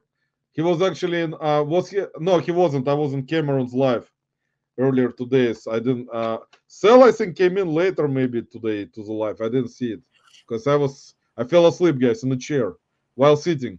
Just like a man, just like a husband. Got to fall asleep in the chair. See, guys, all those comments were about happy life. Oh, I Tommy, pointed that out at the time. guys, it depends. Tommy, you see, it depends. There is always gonna be, see, that's a barrier, Tommy. If you want to get married, there are a lot of guys know that especially who have lived with their wives for a long time, for many years, 20, 25. There's gonna be that barrier where it's always gonna be like that, right, Well, I Lisa? think that's longer than Tommy's wife's been alive. Even if you get, guys, even if you get divorced and remarried, it's still gonna be that way. It doesn't matter. You just have less money for the So, second guys, wife. nowadays, Lisa, nowadays the newer generation, because I have friends who are in their like 30s right now, they just kind of always have girlfriends, but they just don't want to go to that next step. They kind of staying away from getting married. Well, And I've got a strange spin on that now, so there my is perspective always changed. some kind of reasoning in about control. There is always control issue. Who is gonna be controlling who? That's the thing. Yeah. That's gonna be Tommy. Always gonna be conversation. There's some people who were divorced. One of my friends was divorced 2 times, and he got married third time. Actually, he didn't. He actually was divorced 2 times, and third time he just has a girlfriend. So he is not gonna get married now. Yeah, I'm on board with that one. I'm done. See, I tried to trip to the hospital. Tommy, at least you need to put some kind of like some kind of metal guard on you, or some kind of helmet. So Oh, if someone starts hitting you, man, just have some kind of protection so you don't get beaten up in the corner. I'm just here for almost Nicole, appreciate it. Yeah, my accent today, guys, actually kind of went all out of the way. Guys, we've been on thankfully for 3 hours since Jake, as you understand, didn't go live. So me and Lisa decided that we're gonna try. Lisa, we're gonna try to go till I think we got 20 more people. So I think it's kind of interesting still that someone is watching this. I'm guessing that there's probably nobody else live right now, and so Or people there are is like, no one "Well, live, guys. hey, why not?" Believe me, guys, if some kind It's of our famous guys, I can tell you, if some kind of famous YouTuber went live right now, that's it. Me and Lisa will be talking to each other. Well, we'll be doing that one way or another, but that'll be me out on the porch. Maybe Tommy would have stayed. Maybe his wife would have watched lurking. Yeah, get Tommy to pop in. There you go. Yeah, Tommy right away wakes up. I think he falls asleep in the chair, and then when he hears his name, he just presses on the button. I don't on know the how keyboard. Tommy can ever sleep. He's got to hear cha-ching constantly. Tommy, Nicole is asking, will you ever start a YouTube channel? Nicole, he already did. His channel is Tommy Bernard Podcast. I think, in my opinion, sometimes there are certain people who have great ability to do like podcasts or lives, but when it comes to making videos, it's like completely different situation, and that's how I am in that regard. I am like, uh, I would rather do either live or podcast, but not do a lot of videos. Like, it's like I don't know why. It's kind of, unless it's something funny, guys, unless it's something educational, maybe, which nobody likes me calling eBay and FedEx. It's not interesting. Lisa, what kind of always amuses me is that people love to watch how people source. Yeah, Don't, I don't get it, but I just kind of always was wondering, what do you guys think? Put in the comments. Do you guys love channels? I mean, content creators who constantly show how they go sourcing, like to anywhere. Is it well, kind of interesting? I mean, I don't know why. Is it interesting, Lisa, or not? I guess it is. For me, like the ones when they're going garage sales or estate sales, To be honest, I don't know. It's just me. I get a little frustrated because you're almost wanting to scream at the screen. Look, you idiot! Look, you missed that. You missed that. Because everybody knows their different things. So it's kind of anxiety for me. But I mean, when they're just showing what they've got in their cart, I'm like, okay, so that's what you got. I mean, Exactly. it's That's everybody's got their different spin. let me say hi to Rob, Junk Monkey. Welcome, Rob. I actually put Rob's link. Rob, you haven't been doing your lives lately, man. What's going on? If you're still here, Rob used to do lives every week. But it is, in my opinion, like people love it. It's kind of an interesting thing to escape maybe their life, everyday life, to watch videos where people will source and go to garage sales, or just videos where people will pull orders. I think it's just, see, the voyeurism of it, of, just enjoying somebody else's life, getting out of the usual that you see. I think that might be more of the allure, really. I mean, in my opinion. I don't But know, guys. I kind of, it's for me also, guys. I can tell you, it's kind of interesting because I watch it. So if I watch it, then most likely other people like to watch it too. But the thing is, what kind of tells me something about it is that, Lisa, what someone told me is that when you make your own videos and you try to grow your channel and you don't have enough subscribers yet, which is basically where a lot of content creators stand and trying to accomplish, is that a lot of support comes from the community itself, which is basically why the community is good in this regard, because they kind of try to watch your videos even though they would not watch reselling content, since they are also doing reselling. But at least once in a while, they will watch it and leave comment or hit the like button. Guys, don't forget to hit the like button, by the way. You're not gonna get too many sales, but at least you're gonna help me a little bit. Roman, look at Bobby's recent comment. He just put it up at the bottom. Bobby is always putting up certain comments in, which is very smart. Let's see.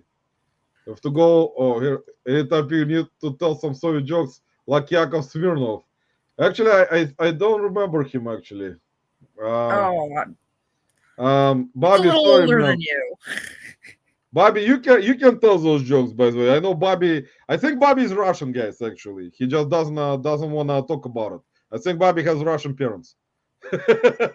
Bobby, tell us the truth, man. Come out from the closet, man. Come out wherever you are. I know. I know. Sorry, Bobby. Bobby's like, what? I'm not in the closet. Well, under all those clothes, it's. So yeah, Rob, I said hi to Rob. Seafood dinner, Marie said that was for $225. That's not bad. No inflation, guys, with that. She lives on the coast. That's cheating. Yeah, but it's kind of still interesting that even on the coast, I mean, in Ohio, here in Cleveland, especially, like the prices. I mean, not everywhere, Lisa. If you go to Aldi, I think Aldi, guys. I mispronounced it. Aldi. I know Tommy loves Aldi. That's where his wife sends him. Aldi is his favorite store. It's cheap enough. Aldi and Giant Eagle. Do you have Giant Eagle near you, Lisa? The Giant Eagle is actually where I shop because the fuel perks, and the cash off. So, yeah, guys, we got Aldi, we got Giant Eagle, we got Whole Foods, we got Trader Joe's. That's where rich YouTubers shop. who make a lot that's of none money. of us. That's for the rich YouTubers. Yeah. Bought it to cook in our room. Go home tomorrow. People with affiliate links and buy me coffees and super Yes, chats. I will see. Maybe Lisa will finally talk me into. I don't know. Lisa was trying to talk me into putting that buy me coffee thing. I don't know, guys. Should I do it, guys? Leave comments. Let's see what people say. Let's see what people say about it. Should I open buy me coffee, guys? You go through enough of that soda pop. Buy me matzo ball soup, guys, like Jake. Buy me matzo ball. Guys, I will put buy me matzo ball. 2 matzo ball soups, guys. Let's see what else I missed. Bobby was saying a lot of people ignore household items at the state sales, except Bobby. No, I go for the bathroom stuff. I mean, big time. First I hit up jewelry and then I hit up the bathroom. I mean, I just last month sold some discontinued hairspray that I paid $1 for $154.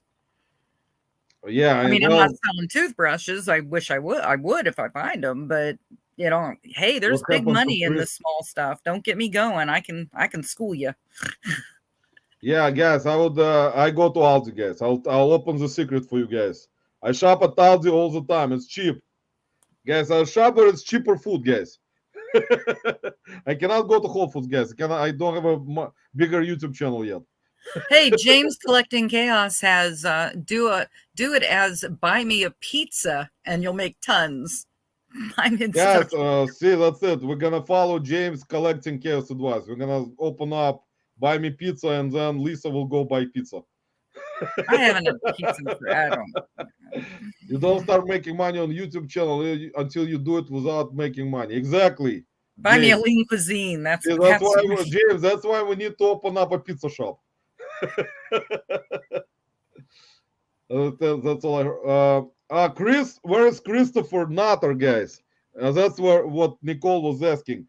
Nicole, Chris actually has not been on a live. He was listing a couple of weeks ago today. Believe me, guys, I didn't throw Chris out or told them not to come in. Those time, I know nobody spreads any rumors. You know, in a loving reselling community. I'm not like that. No, So, Big Brother pointed out that, you know, he's been working a lot. yeah, and he's not Christopher coming on decided he will spend his time, which is actually more, I think, in my opinion, Lisa, it's a better thing to do to spend time listing and selling than sitting.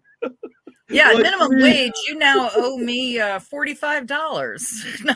Guys, believe me, Christopher, it's actually a good thing to do is to list and make sales than to sit for 4 hours mumbling on the live without getting paid. Mumbling. For Prattling free. on and So, using the masses. Christopher has business mindset. He understood that, you know, it's much better to list.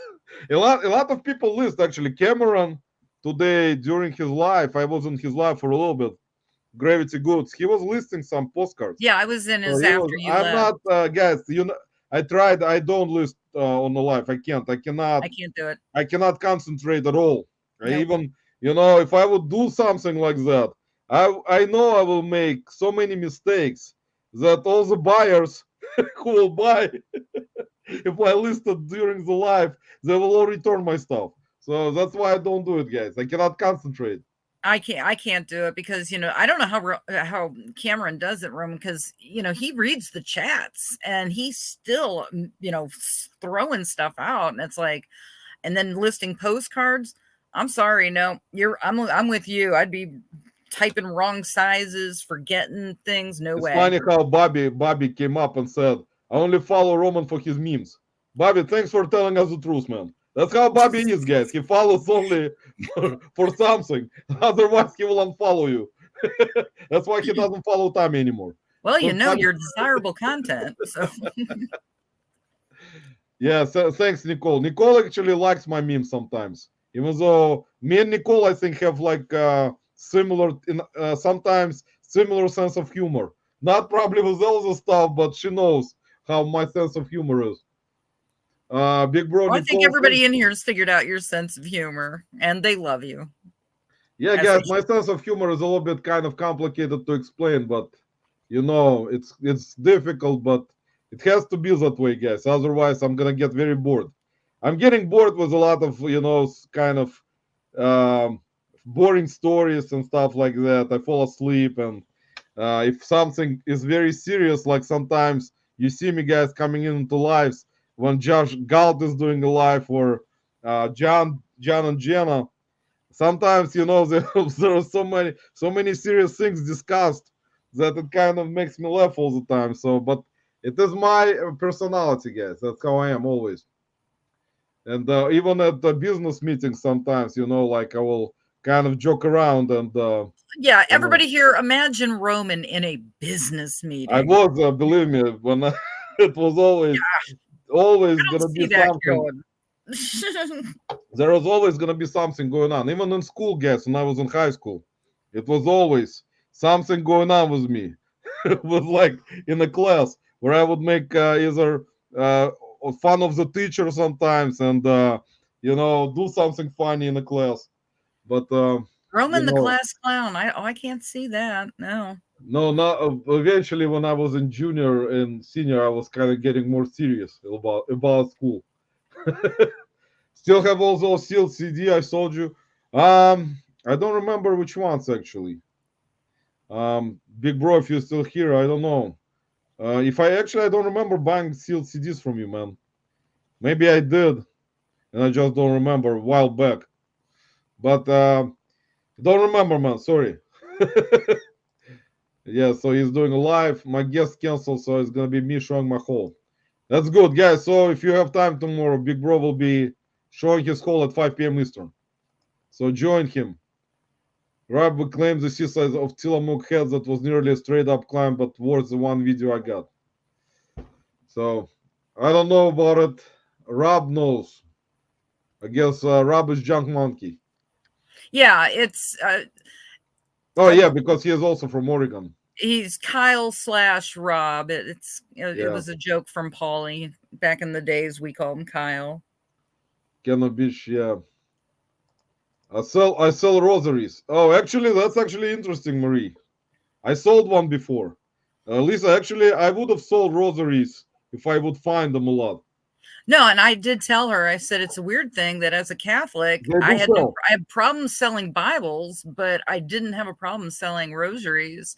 And Well, for me, being Jewish, it doesn't matter, guys. I can right, sell well, rosaries. yeah, then there's that angle. Believe Yeah, me, guys, God told me since you're Jewish, you can sell anything Christian or Catholic. no, I have no problem. Hey, that is an interesting point because I have no problem selling Stars of David and stuff. Yeah, Huh, that's I what I hadn't mean. I really never thought had about any it. issues. I've been selling. So rosaries actually sell some for really good money. I know the vintage rosaries. If you find some really good ones, they can sell for good money. Religious stuff I've sold a lot. Even Jesus Christ statues, uh, like Jesus and Mary, Oh, and any of the saints. the Yeah. child, all that stuff I've sold before. I sold Jesus statues many times, made in Germany once. Some sold for decent amounts. I sold one of the Jesus statues. It was some kind of vintage, made in Germany one, for almost $200 once. So I mean, they Jesus Christ statues, rosaries, Virgin Mary stuff, all that stuff will sell, guys. Well, Religious get stuff some of does that sell. Fontanini, the religious statues. Fontanini is always like a question. Also, it Fontanini. depends on what it is. Some of that stuff is rare. Some will sell, like even like Christmas right now coming up. All those what are they called? That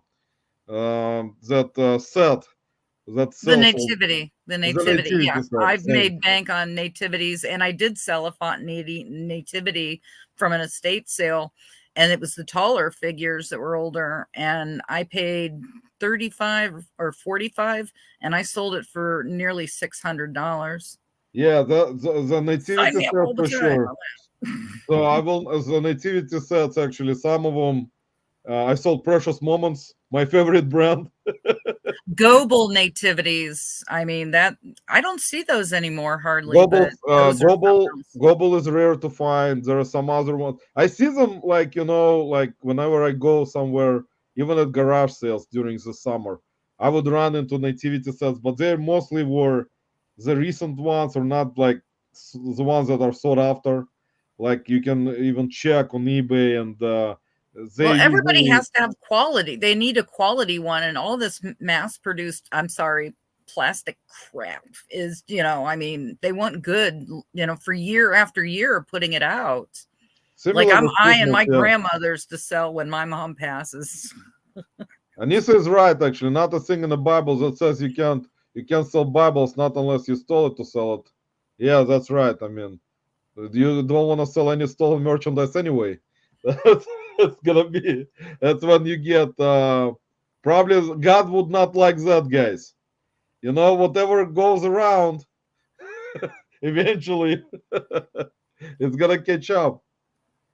Bobby and Tommy are having quite the laugh fest down at Thanks, the bottom Roman. of the This is chat. real life for our parts who love seeing the coast. Yeah, no problem, Marie. I may wear my fencing suit. I can, Lisa, can you imagine when Tommy goes to the basement? I think he's like in prisoner clothes, like the one with the orange suit with a number. And then Well, he's getting a jump on that. his wife brings out the whip and says, "Go work," and starts beating him up. So Tommy's like goes into different lives just to prevent his wife from looking that he's not working, you know. I think Tommy's wife is lurking. She's not gonna like me too much. Tommy, does your wife lurk in the lives, especially in mine? Oh no, she never. She doesn't pay any attention to him in the YouTube. If she Yeah, did, like, they wouldn't be married. She's like my wife probably never watches anything. She's never watches that kind of stuff. They don't want to know what you guys are up to. Yeah, I mean, it's better. Ignorance believe is me, guys. There are some wives that kind of pay attention, and then there are some wives that don't at all. I don't get a lot of sales ever. I do ASP, not volume. See, that's Tommy's business model, guys. Average sales price. I think Tommy should rename his eBay store to ASP. There you go. It's gonna be a better idea, guys. I rarely ever watch pre-recorded 90% fake. Well, that's that's the thing about it. I mean, a lot of he's not alone, guys. Believe me. If you're gonna do like, you know what's funny, guys?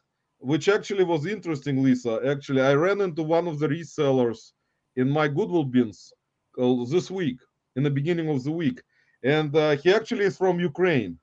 And I started speaking to him in English, and then he actually asked me like where I'm from, and I said I'm from Uzbekistan, and he's like, "Oh, I'm from Ukraine originally."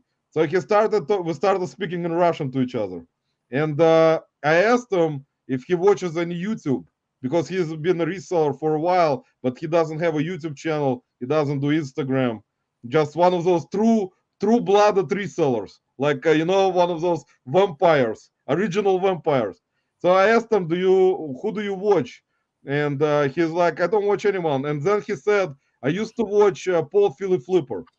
And he actually said that he watched him from the beginning.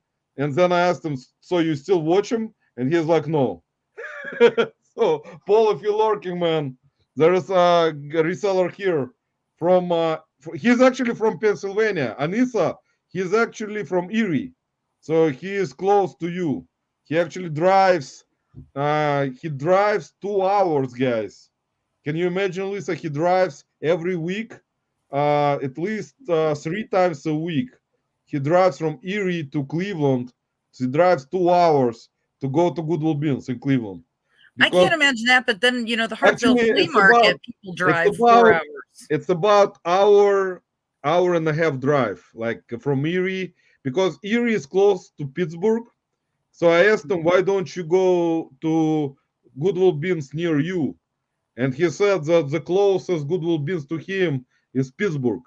So Pittsburgh, I compared from Erie, is like almost kind of same distance in a way. So I don't know. He told me he goes to Pittsburgh Goodwill Bins also, but he prefers, he says that Pittsburgh Bins are not that great. So he prefers to go to Cleveland Goodwill Bins. So he drives. And then there was another reseller who is from Toledo. So Lisa, another one from Toledo, Ohio, which is about 2 hours away. I can't imagine that. So he drives 2 hours to Cleveland. But then that I've said that I've driven to Cleveland. So I just don't, and I asked him why you don't have any places near Toledo. Do you have any Goodwill Bins? And he's like, no. You have to drive to like Dayton. So it's like about probably maybe 2.5 hours. So I don't understand. That's why I'm like always kind of people. I didn't kind of understand it in the beginning. People will drive, but it's understandable if they don't have any sourcing places in the winter time near them. They will make trips like I'll that. make a special, you'd make a special trip where you plan it, and then you're going to hit up all the stores like a whole day of things. but I can't imagine doing it all the time. I mean, I've driven up to right by you, and then but I hit up everything in the area, or I've driven to Columbus because it's about the same Columbus, distance. like for me, for example, if I would have driven to Jill, I mean, where Jill and Ken are located, because Jill's Ken in is in Mansfield area. Jill is actually closer. Yeah, Mansfield area is closer, but Ken is in Marion, which is about 2.5 hours in a way. Like if I drive fast, I'll get there in 2 hours. I But draw the limit an hour and a half. That's I it. will go, guys. I can tell you, I will go to Dayton area. Maybe we'll run into Vic flipping junk in one of the good ones he goes Gotta to. love that name. I don't know. Maybe that's Vic- just my gutter Yeah, I mind. actually kind of, I want to try to get Vic on, guys. What do you think? Should I try to invite Vic onto my live? Is it going to be possible? I'm assuming we don't have a guest lined up for next week yet. Guys, we actually do. We do. We got guests lined up for next week, guys. Well, who is it? Can we Guys, share? next week we got special guest. It's gonna be Bill Resells. So Samantha Oh, will we're be getting. the guest next Saturday. So we I got hadn't heard Samantha yet. Bill Resells in the house next week. So just announcement for next week. I'm the co-host, and this is the first I've heard it. So, but I'm glad So Samantha yeah, is it's gonna be an interesting live because I think Samantha was not. She will be on Shane's live on Monday of this week. So guys, if you're not familiar with Samantha, you can go check out Shane Soda City Flips on Monday and on Saturday next week. Samantha will be on our live. So there you Okay. go. So Announcement, nobody needs guys. to ask her what she's got coming up. We've just told everybody. There you go, guys. It's no secret anymore. Cannot keep any more secrets, guys. But I don't think Lisa Vic will be. It's gonna be difficult. I actually wanted. It was my kind of idea to try to invite Vic flipping junk. He is a More good Ohio reseller. resellers. He's a good reseller. He never has appeared on anyone's live or podcast. And Well, I good mean, I exposure. haven't seen because I watch his channel. I'm not sure he ever did. Network. I was trying to research it a little bit, but I don't think he did. So it's gonna be difficult, guys. I don't think he kind of in a part of the community. He's just one of those YouTubers that is not kind of going to lives or big like a guest. So I don't know. It's gonna be difficult, guys. But you got him on I our pull show. it off, here, guys. so, It's all gonna right. be most likely I won't, but to starting back, guys. So here's Rob is saying that he's gonna start his live back up in January. So he's trying. Okay, I got you. Yeah, I know. So yeah, guys. So follow Rob, subscribe to Rob, guys. Russian to get away from him. it's already. Oh, here's Bobby in Soviet Russia. Yeah, it's about Yakov Smirnov. Actually, I forgot about this guy. I don't even remember who he is. I'm Weird, sure but you can YouTube it. yeah, I can. It was I funny. can. I remember. I super do it. See, Marie is saying I should do it, and James said, "Yeah, I've super chatted 5 times tonight. You didn't get them." I think Tommy super chatted his wife probably. She probably redirected. He probably wanted to send it to me, but his wife came in and redirected it to her bank account. So Tommy, check your wife's account. Maybe all the super chats went there. Discontinued beauty is a great market. Yeah, actually it is. It is actually. All the stories I Denise is can right. tell and all the It's tips. a bolo, actually, bolo market. Yes, it is. Bolo, not Nolo. Bolo. It is a bolo market, guys. If you find it, good luck. Oh no, I mean I've honestly, not to talk too much reselling, but like I've done routinely Mary Kay, and just for the record, everybody going, you can't sell expired. I'm sorry, I use some of the products myself. You accept that, as my one color was discontinued in like 2015, and it's like the people buying it, they know. And some of those colors, I mean, women with discontinued things they fell in love with, they're going to pay. And you can pick that stuff up for honestly less than $1 at any estate sale. I mean, look Yeah, into it. estate sales is a good spot for that. Garage sales sometimes, if you run into that stuff at garage sales, a lot of resellers who only sell video games or electronics, they don't look at the breakables, they don't look at even figurines or like that beauty stuff. So most likely you will find that Go for the women's market. even estate sales. Yeah, it's possible. Yeah, so that kind of stuff. See, Tommy is right. Christopher said going live with Roman is the only thing. You're absolutely right, man. That's why Christopher is a smart guy. Believe me, guys, Christopher Nutter, if you follow him on Instagram, he finds amazing stuff, guys. He finds really good stuff at his location where he's at. He's a At great his picker. thrift stores, and he actually sells it for really good money, guys. So if you follow him, you know what I'm talking about. He does. He posts constantly on Instagram about his sales. So I know Christopher is very knowledgeable. Yeah, so he bounced from here so he can go make thousands in the same 3 hours. It's a smart move. You see, see, Lisa, see, guys, even if me and Lisa would start a podcast together, it's gonna be so difficult to gain viewers. We can get probably 100 subs maybe in a year, and it's gonna be same climb.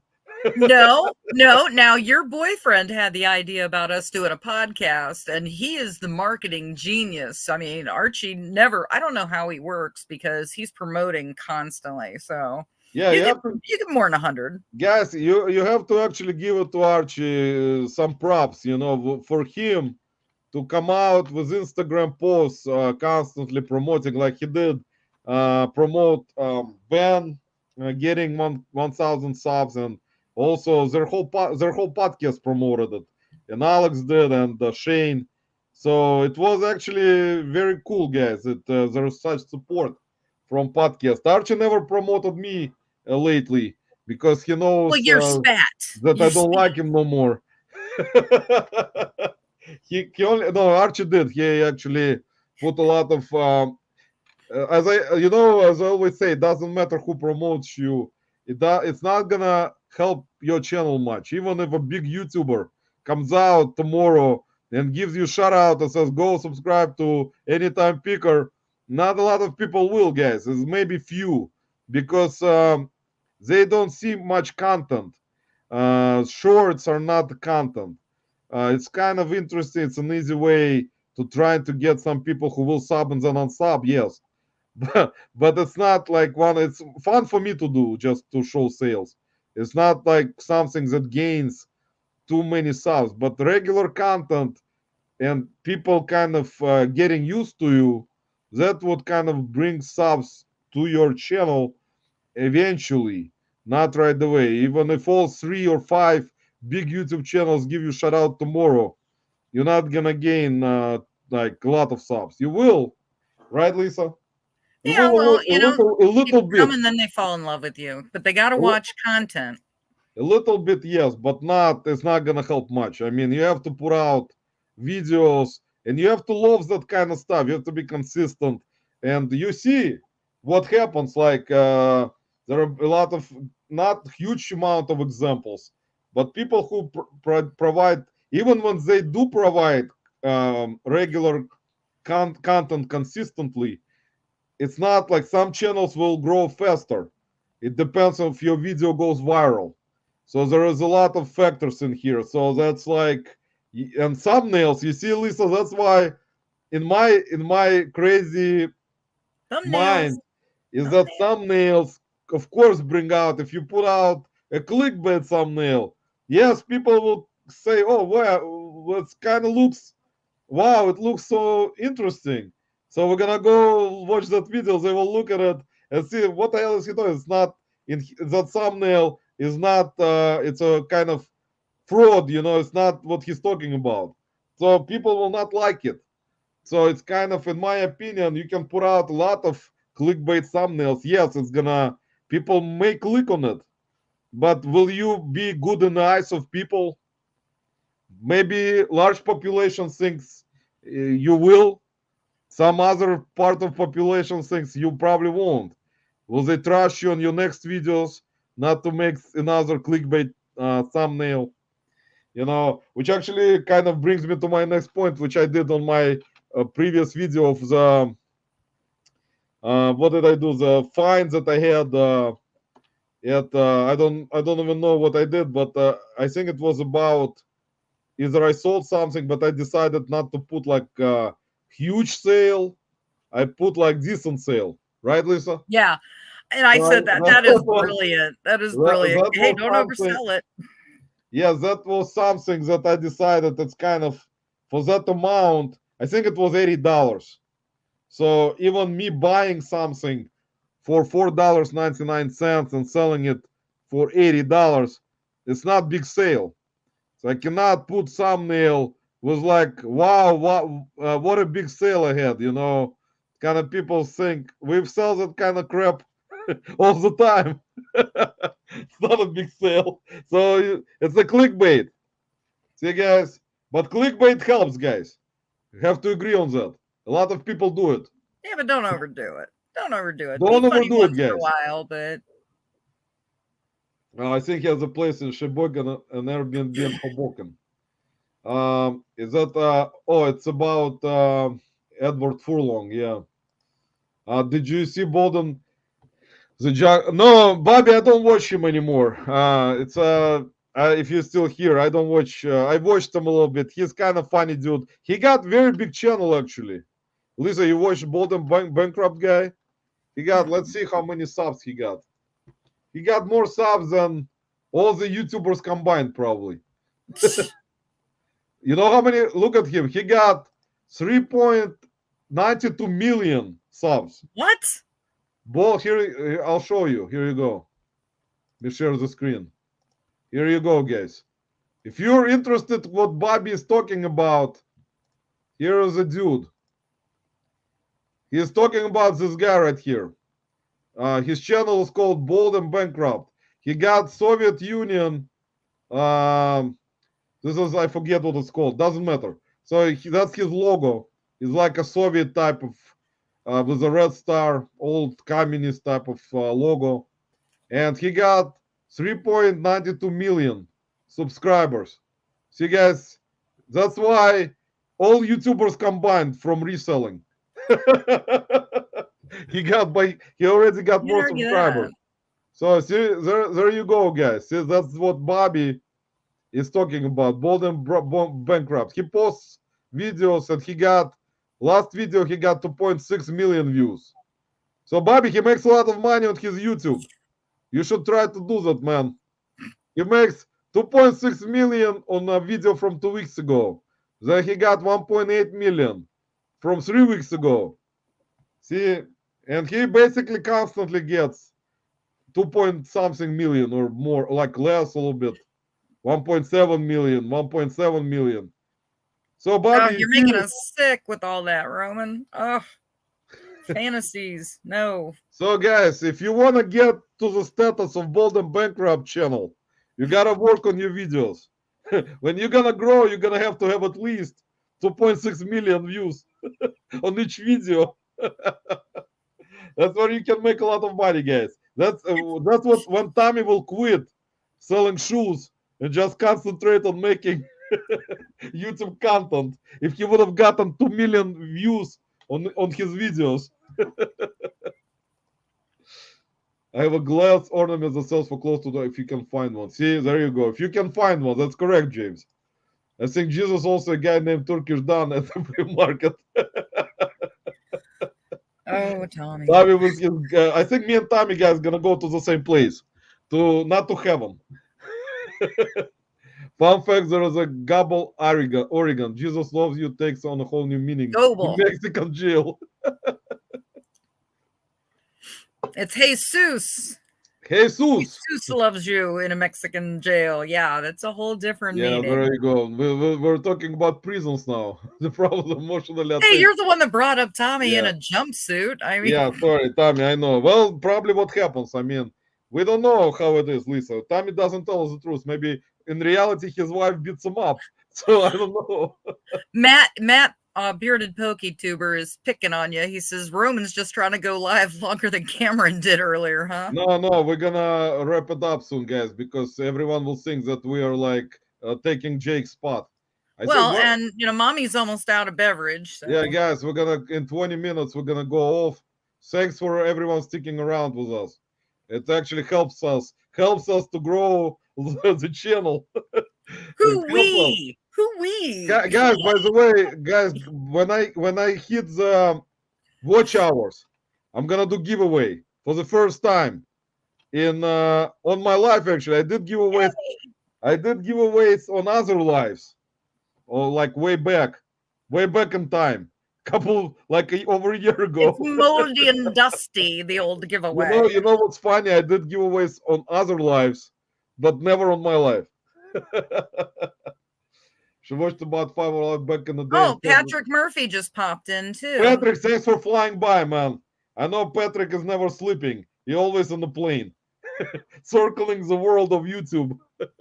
Thanks for stopping by, Patrick. Patrick is also Ohio reseller, guys. Ohio reseller brotherhood. Hey, so Roman, how about you give us a little more information on actually milking a giveaway out of you? How's No, this actually, happening? I was I actually wanted to do it even before. I just kind of, sometimes, some people will agree to disagree, like about giveaways.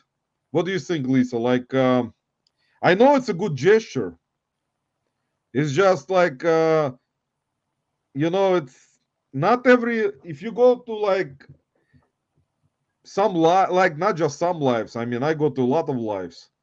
Nowadays, it's rare that there are specifically giveaways consistently, like it used to be. Like I cannot even, I don't know. There are examples, of course, people do giveaways, not all the time, which is kind of, in my opinion, it's a nice gesture to do it, and I will do it. But I don't know if it has to be done all the time or not. It's up to each person, guys, as with everything.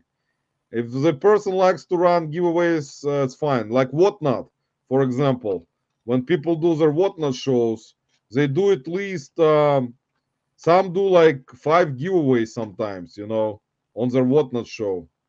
I mean, is it good for them? Yes, most likely it will bring more followers to them. That's kind of correct way of thinking it.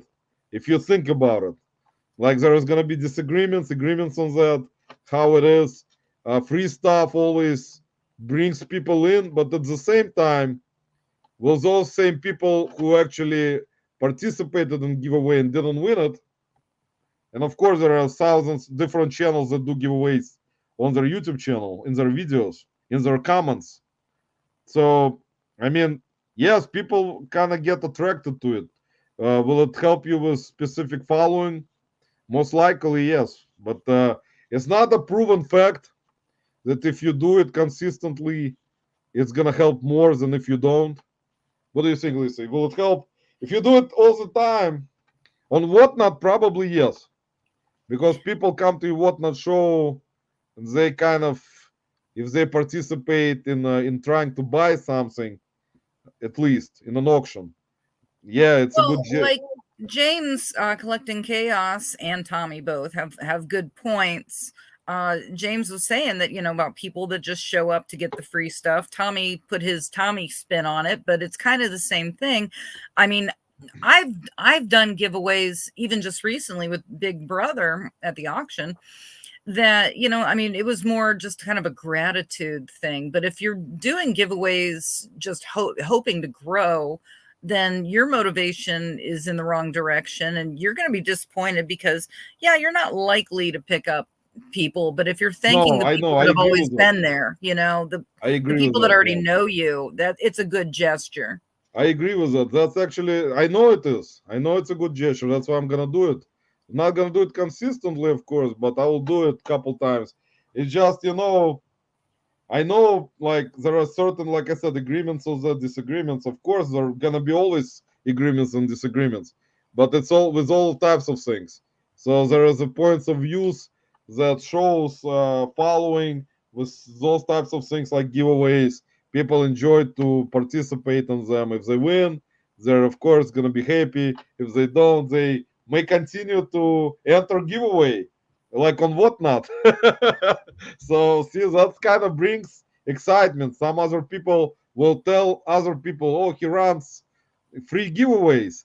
There's some stuff that you can win. Why don't you, participate?" Of course, you'll get some people coming in. That's kind of understandable. I don't know. It's just different of opinions. And Bobby, I don't follow Sergey Ushanka show. Hey, Roman, my ADHD is dying to know, and I'm sure some other people are probably wondering what exactly is on your shirt because we keep seeing help wanted. It's Five Nights at Freddy's.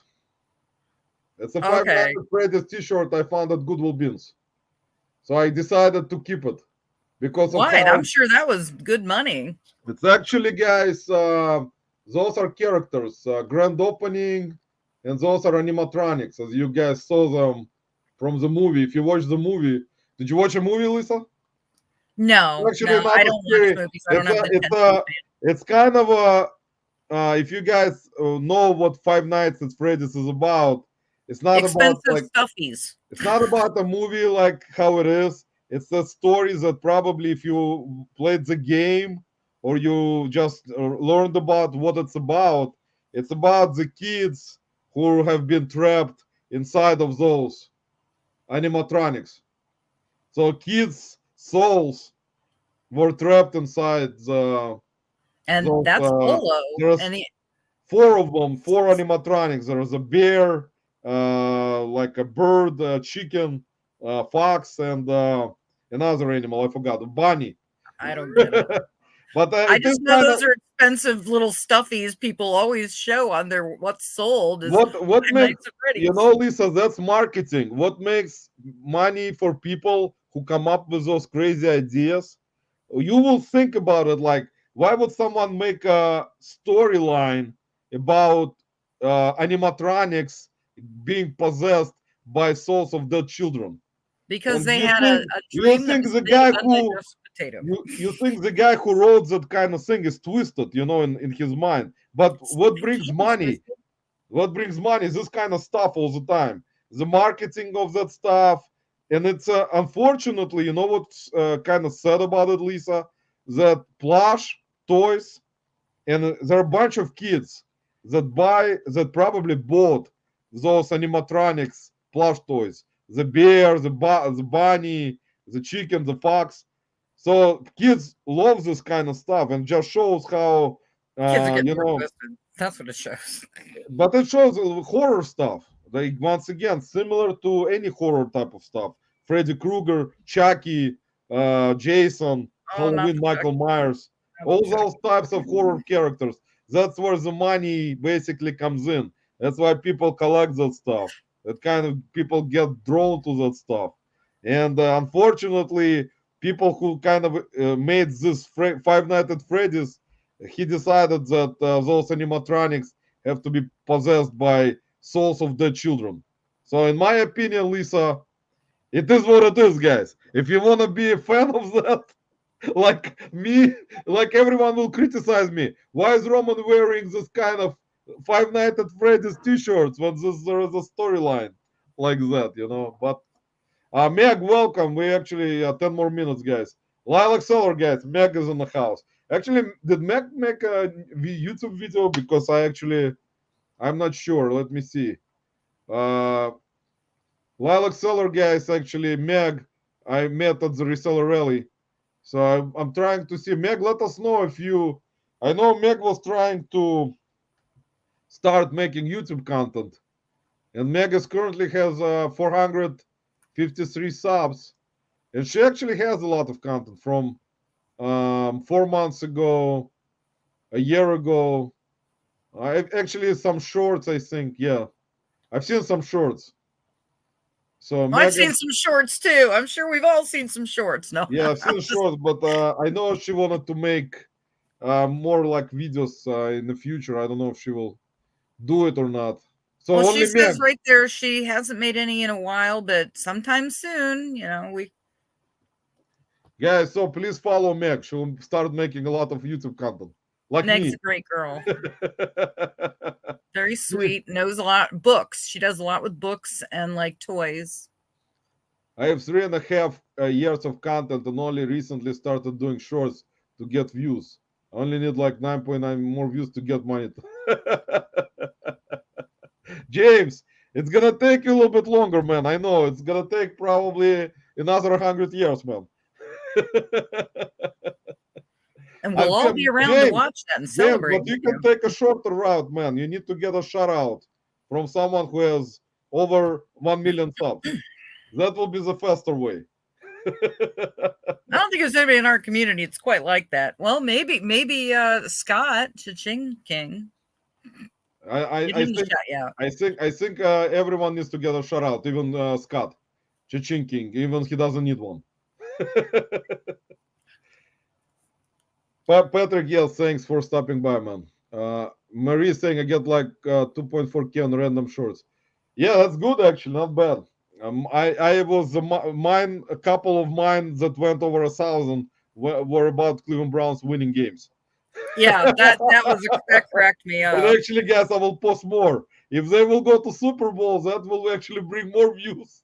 Oh, the way you get so passionate. That's what people are loving is your passion. I'm very Everybody passionate, put passion in your videos. See, Bobby is saying, I'm not going to risk crossing the most dangerous jungle in the world for views. Bobby, come on. I want to see Bobby in a jungle. Bobby, it's much easier than sitting on your desk pile of clothing for like 20,000 years. You can just cross the most dangerous jungle and become millionaire right away.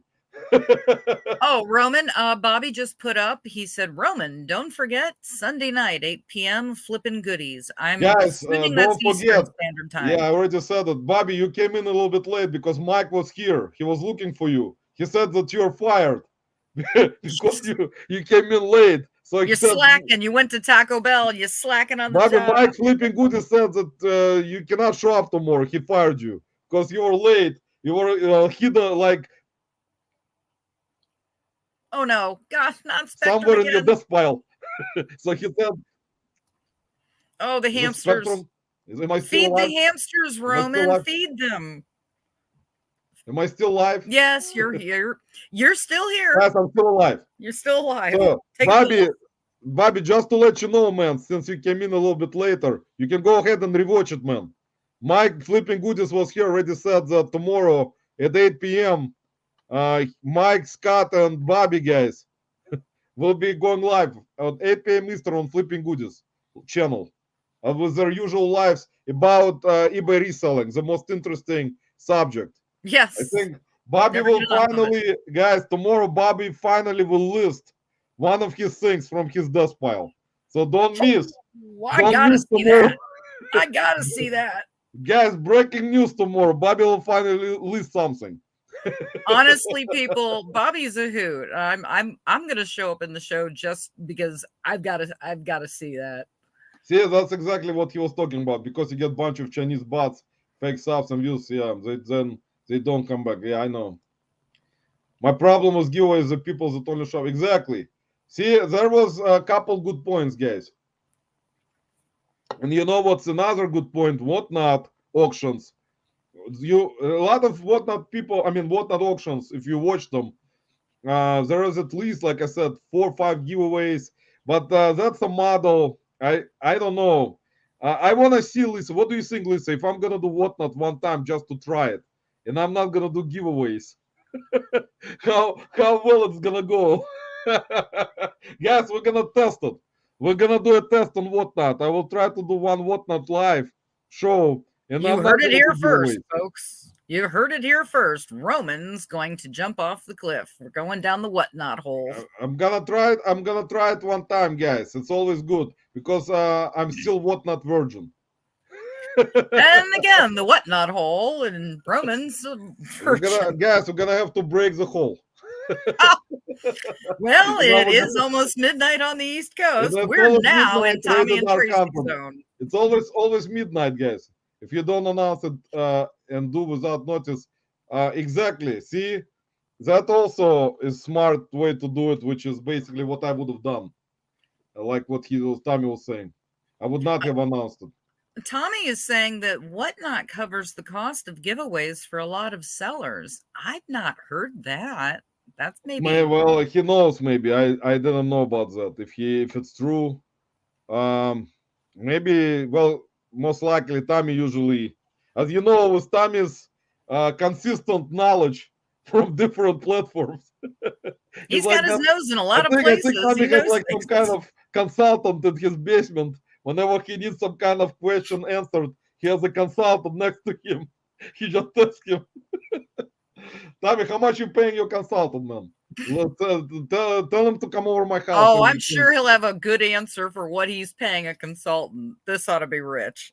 Yes, exactly right. Look, I even got this guy, James. This is from Five Nights at Freddy's.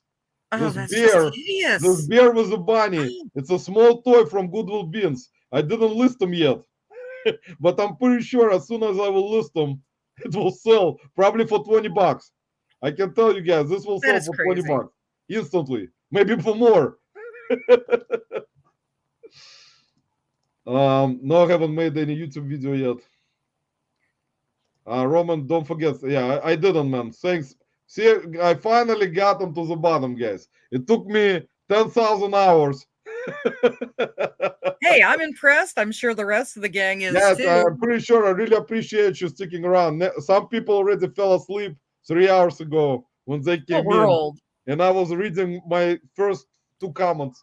I'm from the surprised we've beginning. got any East Coasters in here beside. Well, it's the vampires. You know, we can have our West Coast, but it's Don't an over disappoint Bobby 45 Green. room for the most part. I actually, Lisa told Bobby not to buy Taco Bell because if he wants to live, Bobby, if you want to live at least until 50, at least don't eat Taco Bell anymore. Because what doctors don't tell you, man, that if you keep eating Taco Bell after you're 40, most likely you're not gonna live till you're 50. Sorry, Bobby.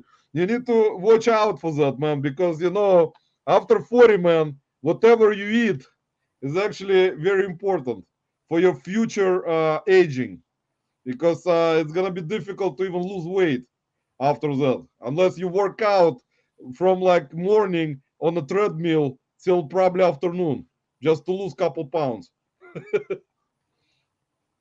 Oh, you know, you lose a metabolism- couple pounds in the morning. That's for because sure. Bobby, metabolism starts to go slow when you age, especially when you eat junk food. So junk food doesn't come out that easy no more, like it used to when you were in your teens. What not cover the cost of giveaways? Yeah, I didn't know that. That's they used to pay the sellers a monthly fee for X amount of shows, also in different categories. That's why so many flocked. Yeah, I like I said, that's but you know, it is what it is. Whoever, I can tell you one thing for sure. Whoever has a lot of following and has at least, you know what I told Lisa earlier today about the guy from Cleveland here. I haven't been to his whatnot yet. I just want to see because I see what they're buying at Goodwill Beans, and that I already saw how many followers he had because I looked at it and he had over 10,000 followers. So I can imagine that if he buys clothes like so much clothing that with 10,000 like over 10,000 followers he should sell a lot of stuff. It's just it cannot be with just amazing. It's just huge following. It's more than I think any even big YouTubers have, in my opinion. I don't know, Lisa, what do you think? I don't know who is from our YouTube world community has over 10,000 followers on whatnot. I don't know. Maybe Kevin? Actually, let me check. We'll check, guys. Maybe We'll ADHD Dave? let me see. Um, I could see that, especially after what Kevin did, you know, with his charities, and then Dave and his 8-hour insanity in that hot storage. I mean, he got a lot of people interested with that, and he's got a supply that's just not going to run out. I can tell you, I'm not sure if Kevin has over 10,000. Let me see. Well, if Kevin doesn't, nobody does. No, I'm not sure. I can check. Let me see here, because I think he doesn't. Maybe if Kevin is lurking, Kevin probably doesn't. Oh no, it's past what he. No, Kevin he's probably probably tucked already. in by Guys, now. sorry, Kevin fell asleep already, so he's not lurking today. He's too old. To As lurk. most people our Like age. me. Some Yeah. the most funniest thing is that Kevin is my age. 1 year older. Probably the thing. Oh, he is close. Yeah, he's almost Yeah, Tommy says that 9.8. Rally. How much does he have? 9.8 Well, thousand. and So you're Tommy close. Yeah, says so you Rally got Roots and Harry Tornado have that. Tomato probably does have. Let's see. No, that's what Tommy says. He said that those two they're much bigger. They have Yeah, over Dave. 10. Dave has 9.5. See, I thought they would be right up around there. Yeah, that's actually I didn't check when I was at their whatnot. I didn't see how many. Those are crazy numbers to me. I mean, for whatnot. Was that But amount hey, of was that following guys? Yeah, Harry Tomato guys. He got 43,000. that is inconceivable. That is crazy, guys. 43,000 followers on whatnot. That is Tommy wants crazy. to know what Rally Roots have. Yeah, that ought to be scary. Let's see. Rally Roots. That's got to be some Rally scary Roots numbers. actually have less than Harry Tomato. Rally Oh. Roots have 22,000. That's surprising. 22,004.4. Huh. Still, I mean, guys, still with Harry Tomato 48,000 guys. That is crazy. It's not like considering. I'm not sure how many people are on whatnot to actually determine who has like maybe there are some sellers on whatnot who have like over 100,000. I'm pretty sure there are some that have over 100,000 followers, and that's crazy because they don't need to even, in my opinion, Lisa, they don't even need to sell anywhere else. Yeah, I mean, marketing I mean, of if you that have, level. yes, if you have like such a large following on that platform and you basically try to, I mean, it's not an easy thing to do shows like that, because unless you get help with like, in terms of someone shipping stuff at least next day, if you're can't. selling on multiple platforms and you got eBay orders, Poshmark, Mercari, other platforms, and then you come out and do whatnot show, even if you have like really small following and you sell like, for example, 20 things or more, next day you're gonna have a lot of stuff to do, a lot of shipping. If Yeah, you're you by have to scale yourself, up. guys, if you're by yourself, I mean, that's like, it's gonna take you all day, pretty much.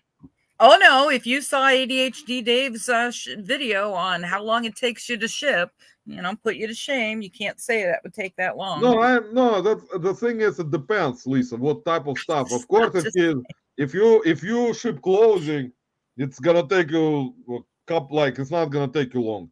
But on whatnot, you mostly gonna sell clothing or smaller things, which is understandable. That's why it's gonna be faster. But if you consider selling also, I mean, your most resellers sell eBay and other platforms. So if you're gonna get orders on eBay and stuff like that, which are bigger orders, and then you have to ship everything by yourself and do the show by yourself and put all those auctions on, which people do that. It's kind of doable, but it's a lot of work. So it's not like an excuse not to try it. It's kind of a lot of work, especially for someone who does it alone. And like I said in the beginning, it's what I said in the beginning. Sometimes when you have a family support and you have someone to ship, someone to help you bring stuff and put it on a whatnot auction and show it. Even just a partner. Yeah. Exactly. That's much easier than if it's a single person trying to do whatnot by himself, print out all the labels, describe everything, show everything, and then ship whatnot orders, eBay orders, and stuff like that. Doable, guys. It's similar to doing like live podcasts when you sit down on your butt and talk, right, Lisa? Sit down on your butt and talk. I wouldn't know anything about that here. Well, would we, huh? And by the way, I'm just going to point out, Roman, that we have now surpassed Cameron from earlier today. So yes, Cameron. we have surpassed again. We got 17 people still listening. So well, Lisa, Mommy's out of her beverage. So if you were going to keep going, if a before, I'm sure you can do well. Normal folk around me. I agree. If it was a big following, for sure. Tommy, I'm pretty sure you went into some bigger whatnot lives and checked. I'm pretty sure you were spying on some whatnot auctions, and you probably saw some of the stuff. Some of the stuff that was selling for really good money, even if you don't think it's supposed to sell for that. You know what, Lisa? It's kind of interesting, don't you think? Like some of the stuff and some whatnot auctions, you can show some things, and you would not understand how that particular product sold for so much, and then you try to do that show by yourself and have similar product, and it's not gonna go for so much. Can you explain it? I didn't know I was going to have to be a marketing executive analyst here. I mean, come on. It just doesn't make any sense. Like, for example, if I would like, anything, I will put this toy, for example, on whatnot. And do I need to go get a beverage? I'm just checking. yeah, you can. Guys, should we continue or should we quit? Let us know in the comments. Well, no. Fartsack Jack Mike was like, "Are you guys? If so, I'll go make some more coffee." Yes, yeah. I don't know him. Most of his armbar has 25 on his eBay store. Yeah, I don't know that. That's the thing, guys. I know that if with a big following, anything is like, of course, you're gonna sell much more. You're gonna have a lot of stuff on whatnot. That's why, guys, me and Lisa will decided that we're gonna put a link as a poor YouTube channel, so Tommy can at least send me $10 for pizza. Tommy, what do you think? Will you send me $10 for my time, spending time for 4 hours on the live, talking about being locked up in the basement and some other crap that's kind of not reseller related? Will it be something interesting for you guys to do, to help out with money? Or I think we need to do like not buy me pizza, like some kind of other thing, which is kind of, I think, something funny, because buy me pizza is kind of obvious. Need to have some kind of interesting idea about it. We're gonna ask Tommy. Tommy's put down buy caviar. Tommy, caviar is not $10, man. For caviar, black caviar, man, it's $100. Small bottle. So if I put buy caviar, guys, it has to be at least $50 and up. So sorry to break it to you guys. Most of what I sell on eBay is small stuff. The few items I have that are bigger, all I need to do is drop in a packing slip close to the box and slap. Yeah, I know that, James, you do that kind of stuff, the small stuff, so it's easy, like smaller comic books, no bigger electronics, or like some kind of breakable stuff that that is requiring a lot of packing. Of course, it's easier to pack and faster, but if it's like golf clubs or some kind of big stuff, I mean, it's gonna take a little bit longer. I mean, unless you don't have proper packing stuff. Cats needed water, and I had to go for a bio break. I mean, we got new member, Lisa, Jacqueline Le Guin. Thank you, Jack. I think it's Jacqueline Le Guin. Or Jacqueline Le Guin. Sorry, I mispronounced it anyway. So it's I wouldn't know anything about that. Don't be offended, everybody. He can't get my name, so we're good. Yeah. And Ping is saying keep going. All right, Ping, we're gonna let's go till 1, and that's it. You promise? Yeah. You promise? You promise? Because I'm gonna be dead. If I'm gonna talk until 1 a.m., guys, I was actually, Lisa, you know what's funny? I was supposed to go on to a party today. And Well, now, we're getting a little old for guys, parties. you see what happens? I sacrificed my time today, the live, instead of going to my friend's party today, where there would be like a lot of fun hanging around. So I See, have to that's love for the community. that's the You love. gave That's up a me party to showing be with love, guys, to you. everybody I had here. to skip. I had to text my friends that I'm not gonna be coming over. He was upset, so he said he has to reschedule me for next week, for next weekend. Guys, sorry. See, Tommy, when you get to a certain age, man, it's important to was like until you get to certain age, older than 50 years old, at least you're kind of young still. But when you hit 50, that's it. It's, you cannot. You have to sit all the time, man. That's no longer fun. I'll take cup, Jeff, while you're up. Okay, no problem, James. I like Tommy's comment. Roman will be back in a hospital tomorrow with a, sprained throat. No, man, that's not gonna happen. Cheap vodka. Tommy was like black caviar. Actually, will. There is gonna be another video from Russian store, so Tommy can see how much black caviar is. Actually, recorded from Russian store, so I will put a video out in upcoming days, guys. So Caviar. you'll see the prices, Nice. guys. I need company while listening, so the longer you'll go, Meg, it's a good thing everyone is listening, guys. I think Tommy just decided to chill out and made his wife list. He's like, honey, come over. You're listening. I'm listening to Roman's live. That's it. I'm not working. Well, look, we're being productive. We're helping Meg be productive. Send us a cut, Meg. Send us a cut. Exactly. Buy us a coffee. Lisa, I asked Tommy what we need to do in terms of buy me pizza. So Tommy came up with an idea to buy me caviar. But I said caviar is more expensive than pizza. So the starting price for buy me caviar needs to start at $50. I don't even think people can crowd. I think everyone will run away right away. You know, all the people will just never come up, never show up again. You're too expensive for their support. Yeah, actually, whiskey. Yeah, I don't actually. Marie is right. I told her in the live, I don't drink vodka because I get really bad headache from it. I don't know why. It's kind of used. It didn't happen when I was younger.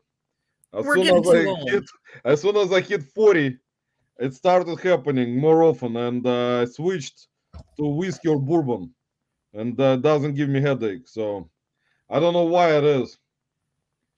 I have breakables that are already packed. Oh, James is already packing them right away. That's cool. That's cool. Let someone else talk. Roman, don't forget shit with Blomo. So what? We suck. Nice. But hopefully, guys, we're not gonna be back in the hospital.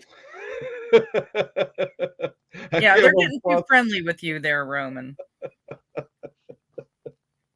You know, it's gonna be funny if I would have lived in Delaware, and I would have came over to take Tommy with me to some kind of party and see how his wife will react. Because that woman would lock you guys out. Tommy, I can go, believe me, nothing's stopping me. I don't know how your wife will react. Probably not gonna be selling shoes no more, man. I've got to say, you guys, anybody that came in late, this is how Roman really is, and this is how he was down at the Reseller rally on the boat. Watch his video. That energy was not fake. This guy is like that. He's like shake a bottle. Actually, all that soda pop in him, shake it. Yes, to tell you the truth is that I was in the Goodwill Beans today for 4 hours, from 9 a.m. till I think 1:30 p.m.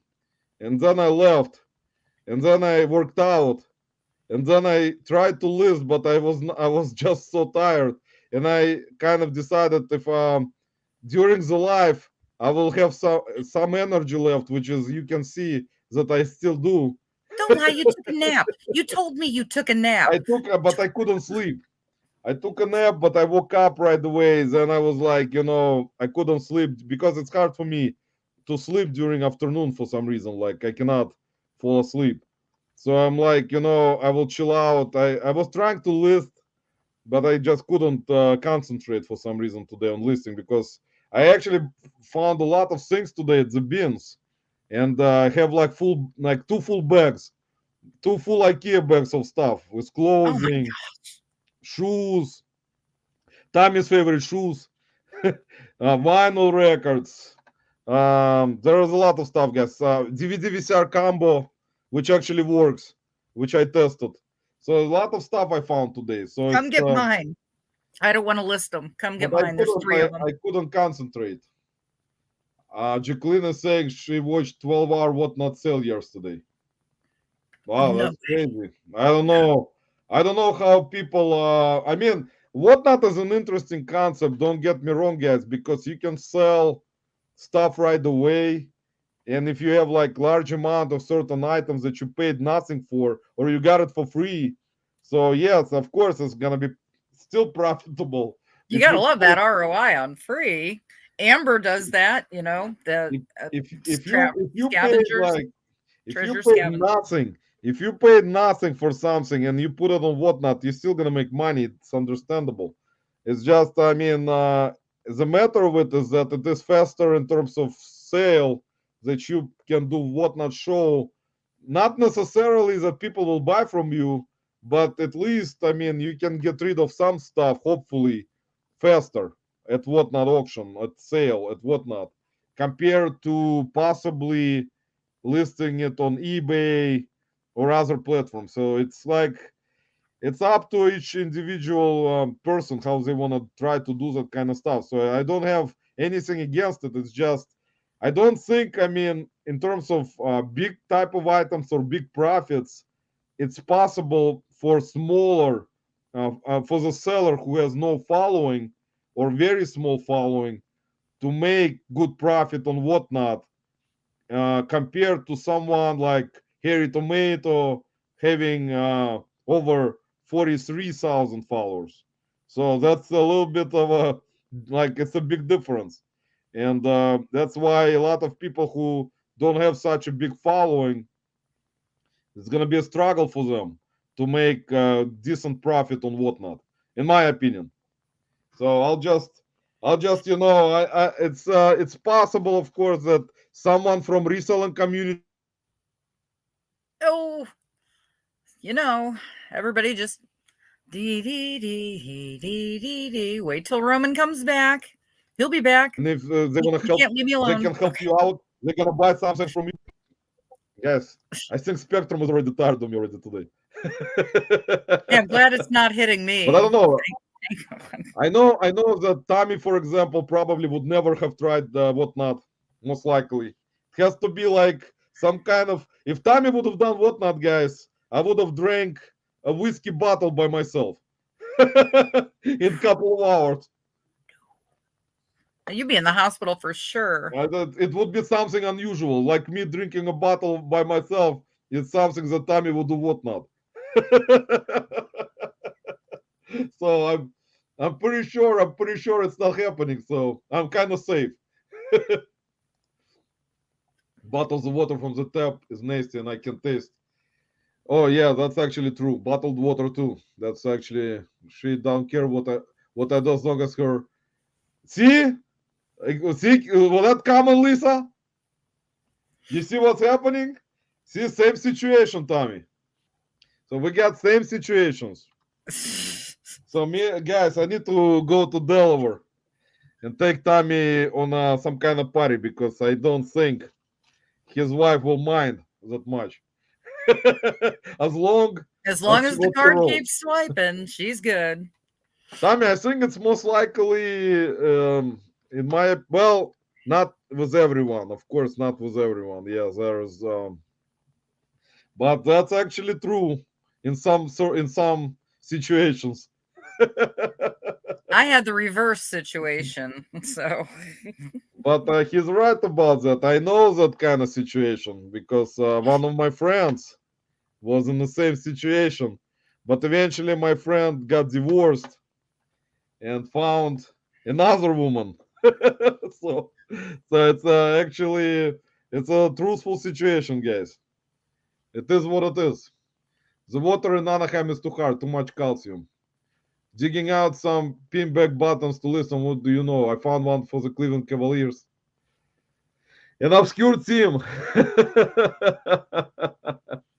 James, actually, don't list if you have Cleveland Browns stuff right now. Wait a little bit, because if they make playoffs, which I think they will, their stuff, man, will jump in price. You'll see it's gonna triple, because people don't realize that Cleveland Browns rarely make playoffs. Very rarely. It has to be Yeah. like once in 10 Every- years, possibly, and 10? maybe even longer. So if they Yeah. make playoffs, James, and even win in the playoffs, there's everything that you can have, anything with Cleveland Browns, will quadruple in price. You will see, man. It's just gonna start selling like hotcakes right away. It's gonna be. I'm telling you, man, and that's why I'm keeping certain things right now. I have a lot of Cleveland Brown stuff, so I'm keeping it. I'm not listing it right now because I'm following what is happening, and it's gonna be a lot of craziness going on, especially in Ohio. People from Ohio who have followed them for so many years, and them trying to. This season is something miraculous, basically. So Yeah, just just keep that stuff for now, man. It's gonna triple or quadruple. So keep it. I think I have to buy water. You can drink the stuff here. I won't give my kids. Lisa, thanks for letting us know. she uh, asked. She was asking a question. no, I'm kidding. Ping, actually, no, I don't. From bottled water, I won't. We were talking about vodka. Marie, actually, I went into Marie's live on Thursday, and I said like that I don't drink vodka anymore because I get headaches from it. So I switched entirely to whiskey or bourbon. So it's like it's not from water. It's just I stopped trying even to drink any vodka anymore because it's like completely like cause it's not just headache. I get really bad headache, like cannot even get up sometimes. So that's why I stopped doing it.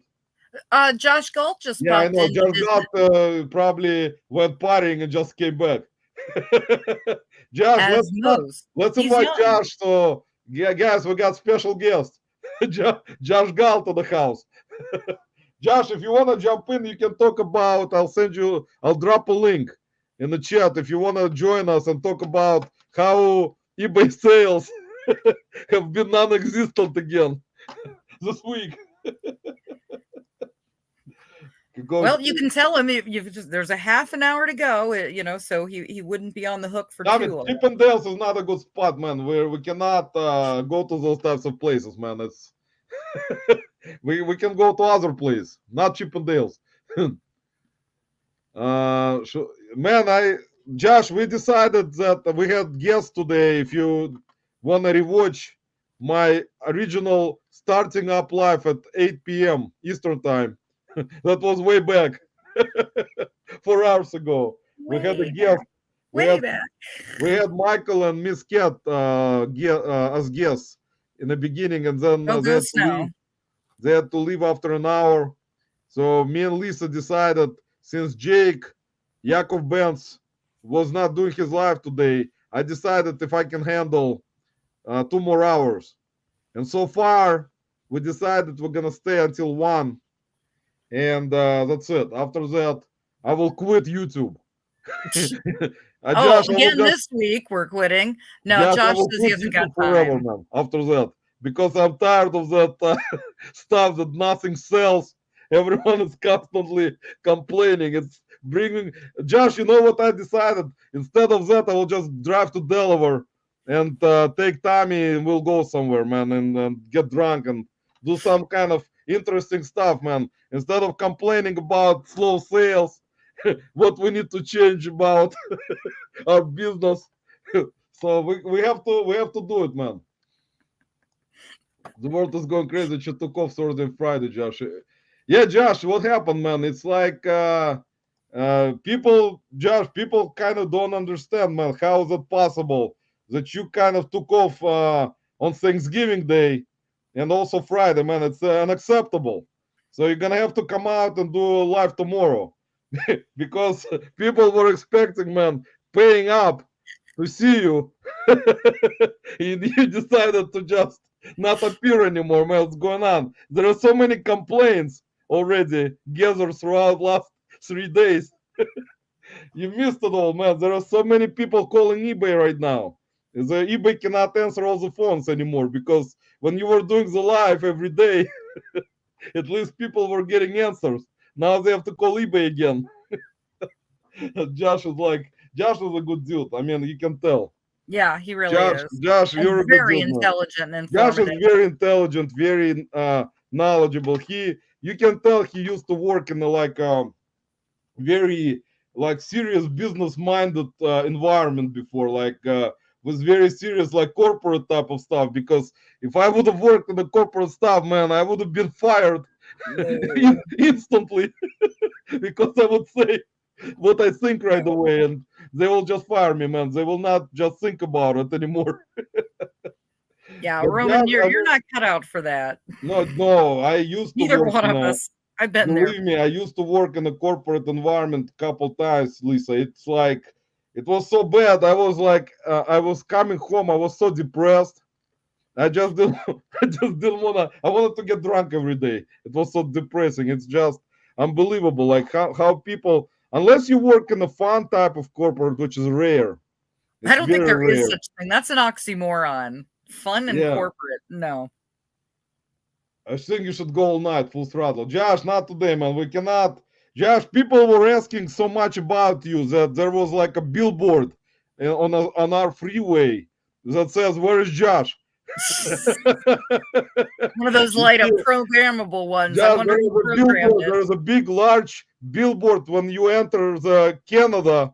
When you enter the border with from United States to Canada, it says with big letters, "Josh is missing," and it shows your face, man. Oh, that's we're getting over the board, guys. I'm in Toronto. Toronto. It's a big city. You ever been in Toronto, Lisa? No, I stayed around Niagara. Toronto is a great city. I've been there a couple times. It's so big. It's like you drive in into Toronto, like just before you drive in, there is so much traffic in there. That's the worst traffic I've seen. Besides, probably, I know that Los Angeles has like one of the worst traffics in the United States, but Toronto in Canada, it has, I think, the worst traffic in Canada because like the city is actually really big, and it's like got so many suburbs, and it's like more European. It's like, in my opinion, Josh, you probably agree with me.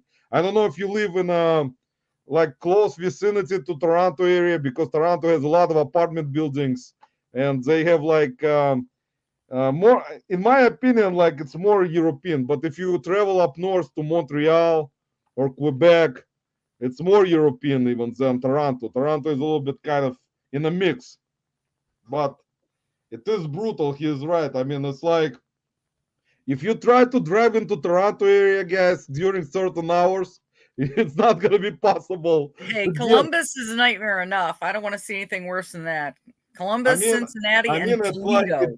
it takes so long to get to one point in Toronto to another. If you're in traffic, it's gonna take you hours to stay in traffic until you get somewhere. It's horrible. I know because I've seen it. I've been there, and a lot of people who have not been in Toronto. It's a very big city. It's got like a large area, large, very big downtown, and it's like one of those. In my opinion, it's one of the biggest cities in North America, even if I'm right. Usually right about that, but Josh figured it out. He has seen the light. I wasn't blowing smoke the whole time. He's getting back. I read Lisette through. popped in. Oh, see, Lisette, there you go. Josh, yeah. Josh is right. He read from a script that Harry Tornado writes to him. So, Josh, that's why I couldn't understand, man, how you have so much knowledge. You've been getting all the information from Harry Tomato, man. So, finally, guys, the truth have been told. So all the time, the plagiarism.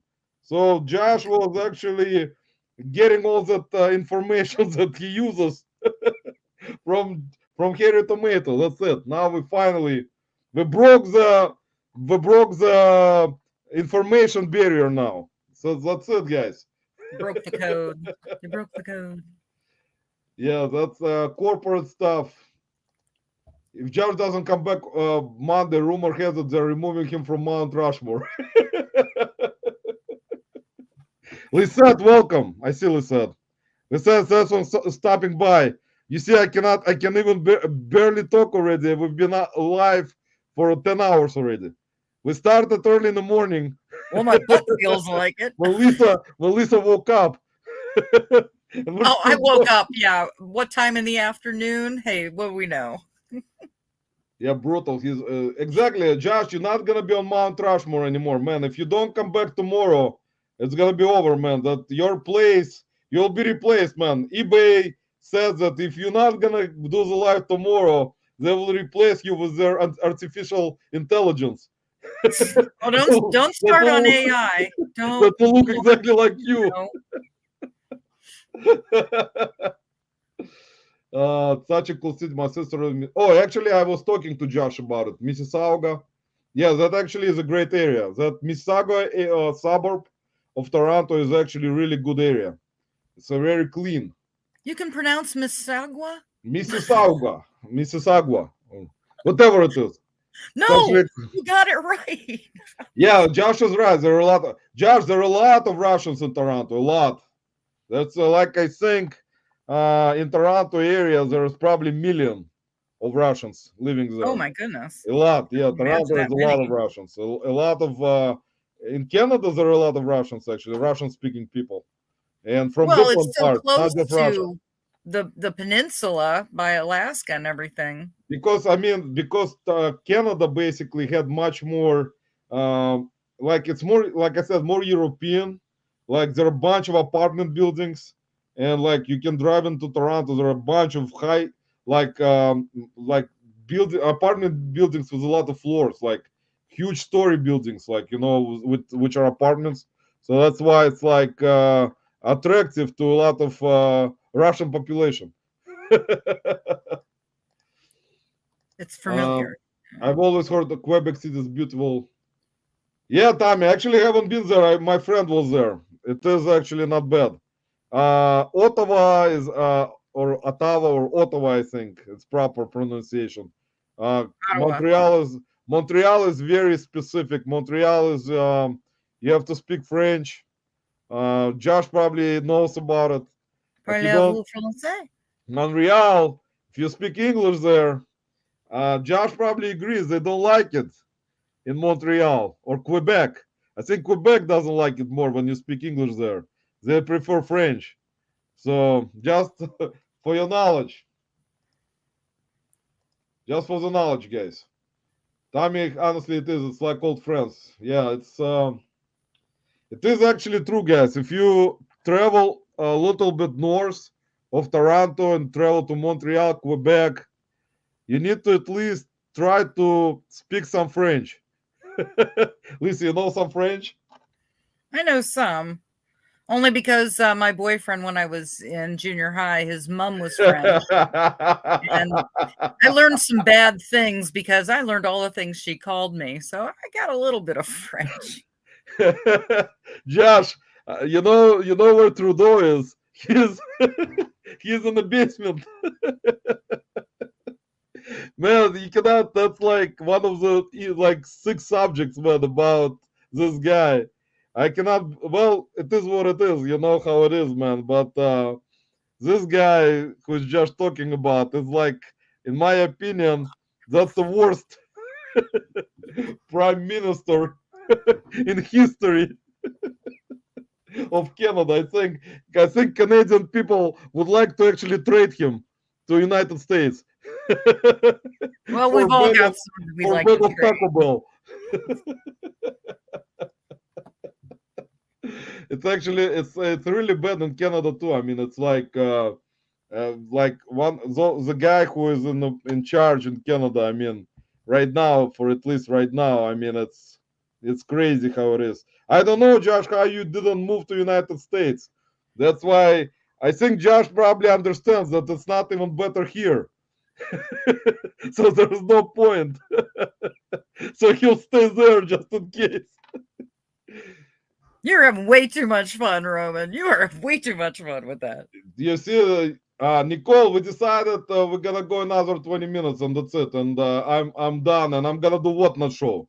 Nicole, you join me on Whatnot. Me and Josh Galt, we decided that we're gonna start selling on Whatnot because it's gonna be complicated. We always complain about eBay sales and eBay problems, glitches. So we decided it's much better to just follow Whatnot and become Whatnot sellers from now on. So we don't have any issues because apparently Whatnot doesn't have any glitches.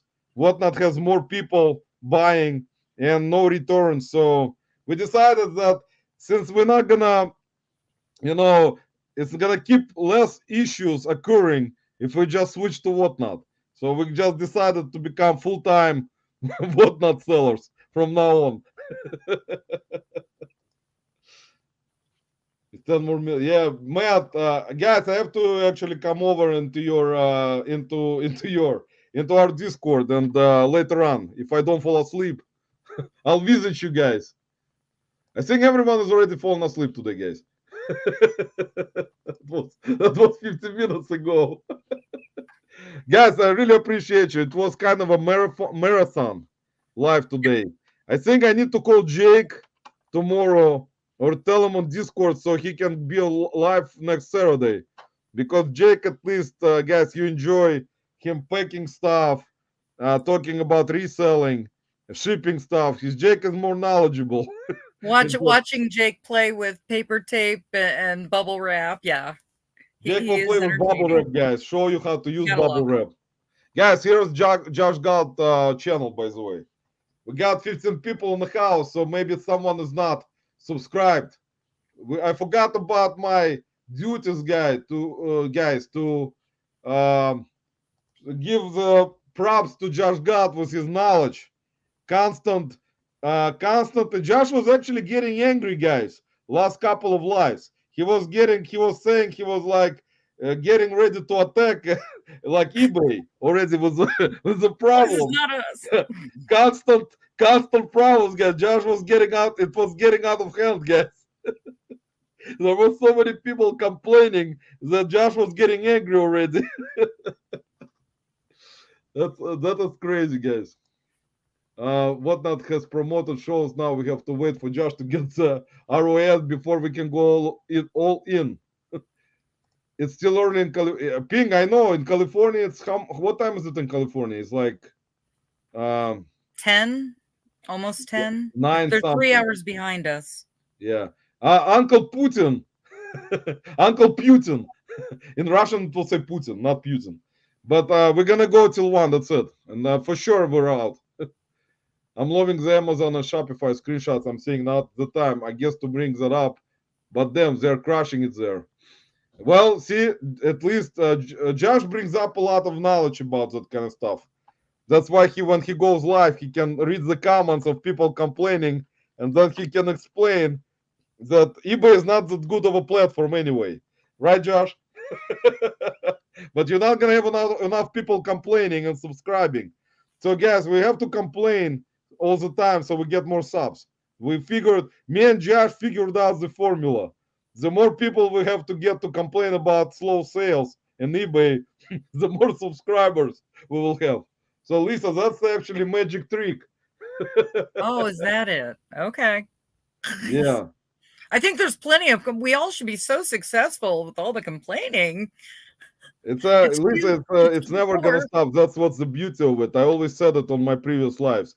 If there is gonna be a time when it's not just Josh, John flipping in is the same way. If you go to his lives, and you know what's funny about it, Lisa? If you notice, there is always over 100 people in either Josh's live or John's live, and there is because we're usually there's like few people participating in the chat, like similar, like me and our like same people in the chat, like Tommy, Todd will be there, so like Leg, Scott Bearded Picker, and they're like, and there's gonna be some other people coming in and asking certain questions, like few people, not 100 or 200 people who are in the chat.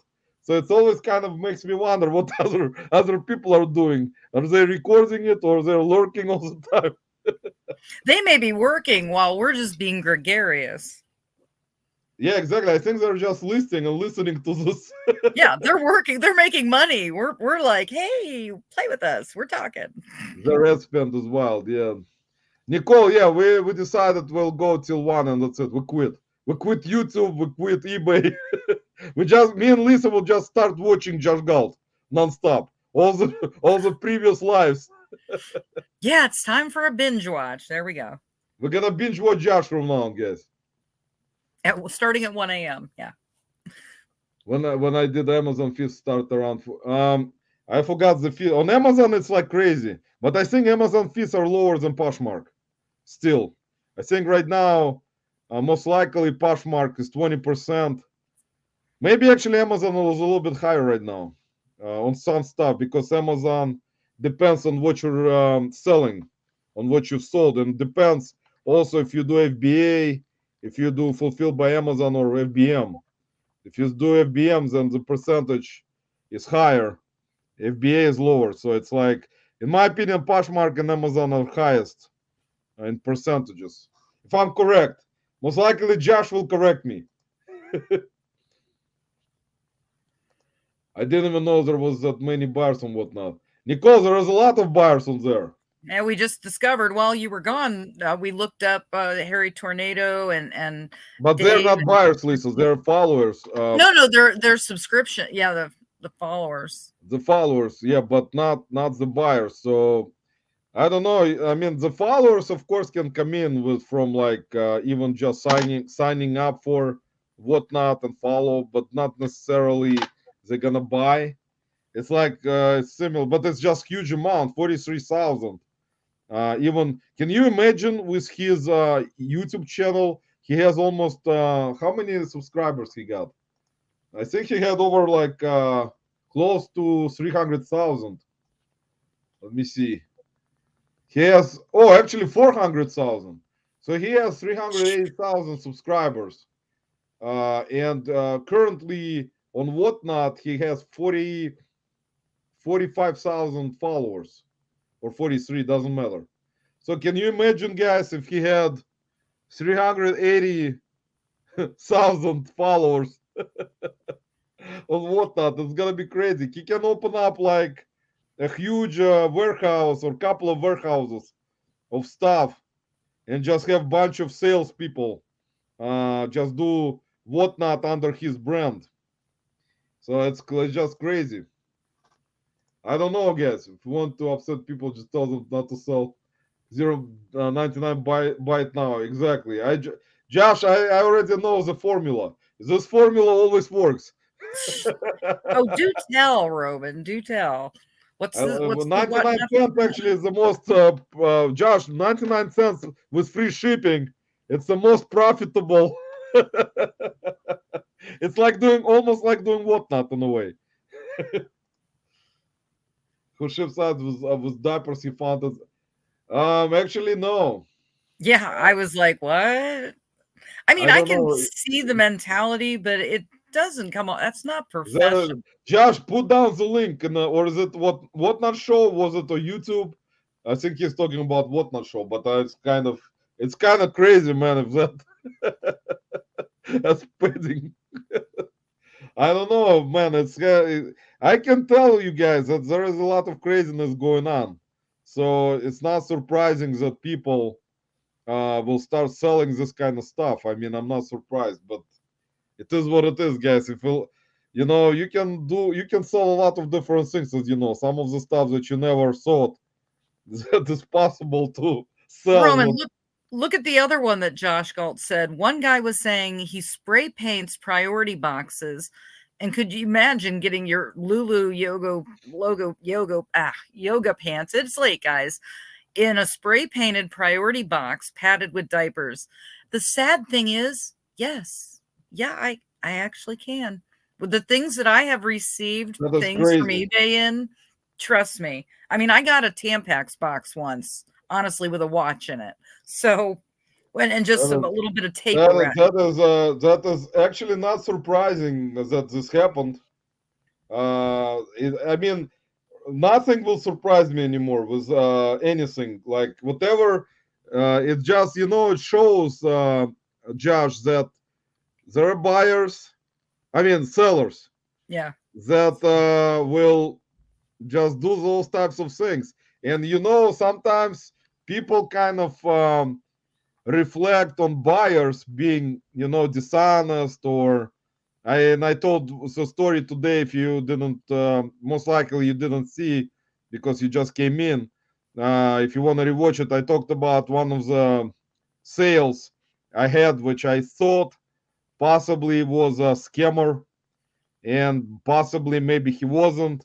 Maybe he was. Maybe I scared them off, which is possible, but maybe not. So I don't know. It happens, but sometimes people refer to buyers as being dishonest. There are a bunch of sellers who are dishonest, and that's why it's kind of a game where what happens is, like, some buyers just know that there are a bunch of sellers who are doing really disgusting, or like not disgusting, but things that are kind of, you know not what do you call it, Lisa? Like, not fear, or like, if you do that kind of stuff, if you cannot even afford to buy boxes, and you're gonna start doing this kind of crap all the time, using even But there's USPS. better ways. I mean, like, I've got neighbors It's that just get, Amazon all the time. Jack one of their clean boxes. There's people you can get things from, offices, even grocery stores. Ping brings up a very good thing. She says eBay needs to require new sellers to watch a video on how to ship before they're allowed to sell anything. And I was just texting her that I have thought that for years, because it really seems to be a downward spiral in, lack of quality control, no, lack of respect for yourself, your business, and the way you make the rest of our community look. but I'm sorry, people ask me. no, it is true. But just also, if you probably are knowledgeable in Amazon, and I'm pretty sure you are. With Amazon, actually, it is more easier to scam. Uh, Even with eBay, it's now easy to do it. But both eBay and Amazon love the buyers, and they love buyers much more, as you know, than sellers, with all the policies and stuff. So on Amazon, it's even easier. On Amazon, you can go ahead and buy some kind of product. Just you don't like it, or you decide to keep it for yourself, and just put something else into the box, and just open up return and return, because that's how those Amazon bin stores work. That's how their merchandise gets to those Amazon bin stores. Is most people who buy something on Amazon just take out, like, if they need some kind of part for something, or like anything to replace something with, they'll just buy the whole thing. They will take out the part.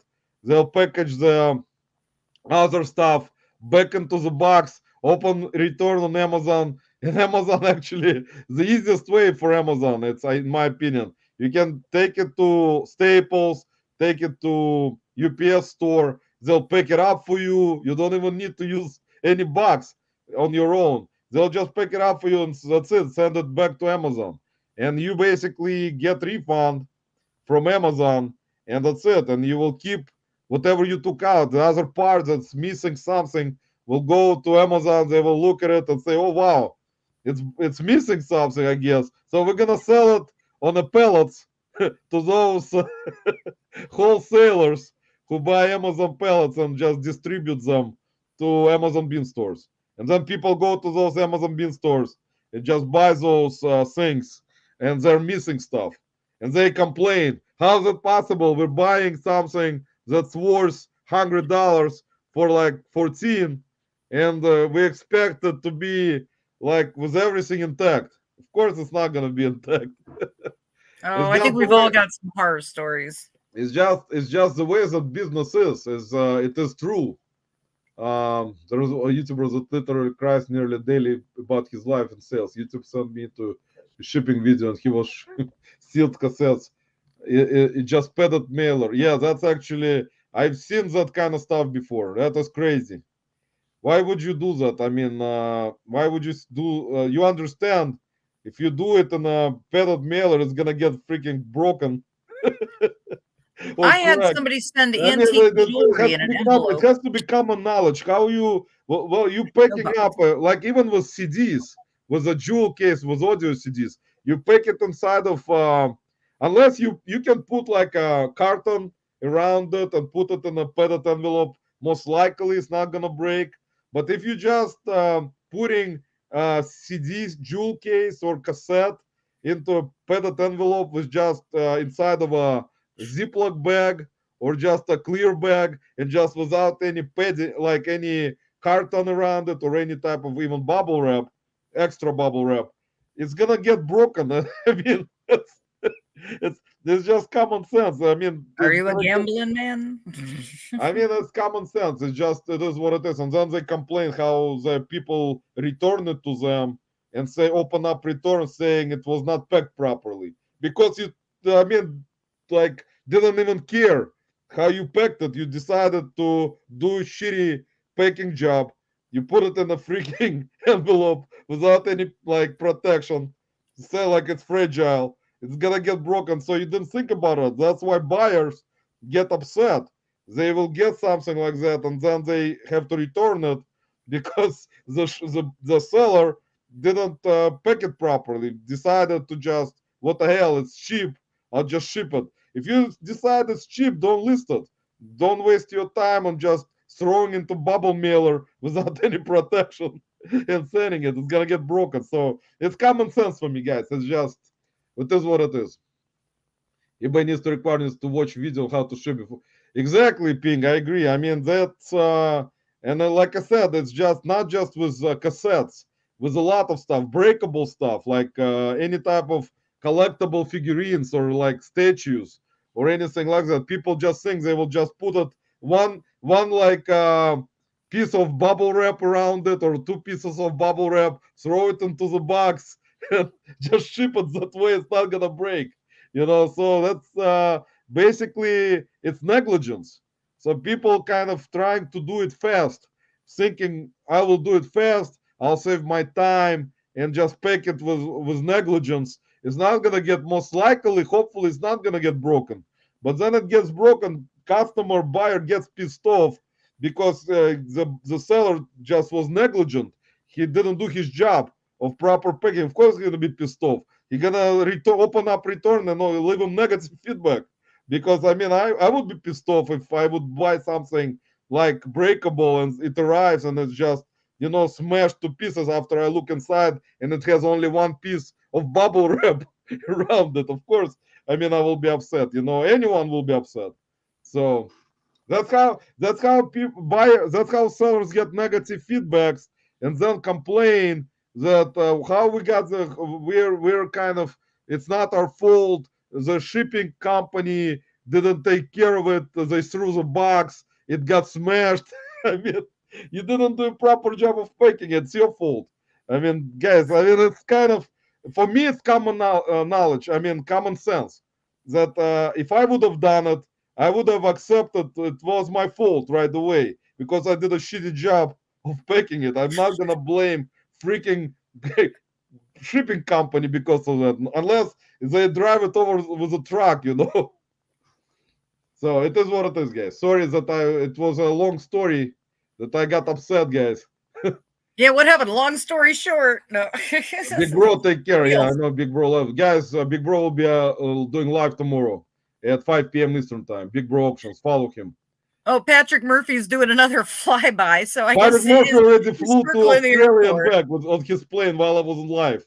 Patrick already flew around the world, guys, while I was live. He was like, why is he still on? I already flew around the world 2 times.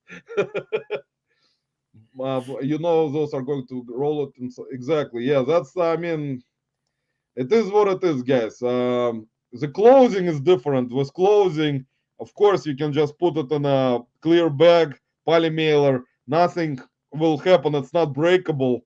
So it's just presentation. In my opinion, Lisa, what do you think? Presentation is also important. How you take care of something, how you package stuff, how you properly put it in a protective kind of environment inside the package so it doesn't break. I mean, so that buyer at least will know that you at least put some kind of effort into Well, packing it, you know, I not have just throw a always freaking thing in the box and ship it. Doesn't care what happens to it. I As live long by as a you got the simple money. I live by a simple rule, and I have since the very first days. I mail stuff with the knowledge of how to get it there safely, but I do it in the way I would want to receive it. I mean, that's all the simple brain thought you need to put into it. What would make you happy when you received that item if you bought it? Pack it that way. That's it. Now you can Exactly. throw That's what notes in I'm and make it looking right pretty now. if you're like What that, but what I usually always have done, I've always like put myself into buyer's shoes. Like, how would they feel when, like, if I would be the buyer and I would have bought that's what I something, just and then said. how I would have received it, and how I looked inside the box, and how the thing was packed.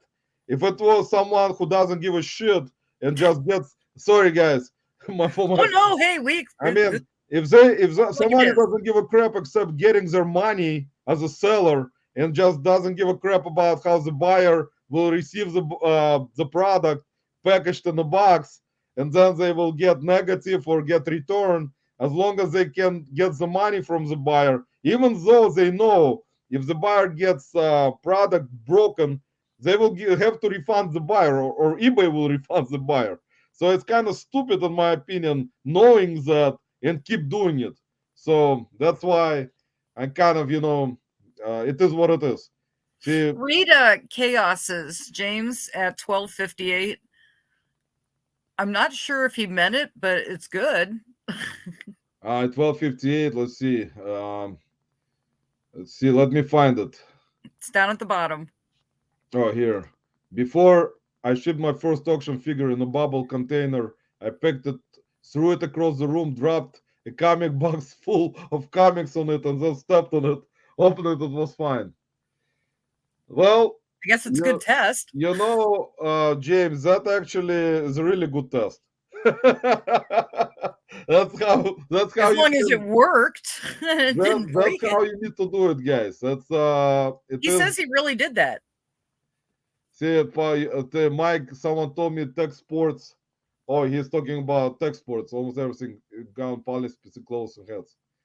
Yeah, that's. I mean, like I said, it's a common sense, guys. If you want to take care of your buyer, at least put some effort into shipping something with care. If you kind of don't care about buyers, and I mean, there are a bunch of sellers most likely who kind of do bad job in shipping. I mean, on shipping stuff or packing stuff. So nothing, and that's why it's kind of a situation where a lot of sellers will blame buyers, a lot of buyers will blame sellers, and it's gonna be a continuous type of thing. So the platform is knows about it. So it's not just, in my opinion, one perfect seller or one perfect buyer. It's gonna be a bunch of others who are not, and that's what makes it kind of the whole reselling platform life complicated, because nobody gonna be following any type of. I mean, not everyone will follow same principles or same type of things in their Hey, as long as there's selling and principles, packing. any So, principles. Desiree, yes, we're still alive, but we're gonna go off. That's it. Tommy takes me reads a couple more counts. Wasn't him.